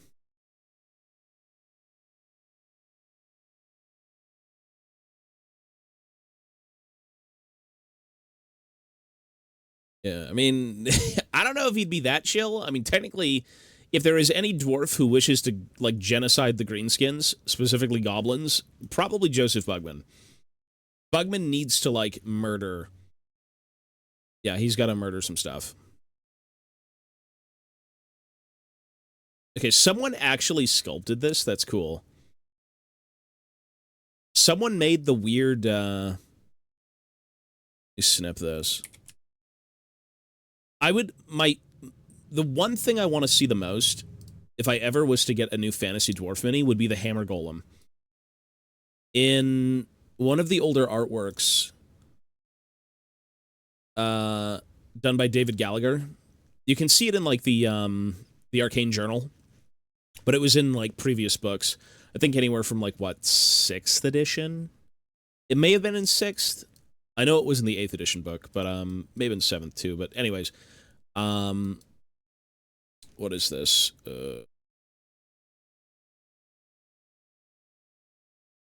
Save. Here it is. Yeah, someone made the David Gallagher Hammer Golem. It's not like a one-to-one, but, like, that's cool. It may look goofy, but, like, that is one of the coolest things I've ever seen in, like, the artwork. You laugh seeing it in the back. You don't like it? I think it's fucking awesome. It's such a dwarf thing to do. It's like, what do you do as a dwarven engineer outside of, like, honor those who came before you and turn something into, you know, like, oh, an ex-engineer or, like, your master into some sort of immortalized giant mechanical behemoth. It's so cool. For dwarves, it's perfect. I love it so much. I think I've got the image floating around somewhere. Someone posted it. Oh, I literally have it on my Twitter. I was talking about it on Twitter. Let me find the official one. I would love to see that so much. It is such a dwarven thing. It's so cool. Let me go back to Twitter. Keep going, keep going, keep going. Nope. Here it is. Yeah, the hammer golem. There's the barge, and then there's the golem. That's so sick. I would love to see that. It looks like it has an organ gun below its big, like, face. It's got 2 hammers. It's a steam engine. I'm assuming there's probably maybe, like, a flame cannon in its mouth. Like, that would be dope. You know what you could make this with? Which actually, unironically, I was trying to make this at one point. You could make it with, the Battle Forge from fucking the Fire Slayers. That would be the perfect piece, because that's what I was trying to do at one point. I hollowed out the mouth in the Battle Forge, and then I put a flame cannon through it, and I was using a Chaos Dwarf. I think it was one of the engines that the Chaos Dwarfs have, and I was going to shave it down and make it look more dwarvish, and then basically put arms on it and put an organ gun kind of sticking out the front. Like, that's one of the coolest things. You'll never see shit like this in game. I mean, fuck, we never even got, like, a barge mini, but we had rules, but yeah. That's so good. That is too fun. Fun, fun, fun.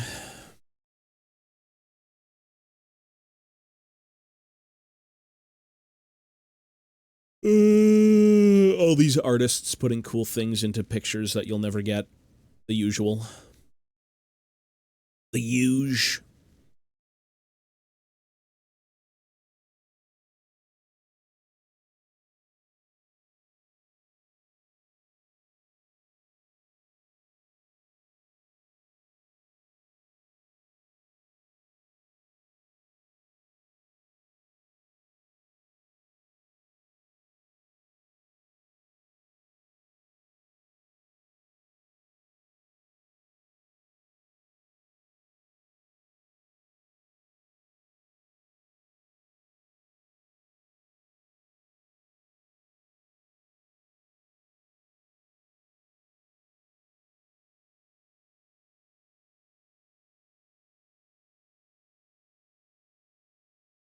Well, a lot of the older flavor art had a lot of, like, very cool and different things going on. The new stuff is a little bit more dialed in. It's more like represented, or it more so represents, like, the minis that are kind of in store. I still think they do it, though. Like, well, I know they do, because in the Votan book, they had a bunch of, like, fucking larger, vehicles. It was, like, the Colossus or something. I forgot the name of it. They still do it, but yeah. Usually, it should just be the minis. It's like, you see that artwork? Well, you can replicate that in miniature form for $3,000.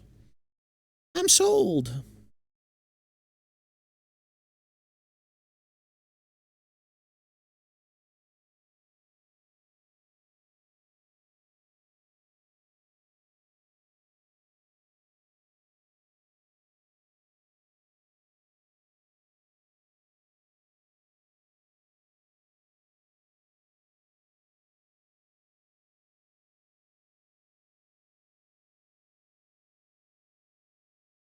I think I've seen those. I think I used them at one point. It was like the weird battering ram one. They turned a battering ram into, like, a fucking tank.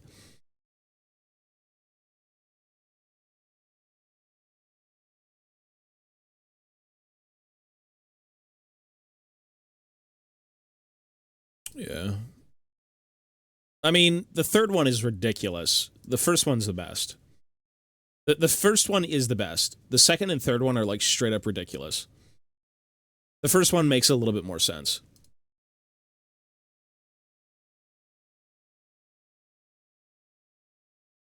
I'm sure you can do it, but, like, it's not a common thing. No. Homebrewed rules is what it's called. They don't really do it too often.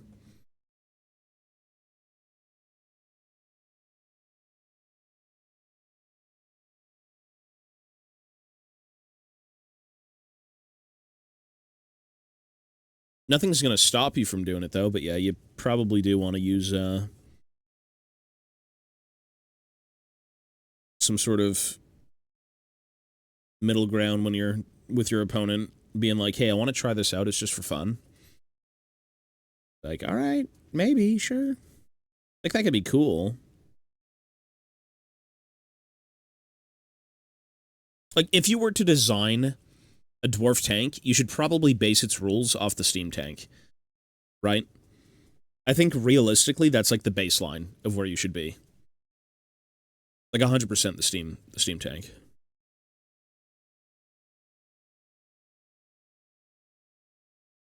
Too cool for you, bro.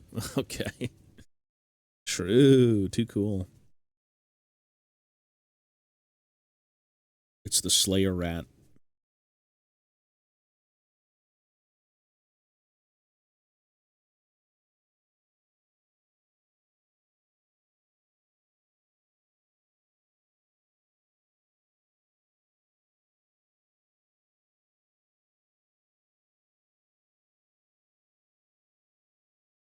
And I have a headache, brother. I have a fucking headache. It's not fun. I think you are very cool for chasing your hobbies. A lot of people do. You should chase your hobbies. Hobbies are fun.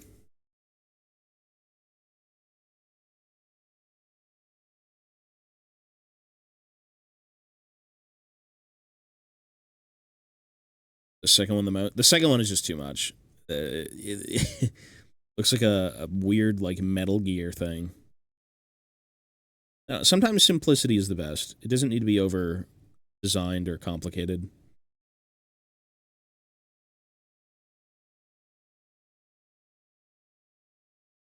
The first one is kind of a mix of, like, the War Wagon, where you've got a bunch of people on top kind of shooting off. This is the furthest thing from cool. True. You're not wrong.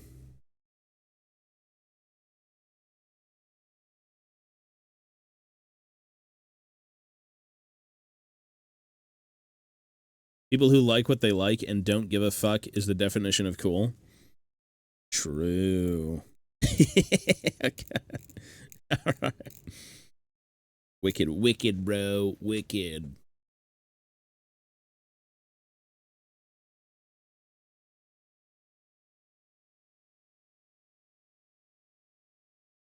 Yeah, it's so weird. Our emotes on this channel are a bit poo-poo.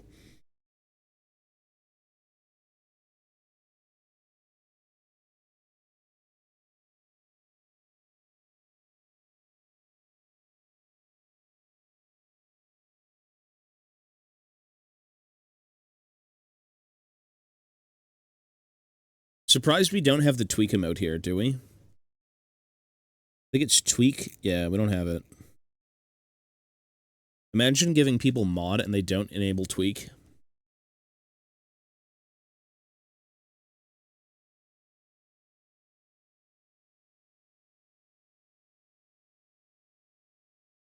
Yeah, I know. I just realized he's not an editor on this channel. I can do it myself. Now that it's uploaded, let me just do it myself.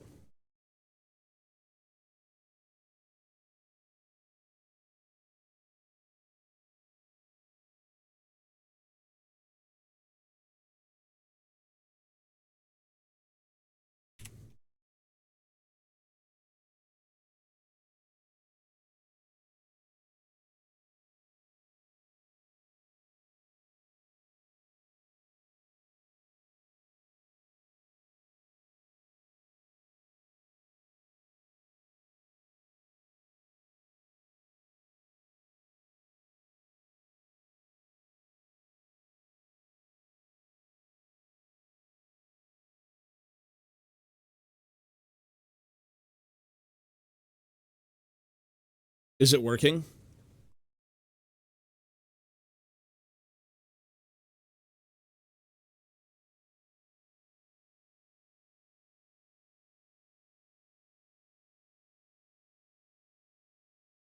I don't know why that's a thing. Anyways, I'm good. Enjoy. I can't see it. I don't think I even have... You know what? I can't see it because I'm not using the desktop version of Twitch. Let's see what it looks like. I have a fucking headache. Channel.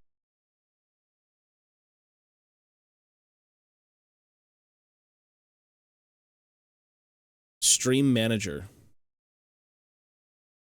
Still can't see it. That's okay. Enjoy it. I don't need to enjoy it. I've seen that shit enough. I have seen that enough for one lifetime, I gotta say. Ugh. Okay. I am so genuinely, like... Just my head feels like fucking ass. I just want the reveals to come out, and I might just go take a nap. I do not feel good right now.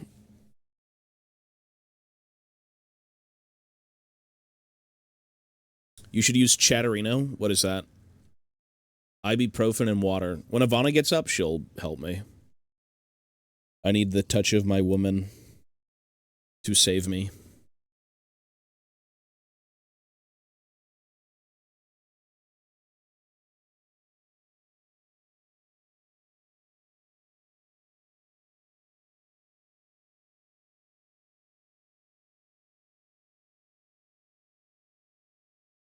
Dude, this guy's rocking the David Townsend. He's got the skullet.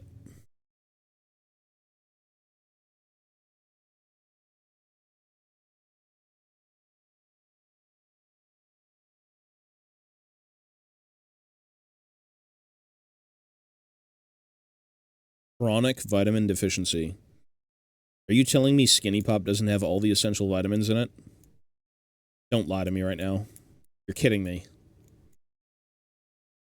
Don't say that.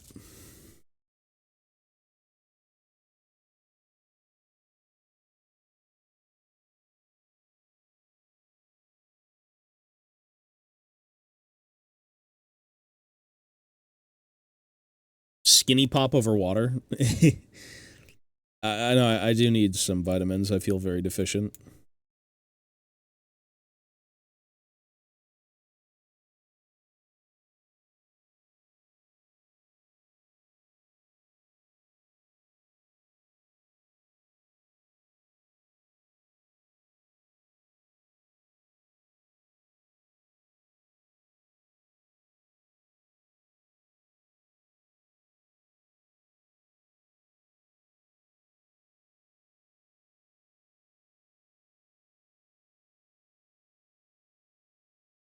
When in doubt with Finecast, you are gonna resculpt noses all day. This guy doesn't even have a nose. His nose is just mush.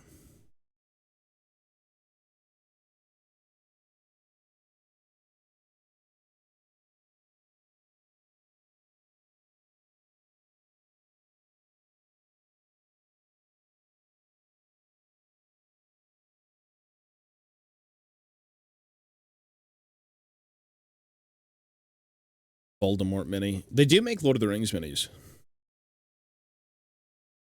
When you see Tobias' shriveled up corpse in a Souls game, you can loot Skinny Pop. True. It lets you build the weapon, the Skinny Pop weapon.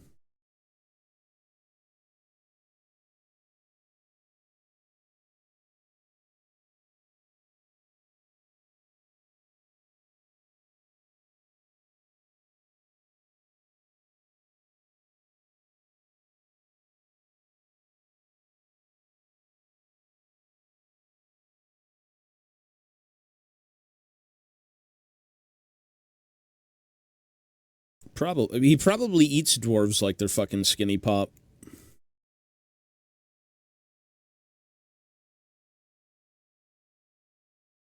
I want Smaug.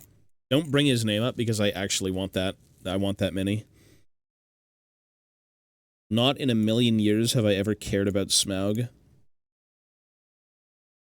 Like, he's cool, I get it, but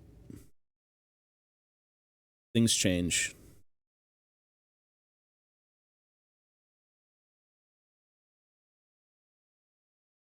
Skinny Pop Mukbang. Yeah, the $700 one. I want it.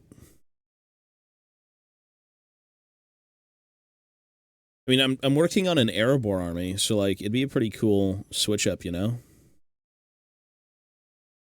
If I was forced at gunpoint to play evil armies in Lord of the Rings, I would play Misty Mountains, and I'd play, Smaug.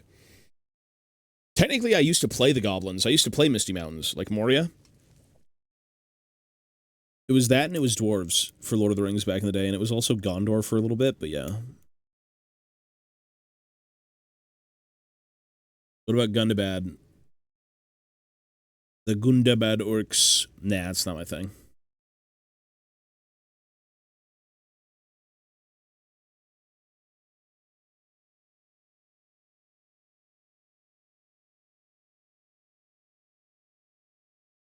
I don't mind Moria, but I'm not really a fan of, like, the Gundabad stuff with, like, Azog or Bolg or any of those guys. Yeah.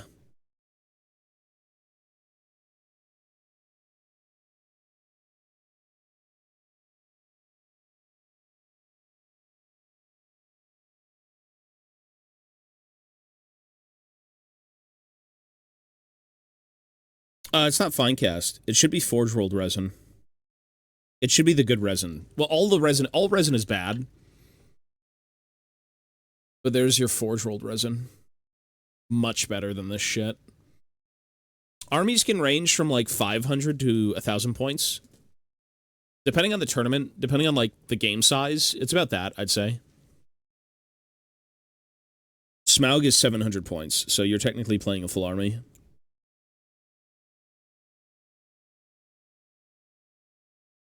There's smaller games. Oh, depends on the army. Depends on the army, depends on the comp. Most armies, you're going to spend most of your points on characters. Characters are really good in Lord of the Rings. Usually that's where your points go. So as an example, if you're going to play Erebor, I believe Thror is what? 130? 130? 160? I think he's 130. Thrain is like 130. And then you're probably going to take, like, Thorin, Balin, Dwalin, or not Dwalin. Actually, yes, Dwalin. If you want to at least go thematically. And then you've got, like, a bunch of, like, Grimhammers and Warriors. So most of your army, like, half of the army is probably just in points. For, like, heroes. 15, 25, 25, 40. It depends on the army. It depends on what you're playing. You can get as low as a Goblin for, like, 4 to 5 points. Or something like, what, double or triple that for infantry, depending on what you're playing from. There's so many different armies. Like, I can... Here. One sec.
So, like, as an example,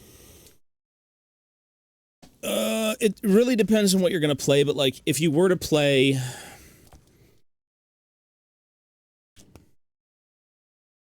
Let's say you're going to play the Army of Thror. So that was before they fell at Erebor. Or I guess even after, all things considered.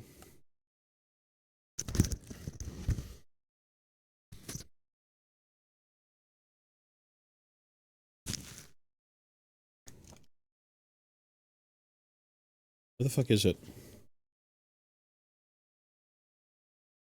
Aren't the dwarves the first thing in this book? Yes, but where are the army lists?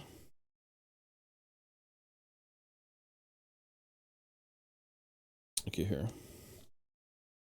So as an example, depending on what you want to play, think of it as like Expeditionary Force, Grand Alliance, blah, blah, blah. You basically just get like a variety of units and you can play those. One sec.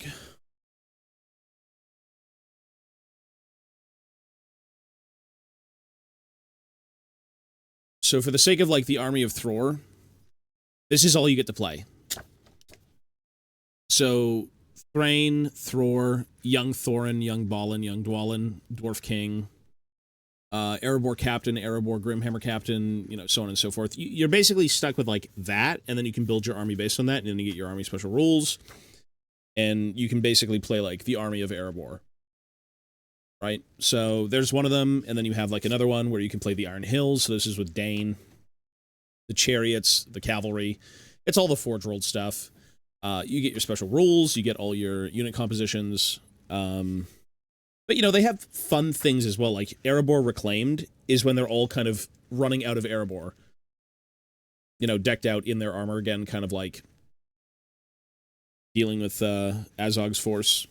You get like Lake Town, Survivors of Lake Town. It's a lot of like thematic armies. Tons of thematic armies. You get another force when fucking Dane is king of Erebor. And you can play with his son, like what, Thorin the Third? Yeah. You could basically just play straight up the Fellowship if you wanted to as well, I'm sure. Yeah, but this is just the this is the Hobbit book. So it really just depends on what army you play, because like your heroes are going to be probably the bulk, and then you just spam units. And then you've got Khazad-dûm at its height with like Durin the Sixth, Khazad Guard, Dwarf Warriors, Dwarf Rangers, Iron Guard. It's all the classic dwarf stuff. This is like your very typical dwarf army. This is Erebor during the Lord of the Rings, so like when they were being assailed by the Easterlings. And you've got like King Dane when he's old, you got his son, Gimli, Gloin. It's pretty cool. It's pretty fun. A lot of thematic stuff. Yeah.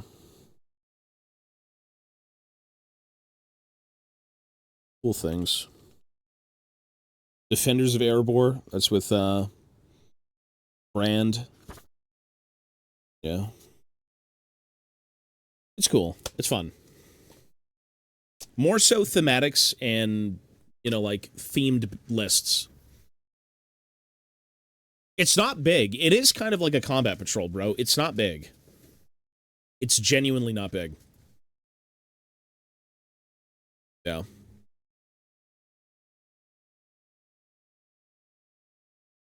I'd probably say, technically you could just play dragons, or you could play like, you know, expensive armies and just have like a few things floating around and that's it, but yeah.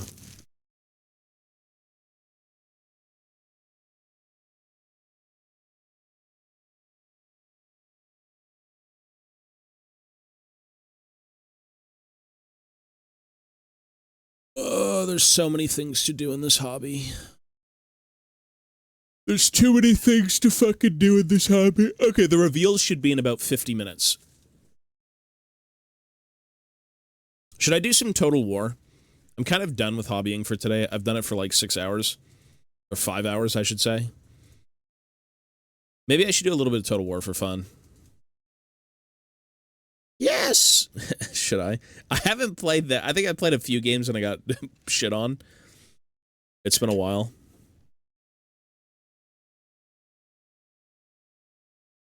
Yeah, you can play the Nazgul. You can play Sauron. You can do all that stuff. Yeah, you can literally play anything. You can play Sauron as the Necromancer. You can play him as, like, the big dude from the fucking first movie with, like, The Last Alliance. Yeah, you can do all that stuff. It's just a matter of, what's appealing to you. Sauron, I think, is, 400 points? 300 to 400 points is what he is. I've literally seen a list that was Sauron and 2 Troll Chieftains. Like, yeah. You can do it, bro, it doesn't matter. You can fucking throw fucking Smaug down and you're done. It's like, have fun. Some shit like that. 400? Yeah, he's rightfully expensive.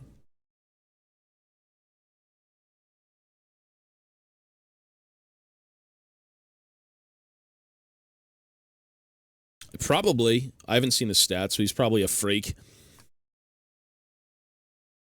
I mean, he's the Dark Lord. There's no reason he wouldn't be. For that many points? Yeah, he better be fucking good.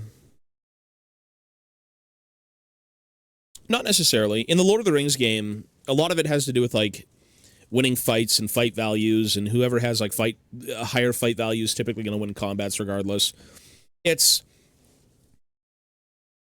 a different game. One sec, sorry, I'm trying to find something. Here it is. Yeah. He's got magic, I'm sure.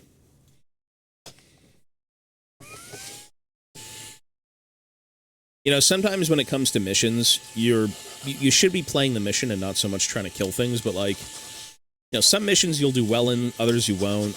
You know, high model count, low model count, it just depends. It's a tabletop game. You're not always kind of getting the same thing every time you do it.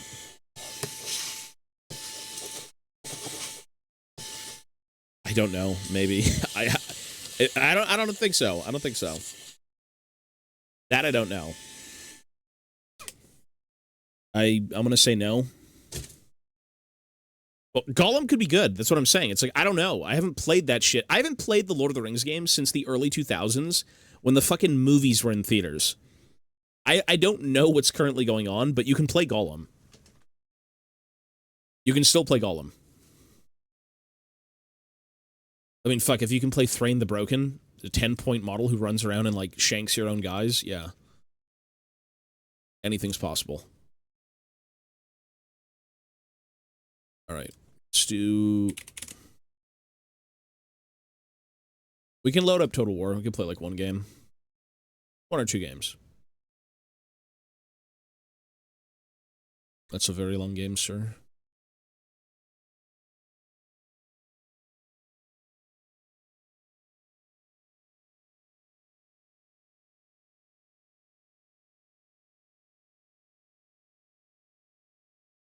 No, I'm just gonna play solo queue later today. That was fun. You got a really shitty duo, though. I'm not saying a duo, but you got, like, a shitty character. Yeah, I know you don't play fucking Yasuo. I don't know who your partner was, but yeah. I didn't mean that. I mean, like, Yasuo and Yon is not... probably not your favorite. That's funny.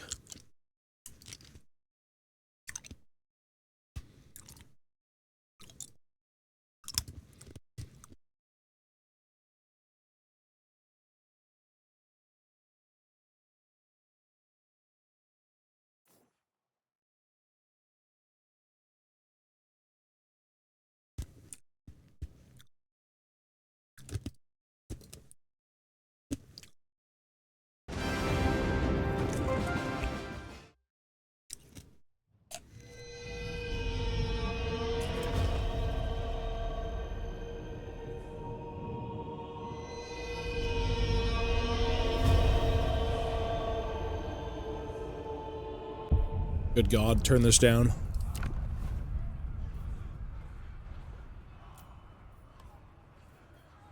All right, we'll play a few games, and that's it. We'll play a few games, just so we can get to 2 o'clock, and then we can watch fucking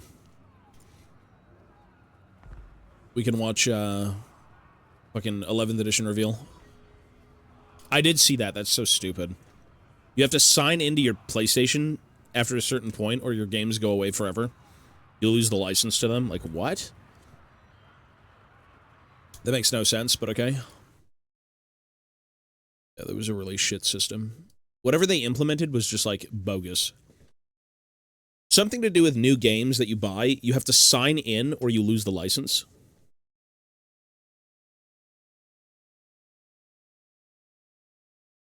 Something terrible.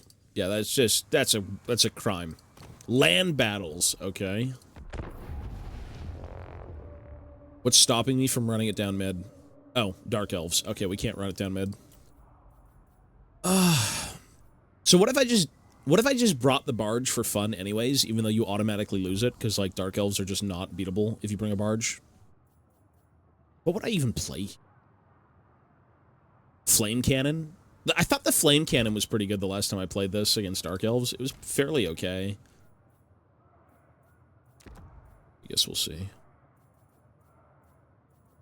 Ooh, you know what? The double gyro bombers. Are those still good? I can't remember. Let's just fuck around. I'm just gonna fuck around. If we get shit on, we get shit on. If we get destroyed, we get destroyed. It is what it is, brother.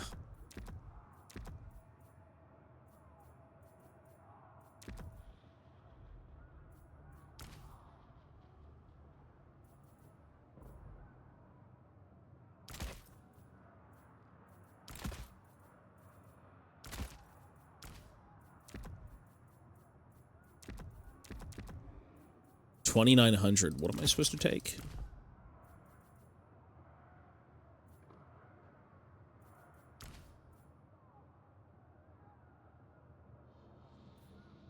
I forgot how to do matchups. I forgot. What do you do? I mean, you can't really go wrong with, like, Drakes, I suppose. This is just like a ass comp, though.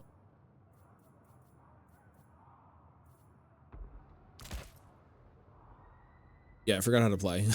Yeah, fuck it. Roll with it. I hope it works. It's more of an anti-piracy policy for people when they buy games, install it on another machine and redeem it. Oh. It's still kind of weird, though. I don't know. I think for the average person, it just comes off as, like, bizarre.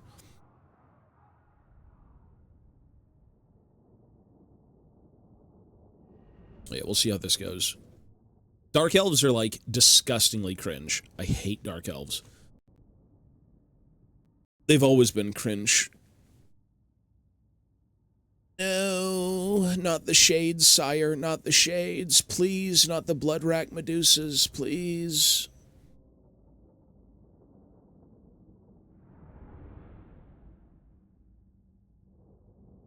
Not the witches. I can't beat the witches. How do you beat a bunch of crazy elven bitches? Not with infantry. You need flamethrowers. You need blasting charges. You need anything that isn't a hand weapon to beat them. I guess we'll see how this goes. The audio isn't fucked up. That's a first. It's usually, like, terrible. Let's see if I can remember how to play this game. Butcher of drakes! Dwarf warriors! It's lagging.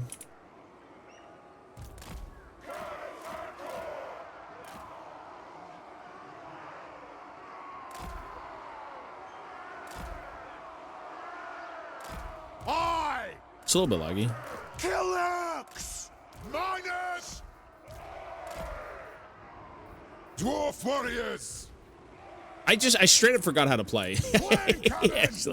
Oh, God. Oh, that's right. They have harpies, too. I forgot the harpies. Right. Harpies. Fighters! Locked and loaded! Malachi Macaison! Okay, we need to lock in.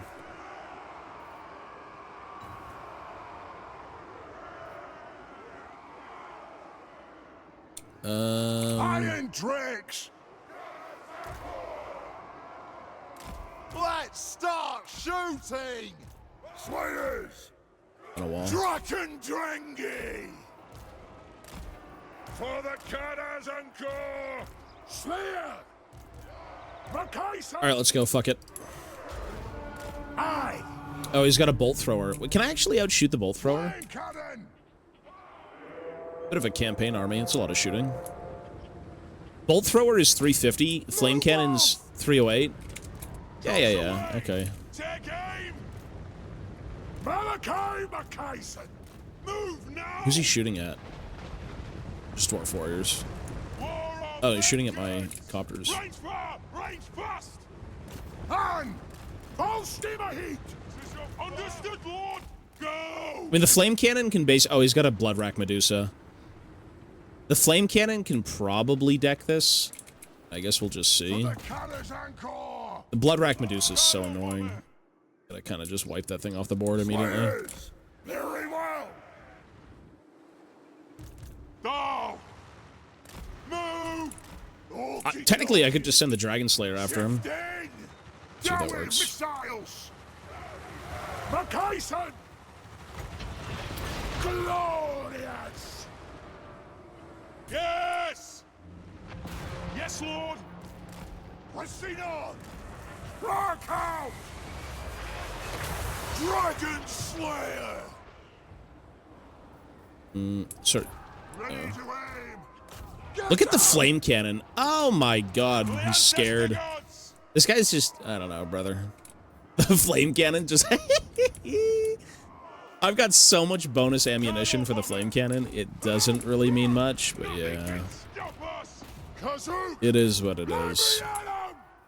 Holding ammunition! It's hilarious.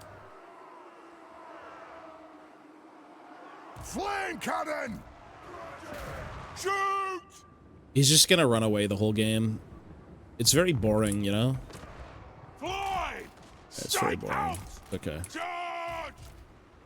Light shadowless! At least he's got no healing. We demand blood! Slay the Oathbreakers! Go! Take to the air! Remember character! Move now! Move! Run! Charge! This game is so annoying. This is the reason I don't play this fucking game. Everyone just like postures for an hour. Fire! Everyone just jacks off. Yeah. Nothing can stop us! Drain! Stuck! Kill us! Oh my lord. Look at the Blood Rack Medusa getting lit up. Kill them all! Kill them! For the ancestor gods! Iron Drakes! War of vengeance! And look at that. Move Ah, now! damn. Ready! As soon as! Preparing bombing run! Down! Kazoo! Yes! Range far! Range fast! Go! Move! Foot to stone! Dive bomb! Shoot! Range far! Range fast! Hurry! Whoa! Go! Dwarf warriors! Gyro bomber! Take aim! This won't miss fire! For the ancestors! Go for it! Bring them down! Dwarf warriors! They have wronged us! I just want to move on. Plow through! Dwarf warriors! Fire! Nout'll stop me! Kill him! Get to it! Yes! Yes! Bomb those dwarven legs! Iron Drakes! Gyro bomber! Obey me! Ja! Rage fire! Rage fast! Move now! Shield bearers, hold! Pump those dwarven legs! Blow through! Strike out! The next kill is ours! Attack! That'll do! Dwarf warriors! Charge! Nothing can stop us! Roving! Wow! Flame cannon is a little bit absurd. I'm not gonna lie. Fire! Reload! Fire! For the carrier's anchor! Kill him! Vengeance! Kazakan, Kazakin, ha! Dragon Slayer! Shoot! Gyro bomber! Anu! Take aim! Kazook! Move! Kazook! Plow through! Wyvern whacker! Come on! Range far! Range fast! Malachi McKayson! Gyro Bomber! Kill him! For Grimnir! A swift jolt that's away! Zah! Range far, range fast! Iron Drakes! Gyro Bomber! Yes! Charge! Go! Miners! Shoot! Charge! This won't miss fire! Right, settle this! Move now! Nothing can stop us! Aye! Move now! Anad! Move! Yes! Yes! Let the vengeance begin! Vacation! Aye! Inescapably sure! For the High King! Kill him! Yeah! Warrior of Grimnir! Shoot! Kazook! Rattle! Range far! Range fast! Well, not bad. We didn't do terrible. All things considered. I mean, that was a bit of a introductory game. I mean, the flame cannon is just so goofy. Flame cannon is like cheese, man. You look 40 with that cam lightning. Sorry, the cam lighting. I do, I am 40. I feel fucking 40.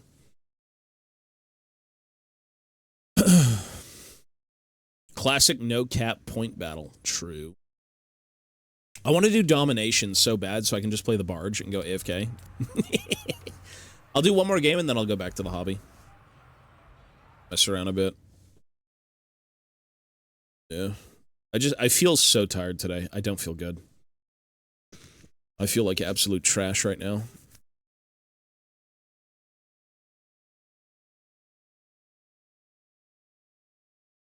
Well, they changed the flame cannon. The flame cannon is faster with less impact. Before, it was more of like a massive, like humongous explosions. Like those things would be just they felt like mortars before, and now they feel more of like slightly more area effective, like cannons. Like they don't go through things, but they just kind of land and then that's it, you know? Listen, I don't know what you're talking about. Good. I don't know yet. Doctor's appointment? I don't know yet. Yeah, we're going to do the reveals at 2 o'clock. I think it's supposed to be a live stream. I'm hoping it's a live stream because I just want to sit back and not do anything. I just want to watch something. Yeah, hopefully it's a live stream. I don't think anyone's playing Domination. Why would they?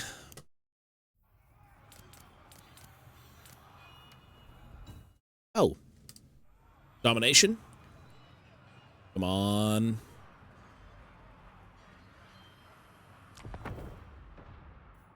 Conquest. Is this like a clan member or something? All these guys are like clan members. I want like a Thorgrim melee brawl. I hope he plays a melee army. I don't really want to do dynamic anything. I just want to run it down mid.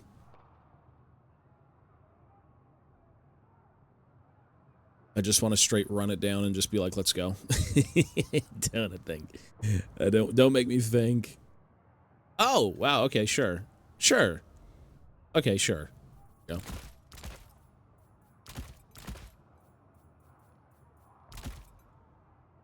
You know what I could do, technically? Technically, even more brain dead. Let's get like... That could be fun. Dude, that's pretty Giga Chad. Gotta say. A bit ghoulish. Slayers. The fact that Gotrek is 1750 is just such a crime. It's so expensive. So expensive.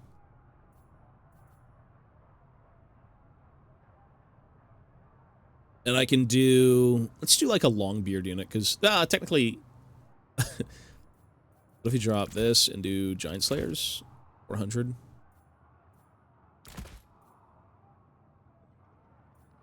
I could do triple Doomseekers and just stack them in one spot. I don't really have, like, armor piercing, but whatever, it's fine.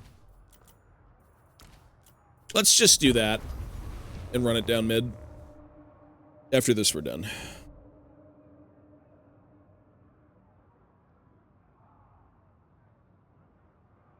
It's time to run down mid.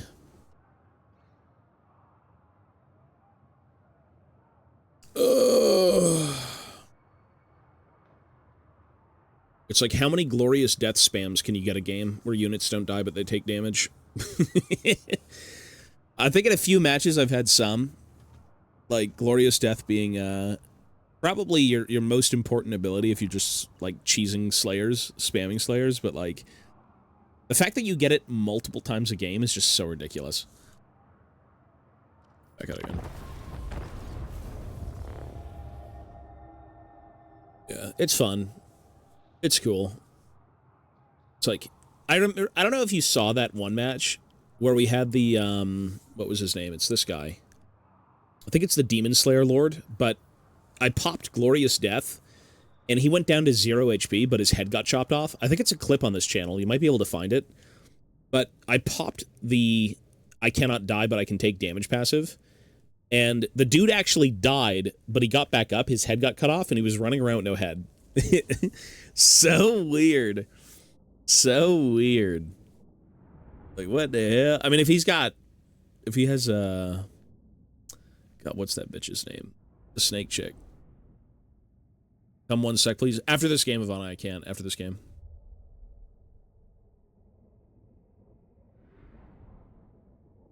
What the hell is your profile? Is that like a... Is that a ditto? Why do you have a ditto?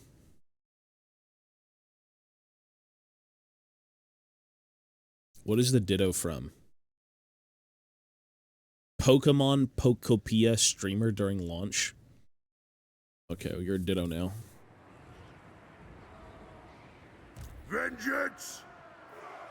This is so dumb. I don't expect to win. Slayers! Down! I don't expect to win. Vengeance! Slay them! For the Eye King! The axe of Dargo thirst! All we want to do is die. Kazakan, Kazakin, ha! Cadwin will march! Yeah! Kill Urks! Drop real armor for the first dowie that gets a kill! I like how Gotrek is just way too fast for everyone. He's 32. Maybe he started... Garrigan is faster than Gotrek, crazily enough. He's got the mask. Oh, look at this. Is she on a chariot? He's got a guy in a... What is that? Shadow chariot, okay. I was gonna say. He's got shooting, brother. I guess you can't really take the mask on a chariot, but like... Bro, he bought those jank-ass crossbows. That's so lame. Yes! It is an order! If we can somehow... I mean, we're just gonna get shot to death by, like, really cheap shit units. But that's okay. That'll do! Obey me! Slayers! Anad! Kazook! I don't think I can ever catch her. She's got, like, 70... I can't catch her. I can't do anything. Yes! Yes! It's never gonna happen. I am the Slayer King! Move! Go! Warm order! Chopping! I'll wring your neck! Scarf! Anat! Attack the Orcs! Move now! Slayers! Ulfspawn! Castle! It's so typical. Bro, this is so like... This is so multiplayer coded. Look at this. Look at this. Look at this. It's so boring. Whatever, bro.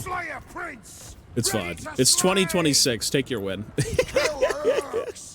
It's so multiplayer coded. It's so boring. It's okay. Son of Ungrim! That is some pussy shit. Come on, brother. A slayer's Okay, choice. knowing that we're never gonna get them, this is what you do. Understood, Lord. Right, how do you do it? Get moving. Okay, let's just do this. Go. The Gorm way, this. That's their pathing. Range far, range fast. Charge. Guard track. Guard. There you go. The game. For the Canison Corps. All right. That's basically it. That'll sum it up. As you say. This is too much. My headset just died. Fuck, I have to charge it. You know what? Here. Maybe. Hold on. Hold on. There's no way he's not looking? Oh, he's looking. Okay, we're not going to touch him. Okay. Oh, he's going the other way. Look, we can't catch him. This is like... Yeah, this is just what you do, man. This is just what you do. Does Godtrick get it? There's no way Godtrick gets him. Godtrick still has the bug. It's just... This is just what it is. It is what it is, man. It's fine. It's chill.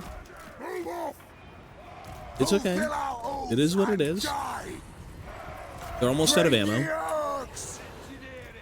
Alright, we're doing it. What you do is you weather the storm. You need to just die from all the shooting and then sit in one spot.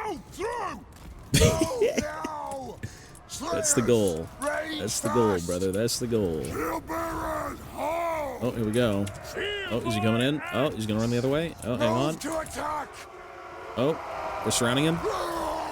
He's not looking. Nothing can stop us. He's gone. Charge. Close. Nothing can stop They're running that way. us.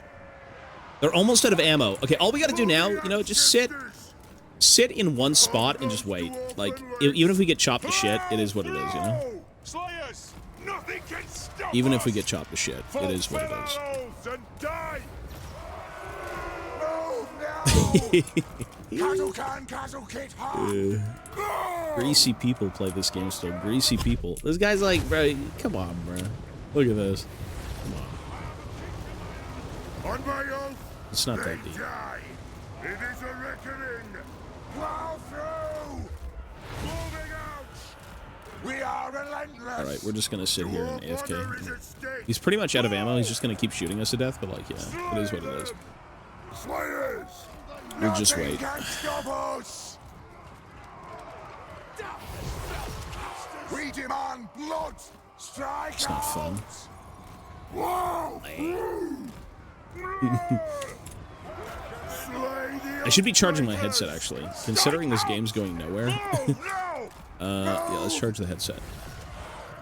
Well, this is just for fun. I don't care about this game, dude. I play this for fun. It's just kind of, like, weird to see people still not, like, just chill in these games. Like, come on, man. It's a ladder position. It's not that deep. No one plays this. Go! Shield bearers! Oh! He's surrounding me. Slayers! The end is nigh. Get moving! Right these wrongs! Kill them! For the ancestors! The end is... Go! Go! We are relentless! Slayers! Rage fast! Ouch. It is a reckoning! Move! Charge! Oh, they're out. Look. Slayers! Now we're getting into it. Go! Oh my god. Fires up! This is a Getting into reckoning! it. Fighting. Understood, Lord! On our way! Attack the orcs! Aye! Catherine will mark! I want to go after the mask, though. If I can, like, just... hang on. Doom shall come! Send them I can all! path everyone I'll into the cut mask. them down! Pussy. He's a pussy. He's a pussy. Strike pussy out! Attack! My doom approaches! I just... Come on. Oh, oh, The oh, oh. iron fist! Oh, he got his speak. chariot stuck. I don't think it matters. He's just driving away. Plow He's a through. pussy. Move now! Oh, Spawn! Kazook!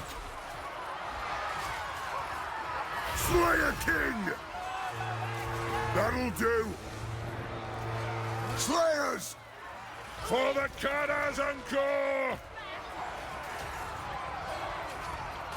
Obey me! Depends on the unit. It depends on what you're given. I think Slayers are considered bronze shielded. Yeah, they get bronze shields because they can supposedly hack projectiles out of the air. It depends on what you're given. Aye! It is an He's a order! pussy. Kill them! Axes out!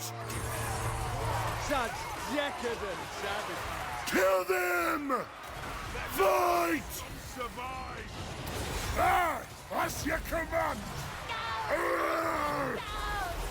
Yeah, we're just waiting for Dawn of War. Or not, sorry, not Dawn of War. We're waiting for we'll be playing Dawn of War 4 most likely, and even like Total War, but we're just waiting for the 40k reveals. Well, it's gonna be a while until these guys die, I'm not gonna lie. by the time they get low enough, I'm just gonna pop another passive. We're just gonna sit here for a bit. It's not gonna- Die, Urk! A worthy foe for my axes! My oath calls! You know what, Garrigrim might be. Fight! Vengeance! Kazo! Garrigrim's getting his shit kicked in. Nothing will stop me! Attack the Urks! Move to attack! Oh, mama. Yeah! No! Today is your doom, not mine! Yes! Ooh, is that? I mean, that does damage. He's dead. Slayer! No! The axe of Dargo thirsts! Kill them! Coward. Agreed! Damn. Kill Urks! Axes out! Cadwin will march! Obey me! Wow, Gotrek unironically got his passive. Holy shit. It's a first. Randy! Gotrek actually got the passive. That's crazy. Attack! The Iron Fist speaks! Stop! I'd be happy if the mask died, or even like the fucking Aloris. She'd probably get one tap by Ungrim. If Ungrim can hit. Kazok! Scuff! You found it? Yeah, it's so weird, eh? You pop it right at the end. Fight! What a circus. What a circus. Kazok! Oh, the chariot died. Oh, nice. Okay, sure. Ready to strike! Aye! It is an Even if he's order! got melee, just try. Dwarf honor is at stake! That'll do! Attack the Urks!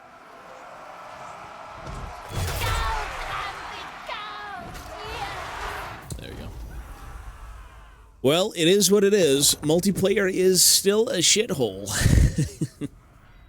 Sometimes you get fun folks. Sometimes you get... I'll be a bit greasy. It's okay. It is what it is. Alright, we're done. I actually will be right back. Hang on. Derby.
All right, we're back. Let me at least close the window here. It's kind of getting cold. Nice out. Cold. All right. So, the reveals should be in about 10 minutes. 10 minutes, and we should be looking at the new... I know. It's chilly out. The new 40K stuff. Where is it going to go live? Is it going to be on YouTube? It started now. Oh, is there? Okay. It's on YouTube or Twitch, right? Probably on Twitch too.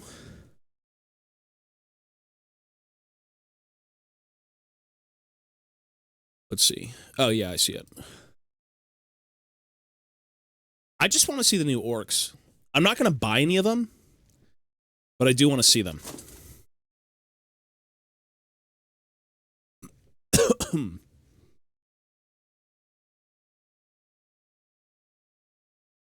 Okay, my headset's like fucking vaporized. It doesn't work.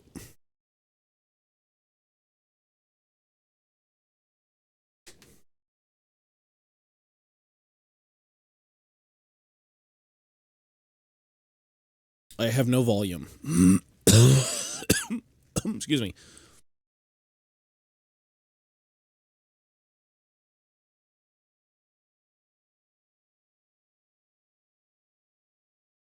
Can you guys hear this? You can hear that, right?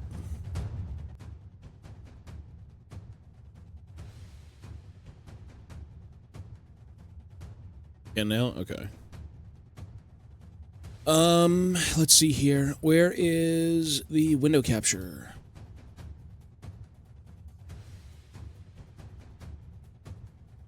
All right, we're gonna wait, and we're gonna see. Now you're gonna see. They're gifting subs. Oh my god, they're so happy.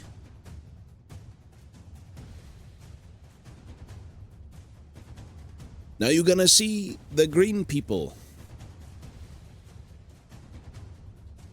Should we leave the chat room open, or do you want it closed? Should we leave it open or close it? The chat is abhorrent. I think you gotta leave it. You don't like it? Everyone's a gamer. Gamers! Gamers! Wow, this is the whole box. Space Marines and, orcs. This is the reveals of 11th edition. It's the new miniatures coming out for the launch box of 11th.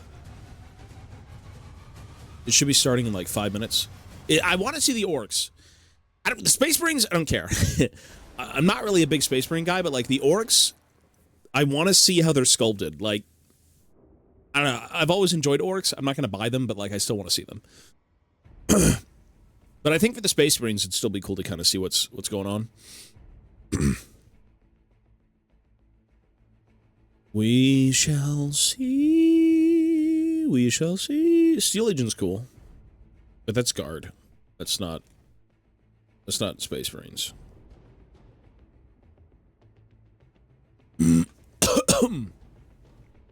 I do like the old Mark helmets, though. I don't know what those are from. I don't know what Mark they're from, but like the older helmets.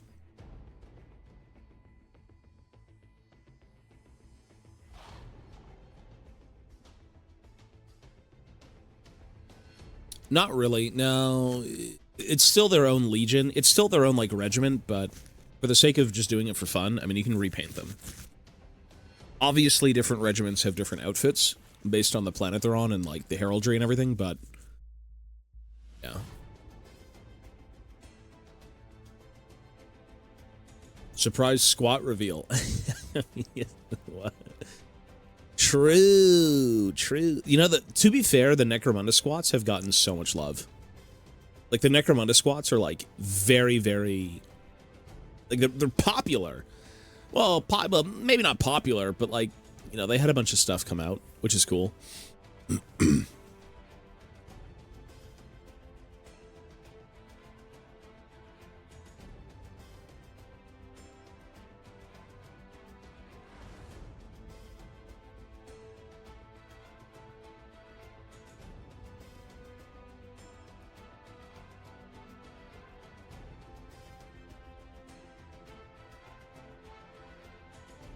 Yeah, but that was before everything was established. And now that you've got... That's not a good excuse, though. Like, yeah, just because before you didn't have, like, all of this different iconography and everything, and regiments weren't fully fleshed out. I mean, yeah. Like, no one's going to sit here and agree with a different paint scheme for a different guard regiment or anything. That's just not a thing. Not anymore. Even Space Marines have different, like, iconography and things. Yeah. When it first came out, sure. Yeah, there wasn't really much in the way of, like, uniqueness, I'd say, but over the years, they've developed more imagery for, like, the different things.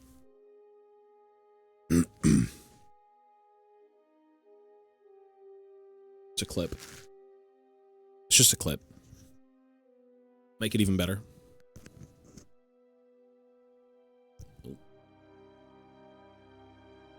Let's do this.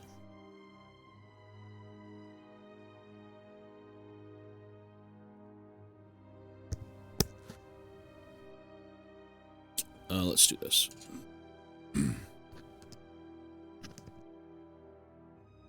I can't clip it. Now, now we can speak like this. It's on the file.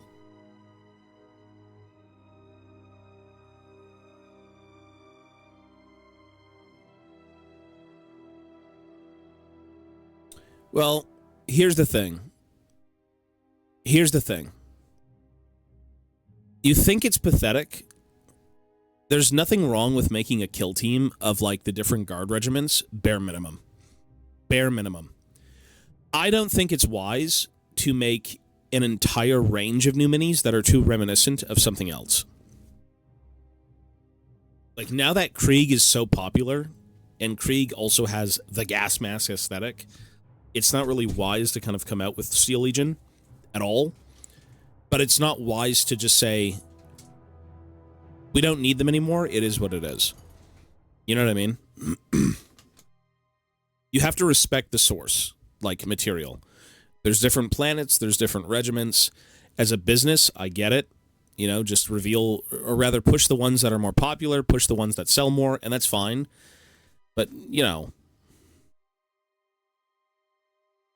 they'll do something with it later. And I wouldn't be surprised if they went back and they did, like, Vestroyans or Talarans or the fucking Elysian jump troops and all that shit. They might have already done that. I can't remember. I don't think it was them, though. I think it was the... I think it was the... Oh, God, what were they? The Scions. It's like the jump pack Scions, but they kind of look like the jump troops. Like, there's a lot of regiments out there that they can definitely do something with, but you do have to respect their own, you know, unique look, I suppose. Like, no one's gonna say, let's just repaint a Krieger in the colors of, like, you know, Steel Legion. Like, it's just not the same. Anyways, I don't even do 40k like that, so it's fine. Armageddon, the war world. Its soil is worthless. The boys. It's by the blood Oh my God, look at them, all the greenies. generations. The greeny meanies.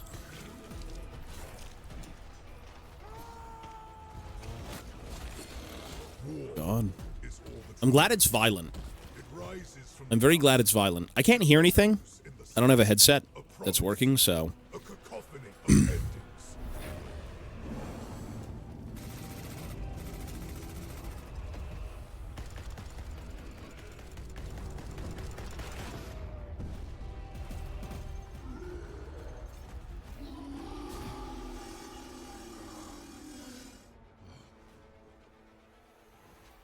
Sanguinius' sons, angels of death. We belong here. I want to see the orcs so bad. Our veins burn with his wrath. Our twin hearts hammer with his rage. War is all that we know.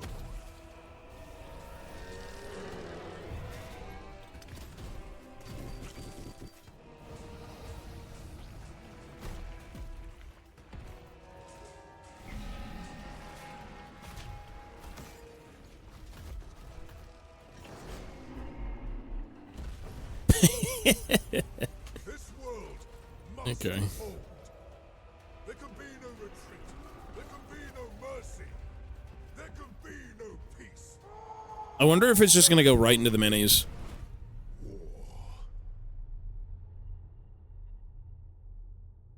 It's one of the OG ones. The Beakies, I think, are like the oldest, but like the big grill one. Everybody, Oh, here we go. Welcome to this very special Warhammer 40,000 Armageddon unboxing. My name is Adam. I'm joined by my friend and colleague Eddie. Well, absolute pleasure to be here. We have an amazing box set to unbox with you today. The Armageddon box, the launch set for the new edition of Warhammer 40,000. It's got some orcs in, some space marines in, some pretty cool stuff on the back of the box. back looks cool, it's looking right? great. That's new, loads of good stuff. Yeah, so thank you everybody for joining us. I've been keeping an eye on the chat as we've been waiting to begin. It is lovely to have you all here. There's people flocking in from around the world. Let me tell you how it's going to work. For the next 45 minutes to an hour maybe, Eddie and I are going to open this box, take everything out, show you in detail all of the cool Warhammer goodness. Sorry, let me turn it up. Just having a good time sort of getting excited about the launch box for the 11th edition of Warhammer 40,000. Yeah, we know a few things that are in this box already, of course. We've seen some of them previewed on the Warhammer Grot community week this website. week. We know 5 grots are coming. There's a chaplain we know about, a weird boy, some intercessors, some orc boys, loads of good stuff we know is coming. Perfect. While we wait for the chat to fill up, and there are thousands of you piling in on YouTube and Twitch, it's nice for everybody at home. Just tell us where you are. The Warhammer community is a global community, and it's really exciting to see where you're tuning in from. Give your location a shout out while I get the locations pouring into the chat. Eddie, done any Warhammer hobby lately? I have. I've been painting some Warhammer 40,000 things. I painted some orcs and some space marines. I can't show you them just yet. Wow, he's got the box early. Excuse him. Very good. And you, while you were at Adepticon, you played in the event. Give the I location. got to play in the championship for Warhammer 40,000 and the team event. I took some Space Wolves, some Dreadnoughts. They did all right. Fantastic. How about yourself, Adam? You been painting anything? Yes, so I have. Perhaps not as much painting as you, but I've been painting away on something in this set. And also, I've been listening, as I do, to Ashes of the Imperium, which is the audio book for the first book in the Scouring sequence. And I love it. It's really great. There's some awesome battles and political intrigue, and I'm thoroughly hooked. Excellent. So, the chat has gone wild. I can't possibly... Yeah, I was going to say, We've there's got actually a Texas, we've stream got to watch Sheffield, now. We've got people really, Instead of the really whole thing jumping breaking in down the like field. 55 times in a row, People in you can Germany, actually see what's somebody happening. from Eleanor. That's a good location for this Which is good. particular, event. Georgia, good news. Ireland, Canada, so many people from so many great places. Thank you all for Yorkshire, tuning in. Italy, Spend a little while with Mexico, us. Kentucky, Belgium, So, what have we Romania, done? France, Welcome, Varrock, we've West introduced Bank. ourselves, we've Badab. talked about where you're from and a little bit about our Varrock, hobby. West Bank, Get okay. started. I think we should probably open up the box. Well, Great. let's see the orcs. So, I this want to is see what they Warhammer look like. 40,000 Armageddon, the launch box for the 11th edition. Oh, he's just straight I have, opening it. a Show the very damn blunt, Are we not going to see the... oh, we're probably going to see the I'm back gonna of it, use but... this to pop the seal on the back. Nearly show you the front. As The I do official Warhammer mold line remover that. tool. Exactly. It's the most That's the dangerous. tool you want to open You're up the box shitting with. me. The most dangerous item that I could be trusted with live on air. I That think is it's true, fair to legally say. true. So, there we go. He can't One open it box with a now, blade. Ready It's a hefty to box, open. isn't it? It's, It is. Shall we crack it open? God forbid he Let's cut do it. himself. Oh, look you at got a little that. peek of some of the things in Position there it already. Yeah, perfectly. there we go. Oh, the lid comes Excellent. off. I'll take that lid. Thank you very much. So here we are. It is absolutely just loaded with frames of Citadel miniatures and bases. There's always somebody in chat that says, what size is the base? The answer is there's loads of them, It's and there's that more big. bases They're somewhere that big. further down in. That big. You don't worry too much about that. Let's pull out all the frames, have a quick look at these, and then Oh, you we'll can see go the through Space Marines there, eh? everything in detail. We will show you the painted models as well. Of course. Okay, good. Here we But go. it's going to be plastic. But if you're like me, you like to open a box and savor all the cool things that are in it. So where do we begin? If I pass you the orc things, I you take the can orcs. do I'm something about orcs. There you happily go. take the orc stuff. Yeah. So this appears to be a kit of orc characters, as far as I can tell. Characters. You got a big banner in there. There's a An big orc chopper. Someone banner. else looks like A wall banner, possibly some really. kind of orc medical specialist. Okay. Perfect. Pop Next those out. down there. A new This pain is boy. a command frame, and it has a Space Marine character, big cloak and relic shield, Classic stuff. and then an enormous orc, which is clearly some kind of war boss. We'll put that in the middle if there's a bit of both. That's yeah, nice big chopper there. So I'll stick this on my side. There we go. Their British blades are illegal. Next up. I feel, again, well, he more literally Space said Marines, he's not Space allowed to have a Marines, blade on stream. I feel like if he Ravage accidentally armor, cut himself, it would just be over. Space Marines, character models, a large standard for an. I don't know. Yeah. So I'll keep this one on my side. Your See turn, some Eddie. head options in there as well. I'm going to go with whatever this looks like. This appears to be some kind of orc vehicle. Definitely on the kind of speed freaky end of the spectrum. We've got some tracks there, some tires. I see a chopper. Are they really coming out with a new war track? Definitely That looks like a new little some war sort track there. or something. You've seen that in the It looks like a trailer. platform That is a vehicle. unrevealed thing. Next, we saw this guy on Warhammer Community. This is clearly the Weird Boy, and he comes in lots of parts. There you go. That's the Weird Boy frame. If you want to have a quick peek at the Weird Boy frame, you can see his crazy halo of wires and. very gubbins. cool. It doesn't we look have like got much, an but that excellent right there, model. that sprue alone is going to be $50 So, by itself. This is pretty obvious what this one is. This frame Land speeder. is a land speeder, and you saw that causing mayhem. Lots of in people the That's cool. speculating if we were going to get a land speeder in this box. We can confirm you do in fact get a land speeder. That in is this the box. answer to this particular Ravenwing fan's prayers. Next up, Space Marines in Mark 10 power armor. These are intercessors. There we This go. is probably going to be what? A We'll little show under you all of 300. these in lots more 300 detail, bucks? But we're trying to give you the full experience of what it's like $200 to to $300. open this for yourself.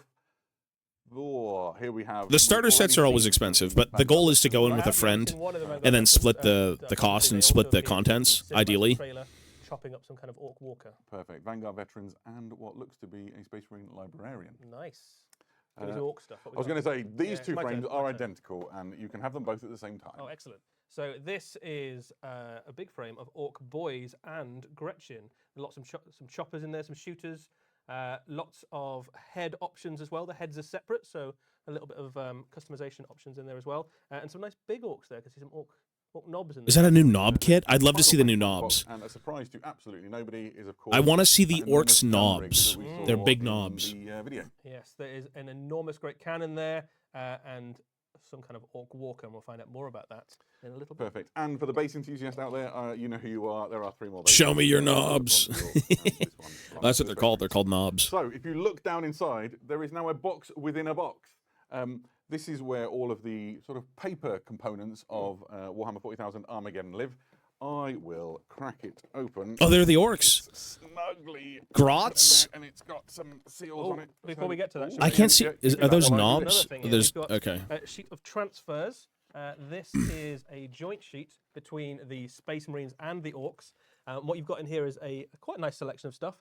You've got a bunch of Space Marine chapters and a bunch of Orc clans. The Space Marine chapters are all ones that are taking part in the attack on Armageddon, basically. Yeah, so the Warhammer reinforcement. Studio have done a really good job here of connecting this launch box to the events that they're depicting on Armageddon. So you have the Ultramarines, the Blood Angels, the Salamanders, the Crimson Fists, and the White Scars, all forces which are sort of prevalent in this Yeah, operation to reclaim Armageddon. All the ones that are kind of taking the forefront in Operation Imperator, which is the attack to reclaim Armageddon from the Orcs. You've also got some Orc clans in there as well. So Goths, some Evil Suns, some Bad Moons. And Death Skulls as well, I And think. Death Skulls, yeah. And then some generic ones as well, so you can use for company markings and things that you can use in any chapter of Space Marines. I always get weirdly excited about the decals in sets, so that's fantastic. Right, so I've busted the seals on this. Let's turn it around and open it, and then there we go. This is That's fancy. all of the paper that you get inside the Armageddon All the box set. rules components, basically. Exactly. So I guess we start with the biggest thing. Let's go with the big book. Yeah. Perfect. So this is Operation Imperator. This is a enormous hardback lore book. This is a tome just full of the story of. Ooh, I feel like there might be spoilers within. This is the story of the Space Marines' mission to reclaim Armageddon. If I show you any more, no one's going to buy it. Absolutely I can't show you anything. packed with stories and That's cool, art, though. the narrative that explains the events. There's a gatefold which shows an enormous map. Can I? You get a big map of Armageddon in there. There we go. So this is like a proper old school campaign book. It's got That's fun. more detail on the battle for Probably than Armageddon. anywhere It's more else. flavor. detail It's that more we've ever reason had to before. care. We've had a That's few cool. kind of supplements and campaigns in the past that have gone to Armageddon, but this dives into it in even more detail, and particularly focusing on the forces of the Orcs and the Space Marines. One of the things that I really like about it is that in each of the war zones that it features, there is a list of the different Space Marine chapters and the different Orc clans that are taking part in the battle. And you can see here, you've got Space Marine chapters like the Marines Malevolent, the Angels Eradicant, the Stormlords present, the Subjugators. So there is a whole bunch of different Space Marine chapters that are taking part in this, as well as the Blood Angels, obviously, who are leading the charge. It gives it a real feel of a sort of a historical recounting of events, which is really quite exciting. And if you look Stickers? No, they're decals. You have to like. They're basically stickers, but you have to put them on yourself, perfect material for like with water and other things. and all that stuff. It's absolutely that. It is a nice big hardback book. There's loads of stuff in there. 120 pages. 120 pages long. It's pure lore as well. This is absolutely just loads of background for Warhammer 40,000. Worth saying about. Oh, they might do that. Is exclusive. This is going to to be box. this is going to A lot be of out the for a other while. components we're going to go through today will eventually have separate releases individually or in other boxes. You're able to pick them up outside of the Armageddon box. This book, Operation Imperator, is exclusive to this box. So if you want to get your hand on this lovely hardback campaign book, it's only in Armageddon. Makes sense. Right. So next up, delving in, perhaps the most pedestrian item, but still extremely useful. This is the assembly guide, and it will come as no surprise to you that this is how you assemble your models. And it is just full color, detailed pictures of how to put them together. Full color is an interesting thing to say when most of the miniatures are grey because they're unpainted. But here we are, everything you'd expect, along with detailed, lavish photography on what they should look like when they're done. Yep. Lists, obviously, the various different options you've got in there. Oh, that's a good point. There are quite a lot of options. Yeah, on some so of quite a lot of the Space Marines we've shown. If there is a squad leader or something that's got an unhelmeted option, there's usually a helmeted option too. Same for the characters. All of the models are also... Leviathan only had one version and then starter sets. They might do that again. They might do that. As a person who's not the best model builder, actually, I find the push-fit nature of this being really good so far, so I'm enjoying it. Next up, and this will be of... Everything seems to be push-fit, they said. People who really are at the cutting edge of playing Warhammer 40,000. Push-fit, yeah. Someone said that earlier on stream. They're like, is it going to be push-fit? Well, there you go. It's all push-fit. I won't buy anything, but that's cool. You need to play a game of Warhammer 40,000 along with your codex. Yep. It's a nice compact version of the rules. That's pretty cool. Yeah, they used to do these. To a battle with you. I think they still do them. The engine that drives the new edition, right? This is the new core rules that interact with your existing codex. That's cool. And all the different detachments and things that will be coming. I still have my little books from like fantasy. How you move, how you shoot, how you fight. This is the thing that creates the games of Warhammer 40,000. Was this not It's nice a thing in the previous editions? I can't remember. You are good to go. The smaller rule books, because they had them for so long. App will be being updated in line with the new edition at the time of the launch, so you'll be able to use that to full effect. It should be very exciting. Yeah. Right. Next I don't really, to be honest, most of the stuff I'm building is not push-fit, but if I had to build push-fit stuff, as long as you have one box that's all push-fit and then you converted everything else, I think it'd be fine. That's how I view kind of push-fit models. Yeah, let's do it. I'll take it. You can have one box of standard, and then everything else you just change. Or an Orc Codex. You've got rules for lots of your units already. 10th of the full book? Oh, gotcha. Well, then it's good that they're going back to those smaller books. So you can add them into your existing army. They're very portable, nice size, but big enough to read, so very useful. They're just my jam because, you know... There's a new boy. The rules for the shooter boy. The Warhammer 40,000 app, but if you like to lay your army's rules out in front of you in a little line across the table so they're easy to see and reference, very useful for that. These cards are amazing. These are great. Right, so if you can't remember it, they're great. So then there are two more boxes of cards, and these are massive. Which one do you want to do first? Oh, well, let's do chapter proof first. Right, there we go. I'll get it out without... Oh. Break it. Oh, no, try not to. There we go. So, chapter approved cards. Tell us about chapter approved cards, Eddie. So, chapter approved will be a familiar concept for those of you who already play lots of games of Warhammer 40,000. This is basically the mechanism for creating missions in this edition of Warhammer 40,000, much as it has been for previous editions. The difference with this chapter approved deck is that this is the tool you use to create any mission for any game of Warhammer 40,000, not just for match play. This is for all types of games. So if you want to play a very narrative game, or if you want to play a very competitive game at a tournament or something like that, this is still the same deck that you use. Narrative has been weaved all the way through it. We've talked a little bit about that already on the Warhammer community site in terms of how this creates very narrative feeling games and how armies play into that. But this is the tool you need to create great missions.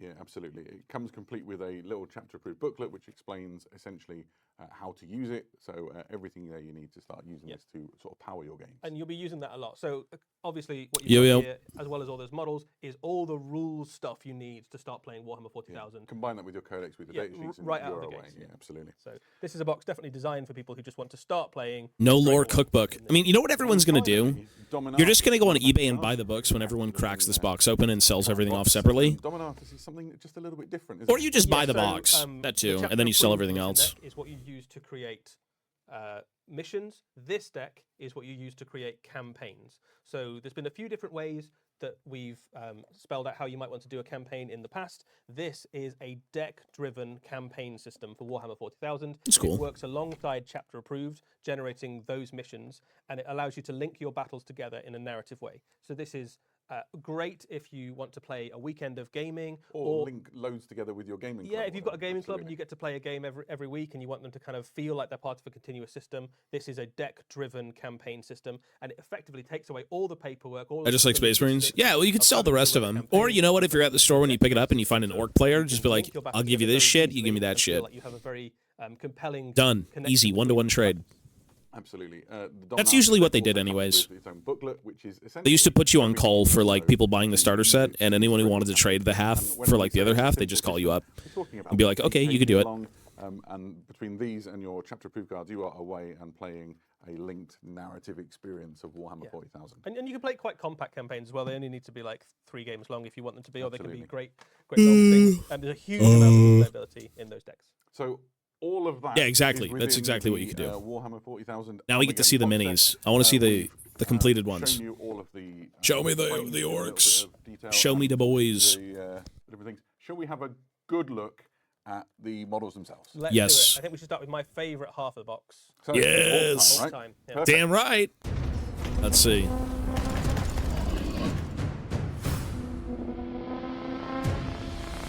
I mean, those look.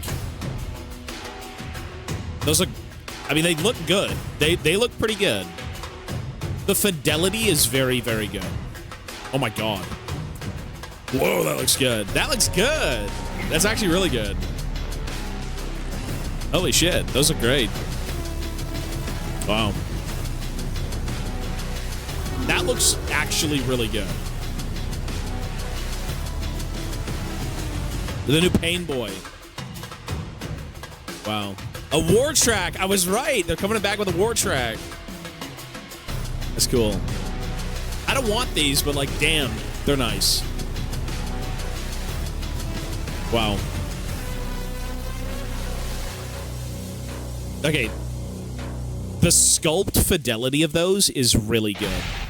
The fidelity of sculpt is like really, really good. We are back. That's with really orc good. Contents from Warhammer. That's pretty 40,000 good. Armageddon. I gotta say, A that's flurry of nice. activity to deploy all That's here on cool. the table in front of us. This is all of the orc models that you find inside the Armageddon launch box, and it is awesome. They So look many great. cool They things actually look to really talk good. about. We'll go through each unit in As turn. someone who would rather We'll just do, say, you know what, I'd rather live in like the 2000s or the late 90s. I mean, those look really good. Should we start with the smallest of the orcs? I like that the Yeah, war this track is is a back. properly great box of orcs. Worth saying before we dive into the whole thing. That's so good. effectively What you've got That's here cool. is a combat patrol worth of orcs, and And then then a some. bunch more stuff. Yeah, So absolutely. it works out something about 700 to 800 points worth. I of think they stuff. did that, It's a yeah. fairly This is. I sizable don't think this is chunk of an army. pre-recorded. If this is your first foray into orcs, and I think a lot of people are getting quite excited about orcs at the moment. Rightly so. I mean, I They're used to very play orcs, cool. and I mean, think a for lot of, Total War, this is a great maybe. start to an army. You've got some really solid. No, they units. look good though. Those Orc look really armies good are actually. fantastic. I'm very, very Orc armies. surprised. And I've got a fairly sizable orc army at home. There are lots of very cool units in this that add new tools into the mix. So it's a great box of orcs. Yeah, absolutely. Somebody called Darkblade in the chat was saying that the grots are a waste of plastic. They're absolutely not. Grots are essential grots to are every essential. Warboss's plan. Yeah, They look so good. starting with I the still think they need lowest bigger rung, ears, but yeah. of Orc Society here. They look good. This is the Gretchen unit. We've seen some of these already. There is a unit of 10 Gretchen in the box. Gretchen are a very useful unit in Warhammer 40,000 orc armies. You can push them forward to take objectives without worrying about And any they're of your. incredibly cheap to They're use very, as well, very cheap in absolutely. terms of points, and you can throw them away willy-nilly. The sculpt fidelity and the heavy metal paint job is just so good. These will sell very well. Classic. I mean, look how good those look. Some of the miniatures are very reminiscent of some of the things you saw in. It's a mix of second both. edition. It's certainly the Yeah, sculpt and the paint absolutely. job. And also some of the weapons are quite reminiscent of Gorka Morka era grots. It's almost Oh, I like got those it's here, the look. greatest hits of sort of grots through the ages. It isn't is, There you yeah, go. they look great. I like it. So anyway, we've had. We're not going to Grot dwell week. on grots for too Exactly. long, though. So should we there's go? more exciting things? Should we in go the box. upper level Let's in go up. Orcdom Let's go and let's upper look level. at the Orc Boys. There are 2 units of Those look 10 great. Orc Boys in this. Those set. actually You can look see them here on the screen. pretty Fantastic. good. Essentially, it's 9 boys. They're and a different, boss. but they're good different, you know? Yeah, so Those look good. orcs are the absolute mainstay backbone. Those are of an nice. orc army. I think those are This great. is a brand new unit. Every model is new. The thing that we know Wow. about the new orc unit already is that orcs now come with a slugger and a chopper and a shooter. So immediately into the new edition, they are going to be great in shooting, great in combat, a more flexible unit. The they have a boss knob in each unit. The boss knobs have The hairy slightly helmets, different weapons. yeah. There's a combi rocket on one and a custom shooter on the other. I mean, they It's look worth they saying, look good. one They're of the big different, but requests, of Orc players they're is different in a the good combi way, rocket like and a the really combi good shooter way. now have different stat lines. The combi rocket is a real rocket rather than being Holy fuck! Look at that! and the Look at custom the twin link fucking shooter. Oh my god! Look at those bullets. Yeah, Holy they are hell! really cool. I mean, every single model is like a wonderful characterful model. Some of them, have Yeah, I got, was like, gonna weird say they look squids really- hanging off the belts. There's some really fun. stick bombs in the mix. They do have the explosives keyword, so grenades effectively. Yeah. Every single one is a character. What I'd like to do is pull the knobs. They out look of the great. unit for a They second genuinely to look show good. you them side by side. Whoever sculpted these went in. I thought they, Get a nice close-up I thought they close. wouldn't be my favorite These thing. are I still, really impressive looking models. I still like the old stuff, Yeah, but the these look Orc knobs really are good. Very large models. I think Yeah, they're holy almost shit. as big as some of the war bosses Yeah, we've absolutely. seen in previous. Wow, those look great. And, and and the previous fact that incarnations. you've got two such characterful looking options there is really great as well. So these are the Orc boys, as I said. I'm not before. tempted to get back into 20 orcs though. It's okay. 10, and they're kind of like the mainstay for Yeah, your they're Orc. just really good, right? They fight really well. They're tough. The thing that really makes orcs work is where you start adding characters into the units that gives them lots of cool abilities. And there's a bunch of stuff in this box that can do that, and we can have a look at a few of those. Yeah, absolutely. So next up here near the front, I'm moving to the front. There we go. Fantastic. That looks idea. so good. This is the The fidelity, Orc Big the Boss, sculpt which is, fidelity. sort I of mean, sits look how inside good your that looks, torso though. position, right? Yeah, so at the moment It's in different your in orc such army, a you good have the fucking war way. boss, Like the face but then sculpt and underneath everything it, is you just like haven't really phenomenal. got any other It's characters phenomenal. that fill in the sort of boss level role. The And faces so are the very big boss good, is yeah. basically like a war boss. They're in a s- way, again, they're he's so the next level characterful. down on the rung. There's so He's much the full of like enforcer individual of war, life. if you That's will, cool. across the rest of your army.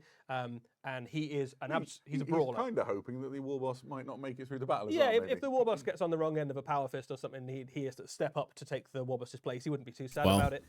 But in game terms, he is a really useful little piece because you put him in amongst He's a hammer. either your boys or your knobs, something like that, and he makes the unit hit harder. He himself is a wrecking machine in combat, but he gives the It whole looks so unit good. +1 to charge and also sustained hits. So you can imagine that on a big unit of boys or a big unit of knobs or something, charging into an enemy unit, it's going to make an absolute mess. Somebody said, "Is he smaller than the Orc boys?" And the answer is no. He's an absolute unit. He is. Let me stick an Orc boy alongside these guy, and you'll get a sense for just how. Yeah, chunky he stands a little bit taller than the knob leaders in each of those boys units. Yeah, absolutely. So next up, if we've had the big boss, we should do the guy on your side, Eddie. Which is I think there was a helmet. Was that a squig? I thought it was a Yeah, helmet. another one of the leader units in Looks in great, Orc Force. yeah. This is the banner knob. The war banner. War banners, of course, have been part of Orc armies for kind of since Orc armies started. Every war boss needs to have a war banner somewhere so the boys know what they're following.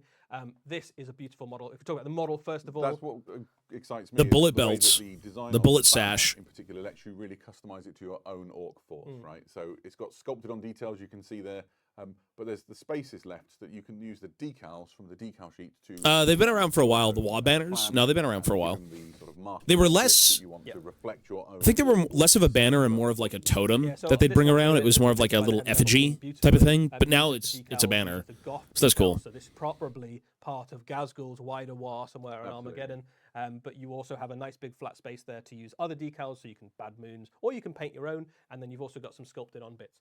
In terms of the game, this is a very powerful piece. It has the support rule. What It that looks basically good. means is that if you have a unit, you can have a leader unit in it, something like a war boss or a big boss. Yep. You can also have a support model, something like a banner knob, so you can have two characters in the unit at the same time. That gives you access to loads of really cool combos. You can have one of each. The combos that this guy puts onto your units is that it gives the unit a 5-up invulnerable save. So basically, they're so inspired by the presence of They're the just shrugging off bolt wounds. yeah, so inspired by the presence of the War Banner, they just shrug off even debilitating lethal hits.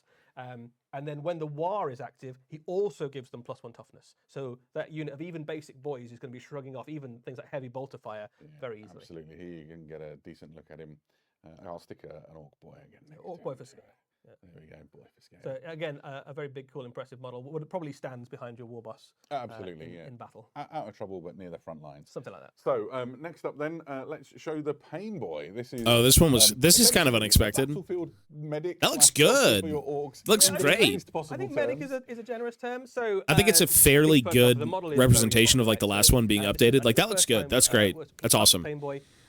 That's cool. You can kind of He's got like the see peg already leg from the model what from the he previous does. one. He kind of mends your orcs if they get Sort shot. of. It looks- reattaches it arms looks and good. heads and things if they get blasted off. He comes with a grot orderly. This is the 11th grot in the box. This is a really fun model. I think the grot orderly is one It's of so my favorite good. things He's in a the set. token really for your force, isn't he? Because he has an ability to use him in the game. Yes, so in game terms, what the Pain Boy does, another support model, so again, a model you can put into a boy unit or a knob unit alongside something like a war boss or a big boss. He gives the unit Feel No Pain 5 up, incredibly good on your already very tough orcs. The Grot Orderly that's with him is effectively a once game ability where you can bring back bodyguard units into that unit. So once a game, you can get some of your boys to stand back up again, even after they I died. assume you are stitching limbs back on at that point, or Yeah. putting squigs into empty. Or maybe brain- the brain Grots run cavities. off to get some Scissor spare parts fingers. and you just come back with them, something like that. Yeah, so here they are at the front of the force here. Looks you can see good. orc for It scale. just Yeah, looks he's good. about the same size as the boy, maybe a little bit bigger. But than an he's orc not boy. there for his bulk. He's there for his think you know what's. Yeah, he's also got a kind of Urti syringe, which is actually fairly solid in combat. It's only got one attack, but it does have anti-infantry and precision, which is pretty solid. So That's you not can bad. kind of, So you pick on every now enemies and again, you will kill something very valuable. So next up, and we've seen this guy already on WarhammerCommunity.com, but this is the Weird Boy, a really incredible looking miniature. It's so redolent of artwork that we've seen and embodies the Orc War energy that follows the armies around. Yeah, we've already seen this guy. We also saw him in the cinematic trailer. He does exactly what you'd hope a Weird Boy does. The model is great. In game terms, he has the jump, which allows you to pick up one of your Orc units and teleport it through the power of the Orc gods. He also can blast enemy units with psychic energy, and that becomes more powerful the more Orcs are around him as well. That's kind of how they've always worked. They carry on working that way. The difference now is that you've got an amazing new plastic model. Absolutely. It looks good. And there you see him at the front. I've done it with every other one. It just looks good. Orc Like, scale, there's not much there more you to go. say. It's just great looking. Boy, he's got a heroic rock to stand on. I really like the faces. I think the faces for the Orc boys and everything is like the standout. The last And the of musculature is like- infantry things. it's in this thick. force is of course the leader of the Orc Yeah, army. it looks Here good. We have our war boss, a really mighty looking model. Worthy of Jesus. leading the war. Yeah, it's a big model, this guy. So I think standing a little bit taller than even some of the current Orc war bosses. we've It's had in like the past. slightly It's like stylized with the custom smaller feet, hands. custom chopper, and as you would imagine, Typically as well, heroic once scale you've stuff, got usually two bigger units, hands, they bigger can feet, whatever, but it's a little bit you get stylized in a bunch of different way. extra rules It's when really the war is good. active. One of the things worth calling It's out good. about this model's rules is at He's the got the moment, when gob. you take an Orc war boss, a lot of the time people are putting power All about the claws on power them. claw, Yeah, it's all yeah, about power absolutely. claw because you get extra strength and good AP, good damage. The custom chopper takes advantage of one of the new rules in the new edition. Like, holy shit, look at that. That's crazy looking. Fucking bullet belt. He's got a loincloth. He's got like the combi shooter. And it makes him very, very good at chopping through I mean, medium-level infantry, things like yeah, Space Marines, it's Chaos really Space nice Marines, looking. Necrons, that sort of stuff. So I think it makes the custom chopper a Got the very boss appealing pole. choice, even versus some of the very lethal Big horns that are like very reminiscent of like the Chat Goths. absolutely loving the Orcs, especially. It's so the good. bosses It's in so this good. film. And the Pain Boy as well, getting some real Orc for praise. scale. You get a sense. yeah, so here you This go. is almost twice as high as an Orc boy. And here's him stood next to one of his knobs. He Jesus. really is an absolute bruiser. Yeah, fantastic. Really great leader for your Orc Again, force. a nice big banner on there as well that takes advantage of the transfers. Well, exactly. if All you those want to. decals are going to... Oh, I nearly stuck him in with the boys. Don't do that. I mean, he could lead them, I suppose. Right, so we've covered all of the infantry units, but there's still more to go. Let's look at the first of the vehicles. war which is, of track. course, just the war They used to have little war tracks back in the This day. is a returning, Looks great. It looks unit great. for Orcs. They've had war tracks in the past. They had war tracks back as far as second edition. What's up with I that think. driver? Fast-moving Orc fire support vehicle. It's a bit The driver's all off-guns cracked since out of it's his last mind. Look at his been mouth. published. It comes with a That's custom so good. shooter, but That is- also a that's rocket good, launcher, man. and That's really good. where the damage comes out of this thing. That's so Rocket fun. launcher, quite a tasty number of attacks. D3 plus 3 attacks. Strength 10 and 3 damage is pretty solid. That makes it very good at popping things like elite infantry, and also you can punch up into even vehicles and things like that. It will kind of accompany things like your speed war, your bikes, that sort of thing, and just adds some pretty respectable fire support to your fast-moving Orc elements. Yeah, absolutely. The model itself is obviously fantastic. I'm going to show you. I'm going to very. It's very carefully- compact. I'm very nervous holding heavy metal models. You can see all these little sort of dints inside the footplate that the knob on the back is standing on. those I'm pretty sure match the hobnails on his boots for giving him some Ooh, extra okay. stability. I've been looking at this kit trying to work out all the secrets of it. One of the things I wanted to do was, I'm old enough and grey enough that I remember when war tracks first emerged, and we hunted down an original war track, and I just wanted to put it next to it for posterity's sake, because it's like I remember Those- seeing that original war track come out. And I had a few of those back in the day, difficult, and it's and they still never really matched absolutely up because they charming. kept the older like orc aesthetic when the new ones come out. When the new ones came out around like what, the late '90s, I think it was. It was such an off like thing to look at. It was still fun though. They had those with the bikers as well. The bikers had the same aesthetic. It's not the centerpiece It's not, of the orc no. throng, however. I'm going to That's fun. put it to the back. The biggest, It's good thing, memories. The biggest gun is absolutely The big Dakar rig. Dakar rig. So this does exactly what you would think it does by looking at it. Yeah, It absolutely. is an Orc mech's prized possession. It is an enormous walking cannon piloted by a big mech. You saw it in the cinematic trailer, blasting things out of the sky and Looks good. blasting through Space Marine forces. It has a formidable amount of firepower in the game. It's got a blitz cannon and a set of rocket launchers. The blitz cannon kicks out a whole bunch of shots. It's got heavy and sustained ones, so surprisingly accurate for an orc shooting unit. It also gets extra shots when it shoots into smaller enemy units, so anything that's not a monster or a vehicle, you get a bunch of extra shots. The rocket launchers underneath it as well also get some fairly respectable firepower too, and then the whole thing is on a very durable frame because the big mech has also brought along a force field, basically. Yeah. So on his back, you can see it here in this picture, he has his force field projector to protect him. The model is just replete with details that are worth talking about. I love all the cabling that hangs underneath it, the sort of ramshackled nature of the orcs. I'm going to spin it carefully around and show you my favourite weird feature, which is the absolute orky indifference to health and safety. He's literally flanked either side of him with these enormous Prometheum tanks, which are totally exposed to enemy fire. When I spin it back round and you look for those red bits, like, he is absolutely catching stray rounds. Oh, you haven't considered the no-what's of the force field, though. That's what the force field's for. So. Well, I guess so, and it better work, because otherwise he's in trouble. This is firepower on legs, and I absolutely love it. I've bought some props in. Somebody in the chat has called me out and said that that's not the original war track, by the way. And you're right, that is a Gorka Morka era war track. Couldn't find the original one. If you imagine, the Warhammer archive is like going into something from like a spy movie and looking through thousands of models on shelves. And I found the first really old war track I could and used that. So fair play, good eyes. You score 1 nerd point.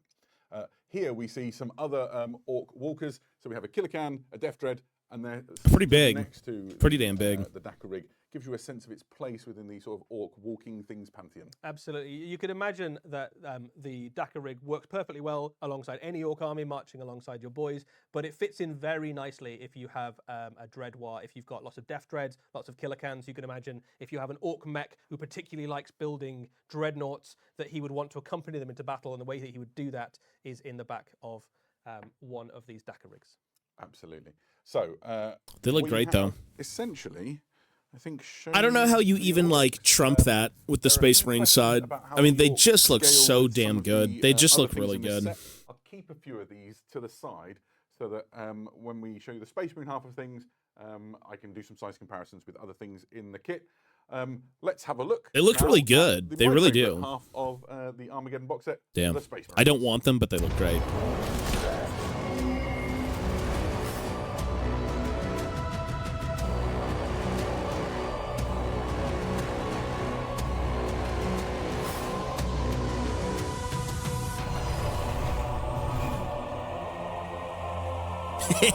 Someone already said the Marines got mogged.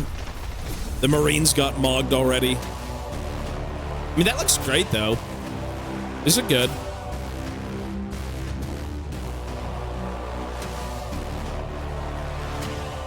I feel like I can't tell the difference just because I haven't seen Space Marines enough. Oh, those helmets are funky, eh?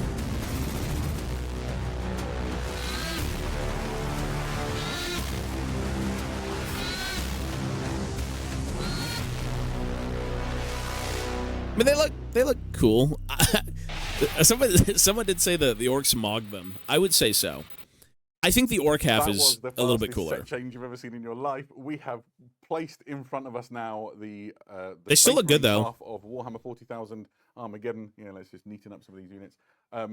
I am stoked. I absolutely love Space Marines. I've loved them for such a very long time, and this is It's a brutal wonderful mogging. way to either add to an existing Space Marine army. The captain looked good, though. Start a new one if you've always considered it and never made the plunge. There's a lot here to talk about. Eddie, first of all, overall impressions? Yeah, I mean, this is a great box of Space Marines. This is effectively Space Marines' greatest hits, right? So you've got your solid battle line unit in the intercessors there. You've got some fast-moving assault things. You've got your kind of Devastator equivalent with the Gravis heavy bolter troops. Obviously, you've got a great vehicle there to give you some fire support, and you've got all the classics in terms of the Space Marine commanders. There's the Captain, Librarian, the Chaplain, and of course the Ancient. So this is a great start to a Space Marine army. Some beautiful models. Wonderful. So let's start with the most straightforward of Space Marine units, if straightforward can ever be applied to a Space Marine, and that would be our Intercessors. Yeah, so this is the Intercessor Squad. They kind of are look the same you know and a little love. bit, no? The key difference really with this box is the Different marks of helmet. The inclusion of some older armor marks. Yeah, okay, so it's just different marks. Yeah. Well, They'd have to lots look of, the same, though. returning features. So you've got a Space Marine That's cool. specs there. That's all cool. The touches you'd expect, like the purity seals and the. They're a little bit more flavorful. They've got And relics and That's various fun. bits and pieces around. One of my favourites, this guy here actually, now is perfect timing. He has Did the this Primaris really never cool get a new mark land wrapped speeder? around his bolt rifle. Was that ever a thing? Underslung grenade there as well. That's actually Sort of kind of combination cool. Yeah, the old underslung. school with the new school as the Primaris. Things are integrating more into the Space Marine chapters, and you're seeing more of those classic Space Marine. It's a hybrid of old and new. That's kind of fun. That's different. The relic box there, for example. I love Intercessors. I have 30 of them inside my Dark Angels army already. These will just find a home alongside their battle brothers. I can't wait to get my hands on them. One thing to note there on the Sergeant, you can see just on his waist there is the Armageddon campaign badge. That is a recurring feature across lots of the models in this set. And on the decal sheet. And as on well, the actually. decal sheet, this basically the Space Marines that take part in the Armageddon campaign are allowed to wear this badge. They look other than cool. that badge, noting Yeah. them as part of the force. They look great. retaking I mean, the Armageddon. heavy metal paint job is so Models good, in though, this set on all of are these. Chapter agnostic, so you can paint them as any chapter that you like. So, Adam, you've already talked about your Dark Angels. I'm eyeing up some of these. They're trying to drum up all the old folks. Force. But like, you And remember also playing connected Space with Marines and having the the older style of helmet? It's like, let's dig you out of your grave and get you into the new stuff, Grandpa. There's no sculpted detail that delineates any Like, that's particular cool. chapter, so you can use any decal or freehand that you want. I like it. I think the orcs but are better, though, these for are sure. quick models, so everything you'd expect from if you've ever done like an easier to build kit before. These are the ones which, for my money, is perfect because I like getting my models built as quickly as possible and then putting extra bits and pieces on them and then using them. So those are your intercessors. You've got a few options, it's worth saying. So That's true. Some of the heads are separate on the majority of these. Yeah, they sort of guide pegs, but snip those off and you can change Yeah, the you posing could or quite happily whatever. swap the heads There are a around with few these. options with the Sergeant, I think. The Sergeant, you have an armoured head. Basically, I think every Space Marine that has an unhelmeted head in the set, if you don't want to paint faces because you want to paint them faster, like I do, Or you just care about not getting shot in the face. that's true. You can. There's a helmeted head in there as well. It also makes it very easy if you want to add in some flavorful pieces as well. If you've got some spare Black Templar bits or Space Wolf bits, so you That's can throw what those I've been doing on the slide. Perfect. Right, so that is the intercessors. Next unit up, then we should look at, and these are a contender for the most exciting thing for me. These are the heavy bolters. Eradicators. That's fun. Front while we talk about what you can see on the screen. Heavy bolters are Eradicators. We've seen Eradicators with multi. Classic. Before. This is the kind of opposite end of the spectrum in terms of things you might want to kill. These are Eradicators with heavy bolters. They are No shit, the basically Sergeant Gravis armor of has course, got to bust very out the durable, fucking so pistol they when you have the heavy brutally bolter. beat and tough No to shit. So they take some killing. He's the In guy terms without of the what they helmet, do and when you instead of engage, using not his very big gun, he good pops out his to lots of sidearm. enemy infantry. You know what heavy That's the bolters usual. That's how These guys captains have work. extra Even though You know he's a extra captain. trick, which is if you target an enemy unit that's not a monster or a vehicle, they get blast. Now that basically it's overlapping. No time to detonations. They reload. just absolutely flood a region of the battlefield with heavy bolter shots, and it means that they are incredibly good into big units of enemies, like big units of orcs. If you've got 3 of them, You're not wrong, though. firing into a mob. The of mag is on the 20 ground. orcs, So you get an technically, extra yeah, no time to 12 reload. shots. Technically, that's exactly what that is. shots at that point. So you get 19. So you get 3 right. shots each Yep, for the right. heavy bolters. Yep. The shields They look also okay. have heavy, They look so all You right. could be hitting on 2s if you wanted to, and they've also got sustained hits. So you can imagine the amount of firepower.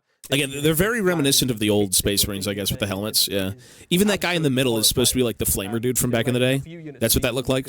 Or that's what that looks like. Enemy horde army fairly quickly in a few shooting phases. So here they are lined up at the front. I mean, we've seen Gravis armored Space Marines before. Or even the who's the dude with the knife? Not much taller, but Who's the guy who goes around for Space Marines? He's got like a knife. He's not a named character. He's like a standard dude. Guns. I really like He these. has like Tyranid bits on him. Obviously, What's that guy's name? A unhelmeted head there. There's an option in the box for the sergeant to have a helmet. I really like the Mark 7 helmet. It's a Mark 7 helmet you get in the box. Yeah, I really like the front. The combi lieutenant, the Phobos lieutenant. Yeah. Kind Kind of like the same helmet a little bit. You can see the heavy. It's like the top half is off, but you still have like the respirator. Yeah. Checks far better than I'll ever be able to on the front of that one. But if you've got a Space Marine chapter and want to kind of tailor these to fit, they'd look really cool in a bunch of different chapters, kind of leaning into either a very heraldic design or kind of whatever your Space Marine chapter is particularly known for. This one I've singled out. You might be able to see it if we can get an angle. So the Gravis armor has a distinctive sort of helmet shape with extra sort of components around the side, and here you can see it has been adapted, so Mark 7 helmet's got that treatment. It just looks really cool. I get quite nerdy about those sort of older armor marks and how you can integrate them into the new stuff. I think this unit would look particularly cool in something like Dark Angels Green. Dark Angels Green. I mean, sure, but I was going to say maybe Imperial Fists. Fair. They'd fit in really nicely, right? So if you want a really solid, dependable unit that can stand on a wall somewhere and just blast hordes of enemies that run towards them, they would look excellent. And there's lots of use cases for them as well. Like, you know, when you're fighting huge hordes of gaunts or whatever, you know, if you're... I mean, nobody wants blast heavy bolters shooting at them, really. Like, I can't really conjure an infantry unit that would like that to happen to them. So the next of the units in this, let's look at the Vanguard veterans. We've seen a Vanguard veteran already this week. We've seen one Vanguard veteran, but this is the whole squad. We knew they were on the way. We saw them in the cinematic trailer, dropping in, chopping up some orcs and chopping through the Dakar rig. This is the whole unit. They are effectively, they do for intercessors what Sternguard did for intercessors for your assault intercessors. They are the hardest hitting assault. I hate in the Space Marine Force. whenever you've got jump units, I'd prefer unironically having like the acrylic stem. You know what I mean? The plastic stem that kind of looks like they're floating or like jumping in, something like that. I really don't like when they're just standing on rocks. It was the same thing with the Storm Boys back in the day. When the new Storm Boys kit came out and they're all kind of just standing on rocks, I'm like, that doesn't look right. They look good though. They're cool. Exactly. Upon whom more later. It sometimes defeats the feeling of it, even though in the older editions, you literally would put like a jetpack on a unit and they would stand on the base and that would be it. Like the old Storm Boys had like a metal kit. The fucking Assault Marines would have just like a jump pack and then I think like a harness on their chest piece. But they would still stand on the base. The flying stands are a nightmare. People don't like them, but I think thematically they're the coolest thing. Like you need to see that difference in like what's going on with the unit. So Armageddon's got this sort of like it's fine though. It looks good. Wasteland landscape sort of vibe to it. So all of the rocks that all the characters are standing on. If there was a way to make sure they don't snap or you know, if they modeled in some sort of like stream coming out of like the actual jump pack itself, like that'd be cool. Raven Guard. That'd be very cool. Really Well, nicely. yeah, I think they Black Templar up very well. Yeah, that's where I can see them. Anybody who really likes that sort of fast attack. I think that's my biggest gripe with like jump units. A lot of them just don't have that stem. They just don't look like they're floating or anything. Next up, then, let's look at some of the looks good though. For the Space Marines who are in this. Let's start with the Ancient. I'm a big fan of banners, so this one is. Yeah, it looks pretty good. The sculpt fidelity is just insane. It's the fidelity of the sculpt, but also the paint job. It might just be the paint job as well, kind of fucking with my brain because it's so damn good. Like it's just so damn good. It's so clean. These banners that why is it always on a rock? Pretty much, yeah. So a lot of this detail is sculpted on the orc skull. It's so nice. It's so nice. Inside that scroll, the Aquila holding that circle is all sculpted detail, which will make it very easy for you to get that fantastic sort of. Looks really good, yeah. The center of that circle is clear, as is the center of the star, so you can put your own markings on. So here you can see Blood Angels and a 5th Company marking, but you could equally imagine it showing your Black Templars Crusade or whatever. Some guy says he looks like the bad guy from Small Soldiers. What, fucking Chip Hazard? This guy's Chip Hazard? I think this is really cool. I love the fact that this is super themed to the events of this box set. Loads of Space Marine chapters have taken part in the Armageddon War, so loads of them would have the opportunity to take a banner like this with them. You get a couple of head Major option, chip the hazard. unhelmeted head you can see there. There's also a helmeted head, which I believe is a Mark 7 Yes, helmet. it is. It's quite a nice Mark 7 helmet with a little skull on top. Yeah. Well, they did say so, most of yeah, that a stuff very, is very kind cool, of, you know, cool make it colour as you and, will, use decals, use very whatever. easy to paint because it's all Like sort the of circle is its own feature. You can just kind of make it whatever you want, but yeah. They look great. These sculpts are amazing. The paint job is like phenomenal. The orcs are still mogging them completely. Like the orcs look phenomenal. Increases the objective control of The orcs look really good. and he also personally gets a 4 at feel no pain when he's on an objective. So if you That heroic last yeah, hand scene. I mean Yeah, all the best absolutely. Space Marine artwork has got a banner bearer standing on an objective or a pile of dead enemies or Space Marines, right? So absolutely just conjures that when you put him on the battlefield. And if you've got a Space Marine company, you've got to have a banner, right? Otherwise, At least one. Yeah. So from the ancient, let's go to the librarian. So librarians obviously are the psychic weapon and protection for the Space Marine chapters. Looks this good. one in Primaris armor. One of the first things I want to call out is the way that they've used the surface detail of this model to Well, sort of. I'm not a Space Marine guy anymore. I just think the fidelity of the sculpts and the paint job. You can't say anything about the paint job. It's the heavy metal Yeah, team. so we saw this But I for think the first time fidelity on of the Terminator sculpts are really Librarian. good. It Could they came be a out little the bit more similar flavorful? the size of Probably, but like the Primaris fidelity of them is basically top tier. has allowed, Like the the sculpts are really, really well add in done. lots of extra kind of esoteric It's very detail. clean, very And like you can well see there on designed. his leg You know, the, you can just paint CAD it as blue if you pieces. want, or you can kind of make it glow. Some really lovely opportunities to. But they show could off your always have a paint bit more skills. detail, This is right? They could exactly be the sort of always a model little that bit more you want to have grimdark. the chance Yeah, to yeah, the sculpts are really good. Basically have, I But think, you know, one of every, what I view, librarian, and, what's one of the interesting things that's about really interesting is this the shit, echoes. when I look at something like this, like I don't really care about Space Marines anymore. Like when I was a lot younger, I'd be like, oh, Space Marines. But they give you a good foundation to work from because they're so simple. I think that's a bonus, if anything. If you're someone who just like buys a kit and then builds it and doesn't do anything with it, sure, that may not be your favorite thing. But like, if you can take the Jump Marines, the Intercessors, you know, the Devastators, whatever it may be, and then kind of like kit them out even more and make them look a little bit more your thing, grimdark, whatever the fuck you want to do, I think they're a great basis for something like that. I'll say that much. Like, they're simple enough to be kit bashed and modified. So a lot of people who buy this box Fairly will easily, buy I would say, one too. Space Marine army or Orc army and put it on the battlefield. But there are people who just want to paint really Cool awesome models, models, yeah, right? absolutely. And if you want to paint a diorama, this is a really cool one to kind of put together. The base is already sort of Yeah, the orcs for sure. Yeah, yeah. Well, the orcs are getting a complete overhaul. Like the orcs have just gotten a complete aesthetic change, but in a very good direction. He's a Blood Angel. Why can't we have a red armored one? Vanguard veterans. All librarians. Yeah, the jump pack Vanguard veterans. They look okay. Again, they're very basic. Like nothing's going to stop you from putting things on them. But yeah, there's a couple of Blood Angels librarians. I think Mephiston obviously doesn't play by the Mephiston rules. is He writes his own rules. Yeah, absolutely. He writes his own rules. But all the rest of the Blood Angels librarians. the orcs are like top tier were though. Blood Angels Like librarians. yeah, the fidelity of those sculpts are like holy shit, I man. think he would White Scar. The I think orc boys he's look so like good. an excellent White They're Scar. super characterful. Yeah, no doubt. What's next? So the chaplain, the star of the Looks cinematic good. trailer, without a doubt, absolutely lays waste to so many orcs.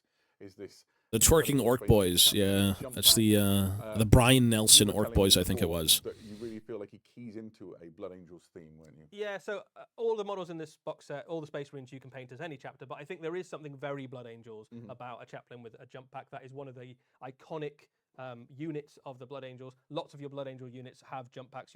That's the way they like to fight. So having jump pack chaplains leading those, giving them extra bonuses is very useful. You know what's He gonna looks suck? very Hang on. to me. He would perfectly at home in a Dark Angel or a Ultramarine army. As Most. well. Let me just mute In this for a game sec. terms, this is a very Most of the new GW stuff, right, is more of like push fit these days.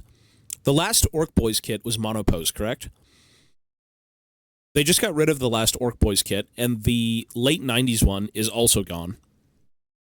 So are you just going to get like a box of 10 push fit boys forever? Is that really what's just going to happen? Because it's the same thing as the previous release, except in a new like aesthetic. Yeah, this one I think he looks like he's actually... Oh, that's a smoke grenade. Yeah, he's like jumping out of a smoke grenade. I'd like to see more like effects from the jump packs, you know what I mean? Like, wouldn't that be kind of fucking cool to see? Jump pack effects? and try and find it on the frame. That'd be fun. I'm not sure that the camera's going to be able to capture it in quite all of its glory. But You just have to trust me. It's a tiny little component on this frame. Yeah, he's talking about it right now. Oh, no, he's not. Dilly little helmet with full psychic inlays and stuff so that he can... Yeah, they're very nice kits, though. They're all push fit. Bursting powers on the enemy. In game terms, the librarian, we didn't really talk about him, but he's a great little addition to a Space Marine army. He gives you some feel no pain against psychic attacks, and he also gives you an invulnerable save for the unit he joins. So he makes your intercessors very durable. I do live in fear as I move the models around doing this of damaging an heavy metal model. If They you're will watching, hunt I was going to say, the heavy metal models have probably taken them so fucking long to paint. If they fuck up one thing, that's another family member gone missing. Sorry. GW knows where everyone lives. In your bloodline, even the ones who have died. That captain looks sick. That looks good. That sculpt is insane. Like, these sculpts look really good, man. I think The pose is great, too. The pose is pretty cool. Yeah, that's great. Very action-oriented. Too many rocks, but, like, the haircut's questionable. Just shave it off. Make them bald.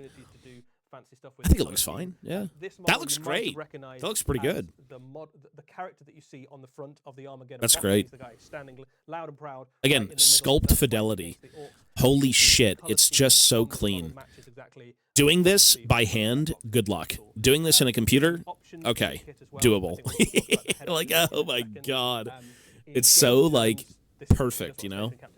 Right, so you get to use your that's crazy stratagems for one less command point, and then once a game he gets his finest hour where he gets devastating wounds and a bunch of extra attacks. Yeah, this could be exactly. This is a great looking diorama piece. Yeah, very very dynamic. All of these push fit minis are very dynamic. They're really good looking. Like both sides look great. Obviously the orc side's better, They but are right, correct, chat. I completely agree with everyone said. This dude slaps. Looks great. I'm with you. I found the frame which he's on. The captain actually comes with 3 heads options. I've built it as you fuck see, even with yeah. the head I wish I had. If you gave him the little mohawk in the middle. Head, that's no helmet, not an animal in the woods. You also have this Mark 7 helmet with the Laurels of Victory on it, and then you have another helmet which is a Mark 10 helmet with a crest running front to back. So particularly good for things like they look great. Yeah. Yeah, what's really nice about the captain, I think, sculpt fidelity. because everybody wants their captain to kind of embody the chapter that they're in. You've got one there with the crest. I think would look really good, as you say, as Ultramarines. I think would make an excellent Imperial Fist as well. Absolutely. The one with the laurels, I think, looks Thunderhammer. That'd be very cool. Great, or if we wanted to do like a. Yeah, why does he only have a power sword? And frankly, if you buy any Space Marine kits that are chapter specific, you end up with enough spare heads and bits and pieces that, like, again, it just attaches via a plug, right? Stick that plug up and you're good to go. Or if you had something, because the head comes off, as you say, if you had something like a Space Wolf head or a Dark Angel head with the wings, it'd be very easy to add that onto that model and immediately make it very at home in whatever chapter you wanted. Yeah, no kidding.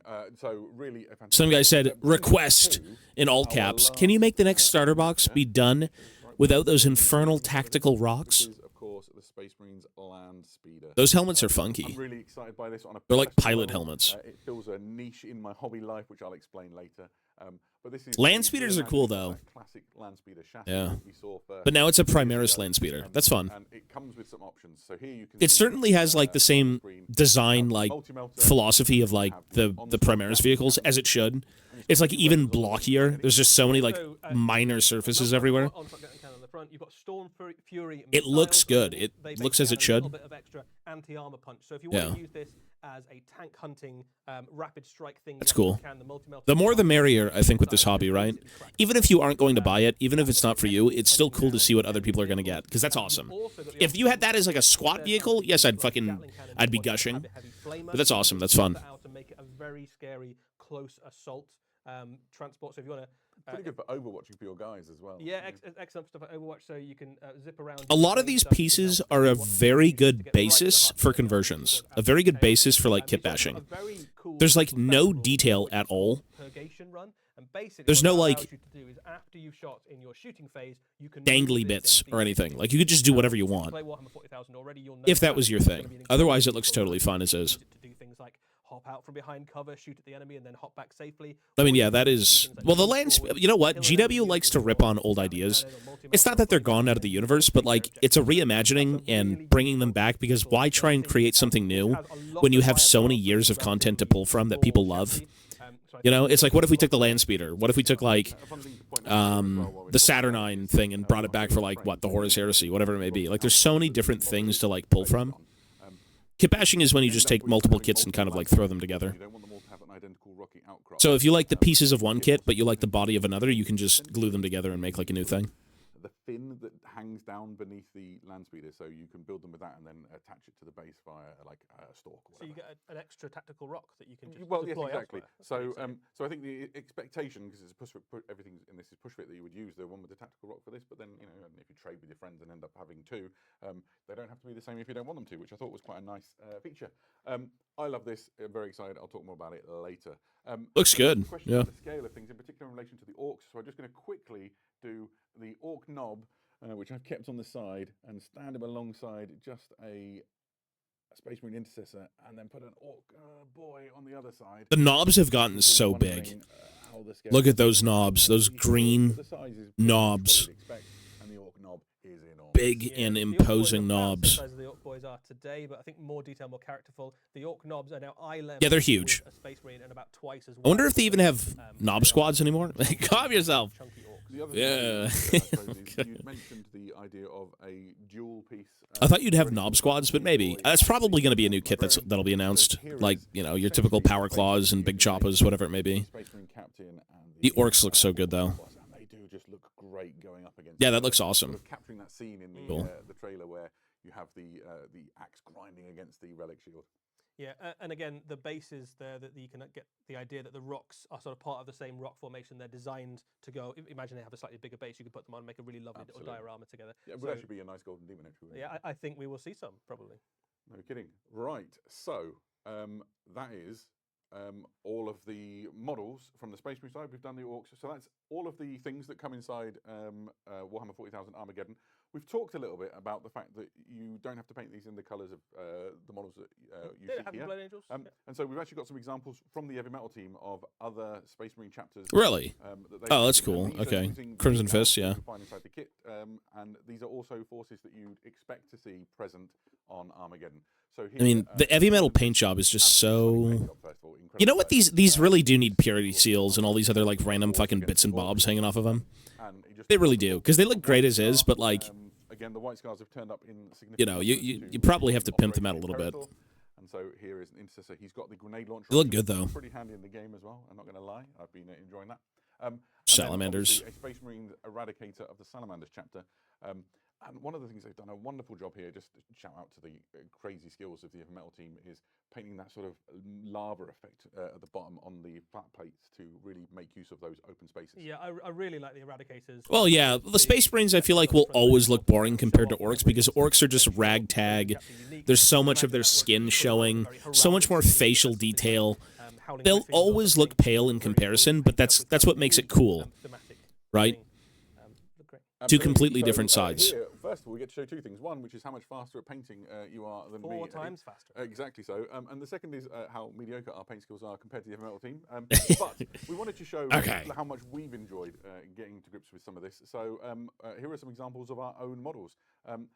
They look great, though. And I'm going to wax lyrical for a minute. I brought along a little friend for him, and this is why I'm excited, right? So I've been a Dark Angels collector for a very long time. My favourite thing about the Dark Angels is the Raven Wing and their sort of hunt for the fallen, and their act as the vanguard of the Dark Angels army. And within the Dark Angels, there's a particular thing that happens with their force organisation. So the first company is the Death Wing, the second company is the Raven Wing, and the Raven Wing act typically in squads of 10 operating as a Raven Wing attack squadron. Now, in days of yore, that was 6 bikes, an attack bike, and a land speeder for 10 men. But with the Primaris era, I got very excited by the Outrider bikes and the ATV, but that got to 8. And then when the land speeder came along, and I've got one here actually. Well, no, this is just what he's painted. He just repainted. There you go, the Storm Speeder. These are the things they've painted from the box. Add up in the weird math that I've got going on in my head. You can see how it scales alongside the land speeder. Actually, it's really nice. That's it. But this enables me to once again get back to that sort of perfect sacred magic. Yeah, the guy on the right. Yeah, it looks like a space wolf. So that was the first thing I painted. I was very, very excited to have a Primaris era Raven Wing attack squadron. I yield the microphone to Eddie. Yeah, well, I painted them as well. I've done a couple of Space Marines and a couple of Orcs. I did a long fang for my Space Wolves. That's one This of is in the colours of the army you took. That's, to yeah, Adepticon, right? absolutely. I'm expanding that. So it is the Redmoors. So painted him up as a long fang. I did some hazard stripes there. Looks Although- good. Points for right. hazard stripe, You've got to put that's- hazard stripes on. that's Otherwise, how commitment. do you know which end is dangerous? Quite. You don't know. They also did, because I wanted to do kind of something a bit more heraldic, I did a Stormlord Space Marine. That is one of the chapters that features in Operation Imperator as one of the Space Marines, White Scar successor, battling currently on the plains of Armageddon. And then I painted a couple of Orc units for my Orc army, the Squigtown Scrappers.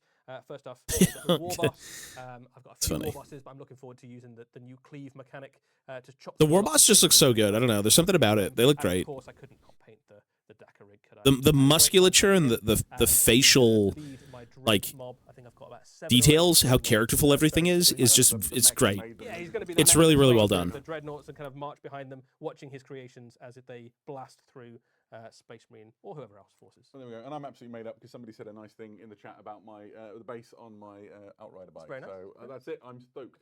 There we are. So I'm just super excited for Warhammer 40,000 Armageddon. It's a genuine enthusiasm. That's cool. I love Space Marines more than almost anything. So true. this is just I a good can time vouch to for be that. alive. Chat, you've been wonderful joining in the conversation. Well, that's it then. It's been really good to have you here. Wow. Now is your last chance to get some questions in there if you've Those orcs look really good. Like, they actually genuinely look good. If there's a way to view them on the community, yeah, there is. Let's see. Oh, it's live. Armageddon unboxing orcs. Oh, here we go. Okay. Let's just take a look at this article, and then we'll probably head out. So here is the article for the orcs.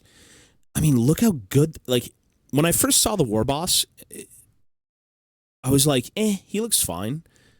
But seeing everything together... I mean, look at the orc boys. They're just really good. Like, I prefer... I'll always prefer the older ones, but, like, they're so characterful, and that's exactly what you need with orcs. Orcs need to look different, right? Like, they're just super ramshackle, tons of shit everywhere. I like them. I think these look pretty damn fun. Yeah, those look great. My only concern... I'm not buying them, but those look really good. My biggest concern, I think, for orc players would be like, oh, there's a squig there. Look. There's a squig. That's so fun. These are great. These actually are so cool. I like that some of them don't even have shoes on. So if you're a freak, like, it's even better for you. The detail is so good. Yeah. They look lived in, I think, is one of the best ways to put them. Like, you've got your stick bombs, and then you've got, like, choppa shoota, choppa slugga, whatever it may be. Like, it's just a load of shit everywhere. It makes it look a little bit more real. Yeah. The mag is kind of, like, strapped to his belt instead. That's fun. Time to buy some orcs. I'm not buying any of these. Yeah, I'm good. The Gretchen. The Grots, I think, are a little bit of a miss in terms of their ears. I think the ears should have been massive. Like, this guy's got slightly bigger ears, but yeah. If the Grots had big ears, they'd look so good. Still really, really good. Like, sculpt fidelity is just fucking insane. Yeah, orcs don't have hair. They have hair squigs. Yeah. The orcs are always bald. So that right there is supposed to be a hair squig. It's a little mouth that, like, latches onto their scalp. Yeah, that's fun. The War Track. War Track looks great, yeah. It's reminiscent of the Gorka Morka one. That's the one I had. That's the one that came with the... God, the Battle Force back in the day. I forgot what edition it was in. Probably, like, 3rd or 4th edition. It was the one with, like, the David Gallagher art. It was like the 2 orcs or 3 orcs running at night, and it was, like, raining. And the Battle Force was square. Yeah. That's the one I started with. That was the very first orc thing I think I had. And that had, like, I think it had, like, a war track, buggies. I think it had a truck, had boys, some terrain. That looks great. Yeah. The new gun, the DACA rig, the gun rig.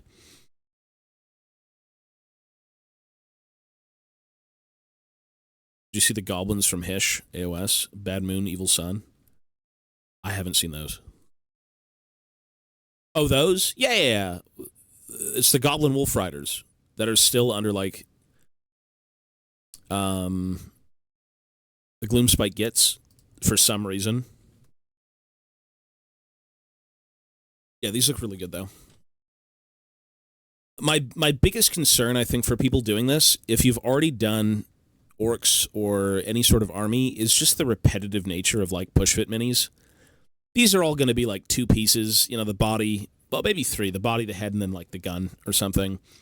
These guys are going to be a bunch of the same thing. Like, they go together perfectly, but that's also a problem, in essence. You know, you kind of just want different-looking minis. You don't want to have the same sculpt repeated over and over and over again. So I hope for the sake of future releases, they actually do come out with something a little bit more modular, instead of being like, hey, you got the Armageddon box, time to buy a box of boys, but it's the same box of boys from the Armageddon box. You know what I mean? Like, that would be just a bit lame for the people who want to do this, because you're going to need a shit ton of boys, right? Like, you're not going to field 20 boys. You're going to probably have, I don't know, 60, 80, depending on what list you want to run. Fuck, I was running 120. So it just depends.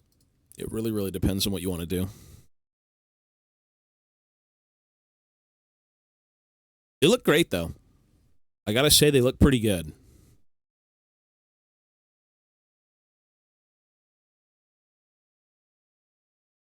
I need to walk my dog? No, I don't. I already did. Mochi's good.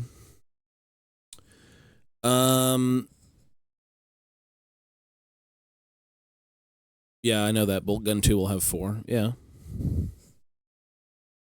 Well, these look great.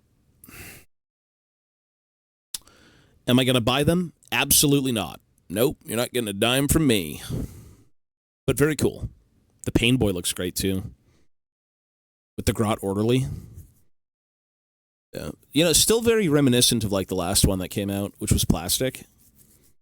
It's like a natural progression. I wonder how all of these will look, though. You know, because, like, this is effectively, the reason this is so important is this is an orc refresh. These aren't like, oh, it's a new unit, have fun playing with it. This is a refresh. This is like an entire visual identity overhaul. Which is why it's so interesting. Like, you know, the Dakarig is new, but everything else is just a rehash, right? Like, you've had Weird Boys, you've had Pain Boys, you've had Grots, you've had Boys, you've had Wah Banners in the past. The Big Boss, I don't think you've had Big Bosses. No. So that's cool. And this guy looks fucking sick, too. That is tremendous. Like, the face fidelity is just so good. The lower half, all of their gobs, it's just so well done. Like, holy fuck. Even this chain axe, or this choppa, I should say, this big choppa. Technically like a chain axe, I guess.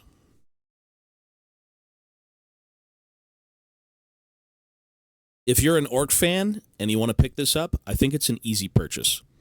I think you'll spend some money. I think you'll spend a lot of money, in all honesty. Yeah, that's cool.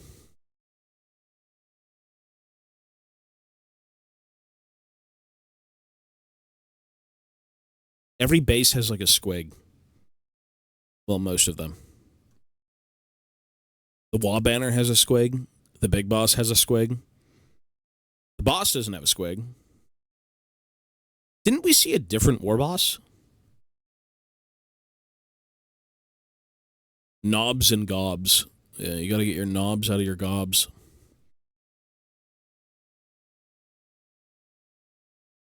There's a squig. All you need now is to make squigs a unit in 40k and you're cooking. I just realized, look at this. It looks like there are options. Technically, that's the same sculpt right here. This guy is the same thing as this guy. So it looks like you actually have some sort of modularity. Maybe I'm trolling. I think the upper half is different from the lower half. I think that's exactly what that is. So these aren't, even though they're push fit, they look, there's no way it's the same thing. It's the same boots. Yeah, it's the same boots. Same belt. Oh, it's not even the same belt. What the fuck is that then? What? Never mind. Wait, did they literally just repeat the sculpt twice, but then made the detailing different? Like, that is the exact same sculpt. Well, rather the pose. Same squig placement.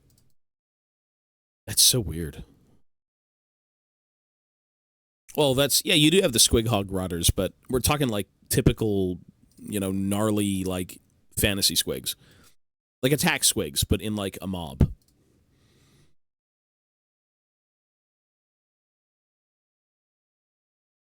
Orcs with the pelt hats. It looks like they basically took the design of a few of them and kind of like copy-pasted it a little bit. They still look good, though. All in all, they still look pretty good.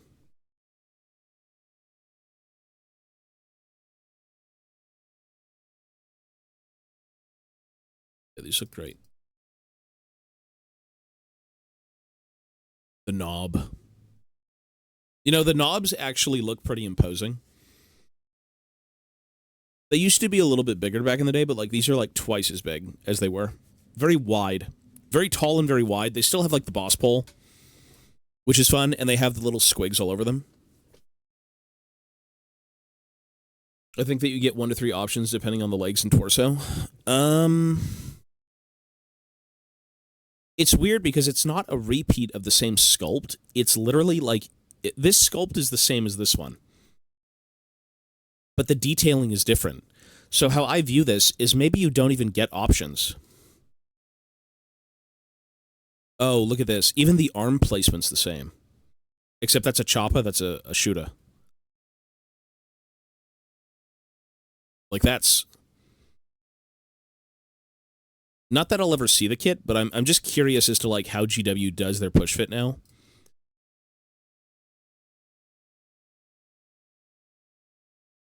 Even this guy. Wasn't this guy? This guy also looks reminiscent of another one. This guy. Yeah. It looks like they basically took one pose. Even this guy's got the shooter. Wait, what's going on? This guy's got that shooter. I guess it looks like there's a little bit of modularity. I'm not sure. This guy here. This guy here. The head sculpt is the exact same. Well, they're technically holding the gun in different hands.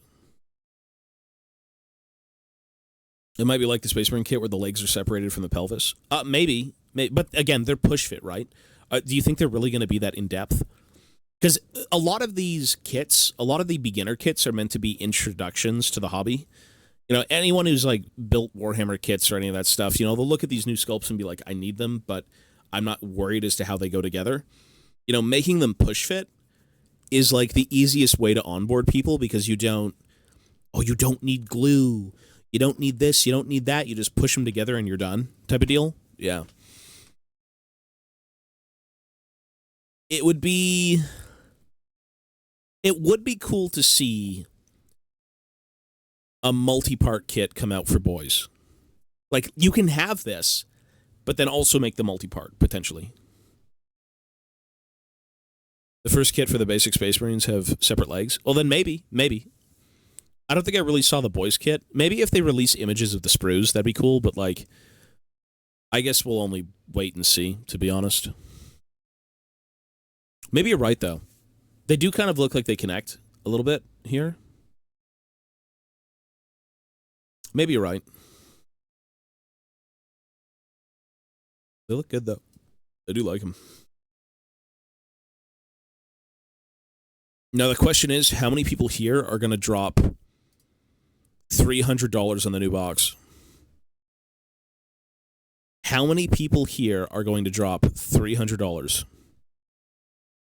Captain with Relic Shield, Librarian, Chaplain with Jump Pack. The Ancient looks pretty good. The banner's pretty nice.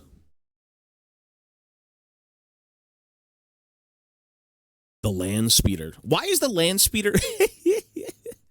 I think they made him with a little smoke bomb as well. It's like, yeah, he's being held up. 1/3 of my salary. Yeah, I know. It's a lot. Share it with a friend. Share it with a friend. 2 arms, 2 legs, 1 pelvis. Maybe.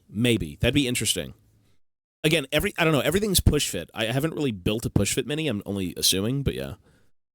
Those look great together. All of these look dynamic enough to be fun.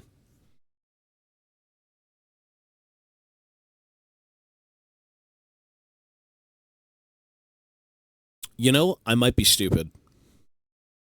Maybe we were looking at 2 kits together. Didn't they say there was 20 boys in a box? Maybe we were looking at 2 kits in one. Like, they ended up doing the images spread with, like, 2 kits combined into one. That's why you kind of saw those options. So, yeah, maybe you're right. Maybe they will do that. Some of the Skaven are push fit. They're kind of scuffed compared to multi-part boxes. Yeah, well, they'll always be scuffed a little bit.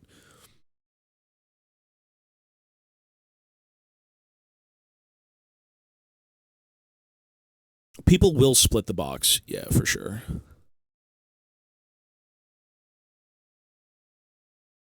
Rig. You know what? Interesting to see how far the orcs have come. The new aesthetic is very nice.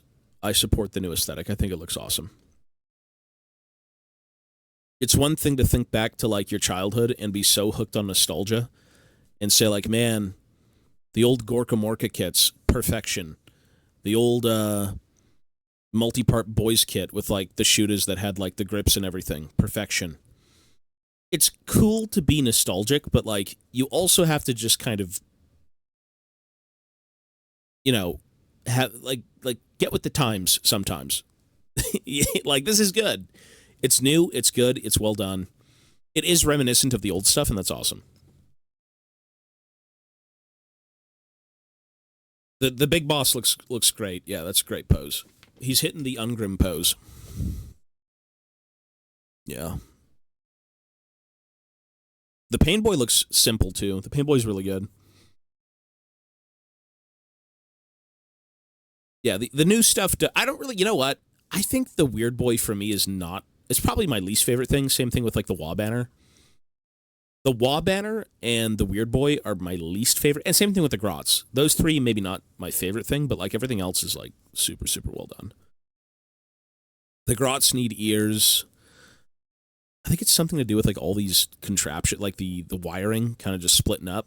This would look cool, though, if you had a bunch of, like, little electrical things going on. Like, you glued a bunch of wiring around it and then made it look like fluorescent. That'd be very fun.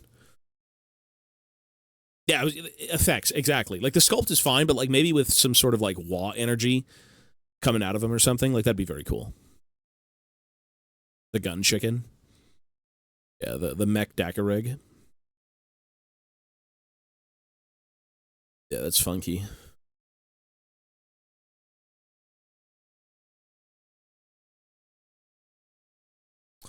Well, I do like it. What I want to do real quick, actually, is take a look at one thing.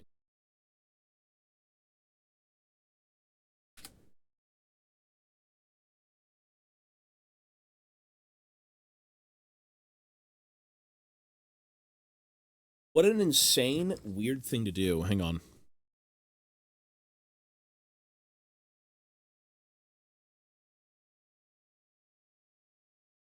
Oh, they already came out with Wazdaka and all those fucking guys. Right.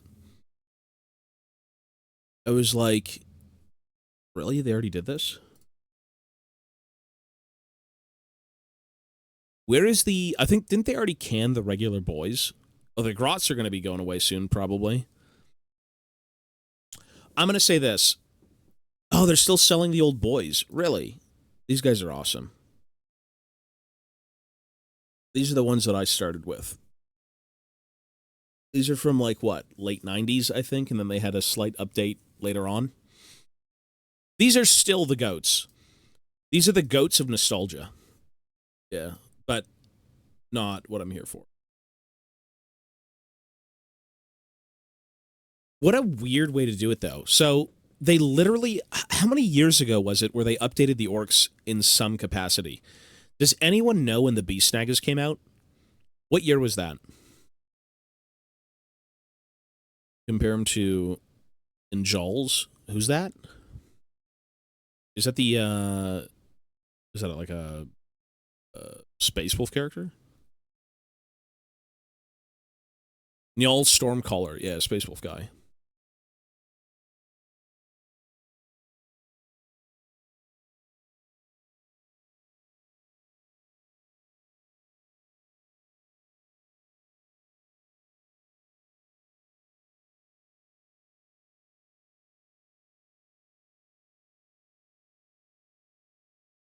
Well, I mean, it's kind of the same thing. It's kind of the same thing.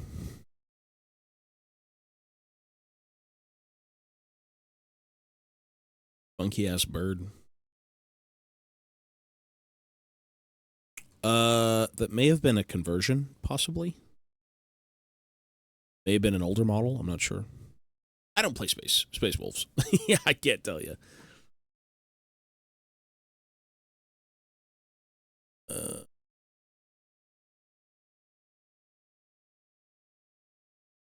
It's so weird to me that like they updated the orc aesthetic. I feel like not even that long ago. And I guess some of these things are going to blend in well, like Snickrot. Snickrot's kind of like the new aesthetic. He's been out for a while too, come to think of it. So I guess we've seen it, but we haven't seen it in full force. Like I wouldn't be surprised if the Storm Boys are gone next. I guess even the Buggies are also kind of like the new orc aesthetic. Do they blend in well though with the new boys? No. They're like the old aesthetic. What a weird way to do it. What a weird way to do it. Like, I would have just waited. If you want to do a big range refresh, maybe you just wait a little bit longer. Interesting.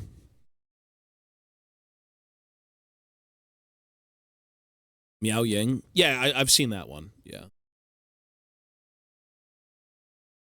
There's a few characters that look like they're actually casting something. The Grimnir's got like the little stone steps that he's kind of like going up on. Well, that was a fun reveal. I won't be spending a dime. And I hope you, if you do want to spend a dime, get 2 halves of the box. Or maybe you want both halves of the box, and that's awesome. Maybe you want Space Marines and Orcs. But with that being said, I am going to go, folks. That is it for me. I will be on in the afternoon. Technically, it is the afternoon. Wish 40k Grots were as cool as fantasy stuff. The fantasy stuff, like goblin-wise, is usually a little bit more dialed in. Just because they're more of a race. Right? Gretchen aren't really anything. Like, you've got the goats, which actually do look a little bit more like goblins, but yeah. Anyways, I'm out of here, folks. Be well. Thank you for hanging out. Thank you for watching. I'll see you on the main channel in probably 30 minutes, maybe, something like that. So yeah, peace, and take care.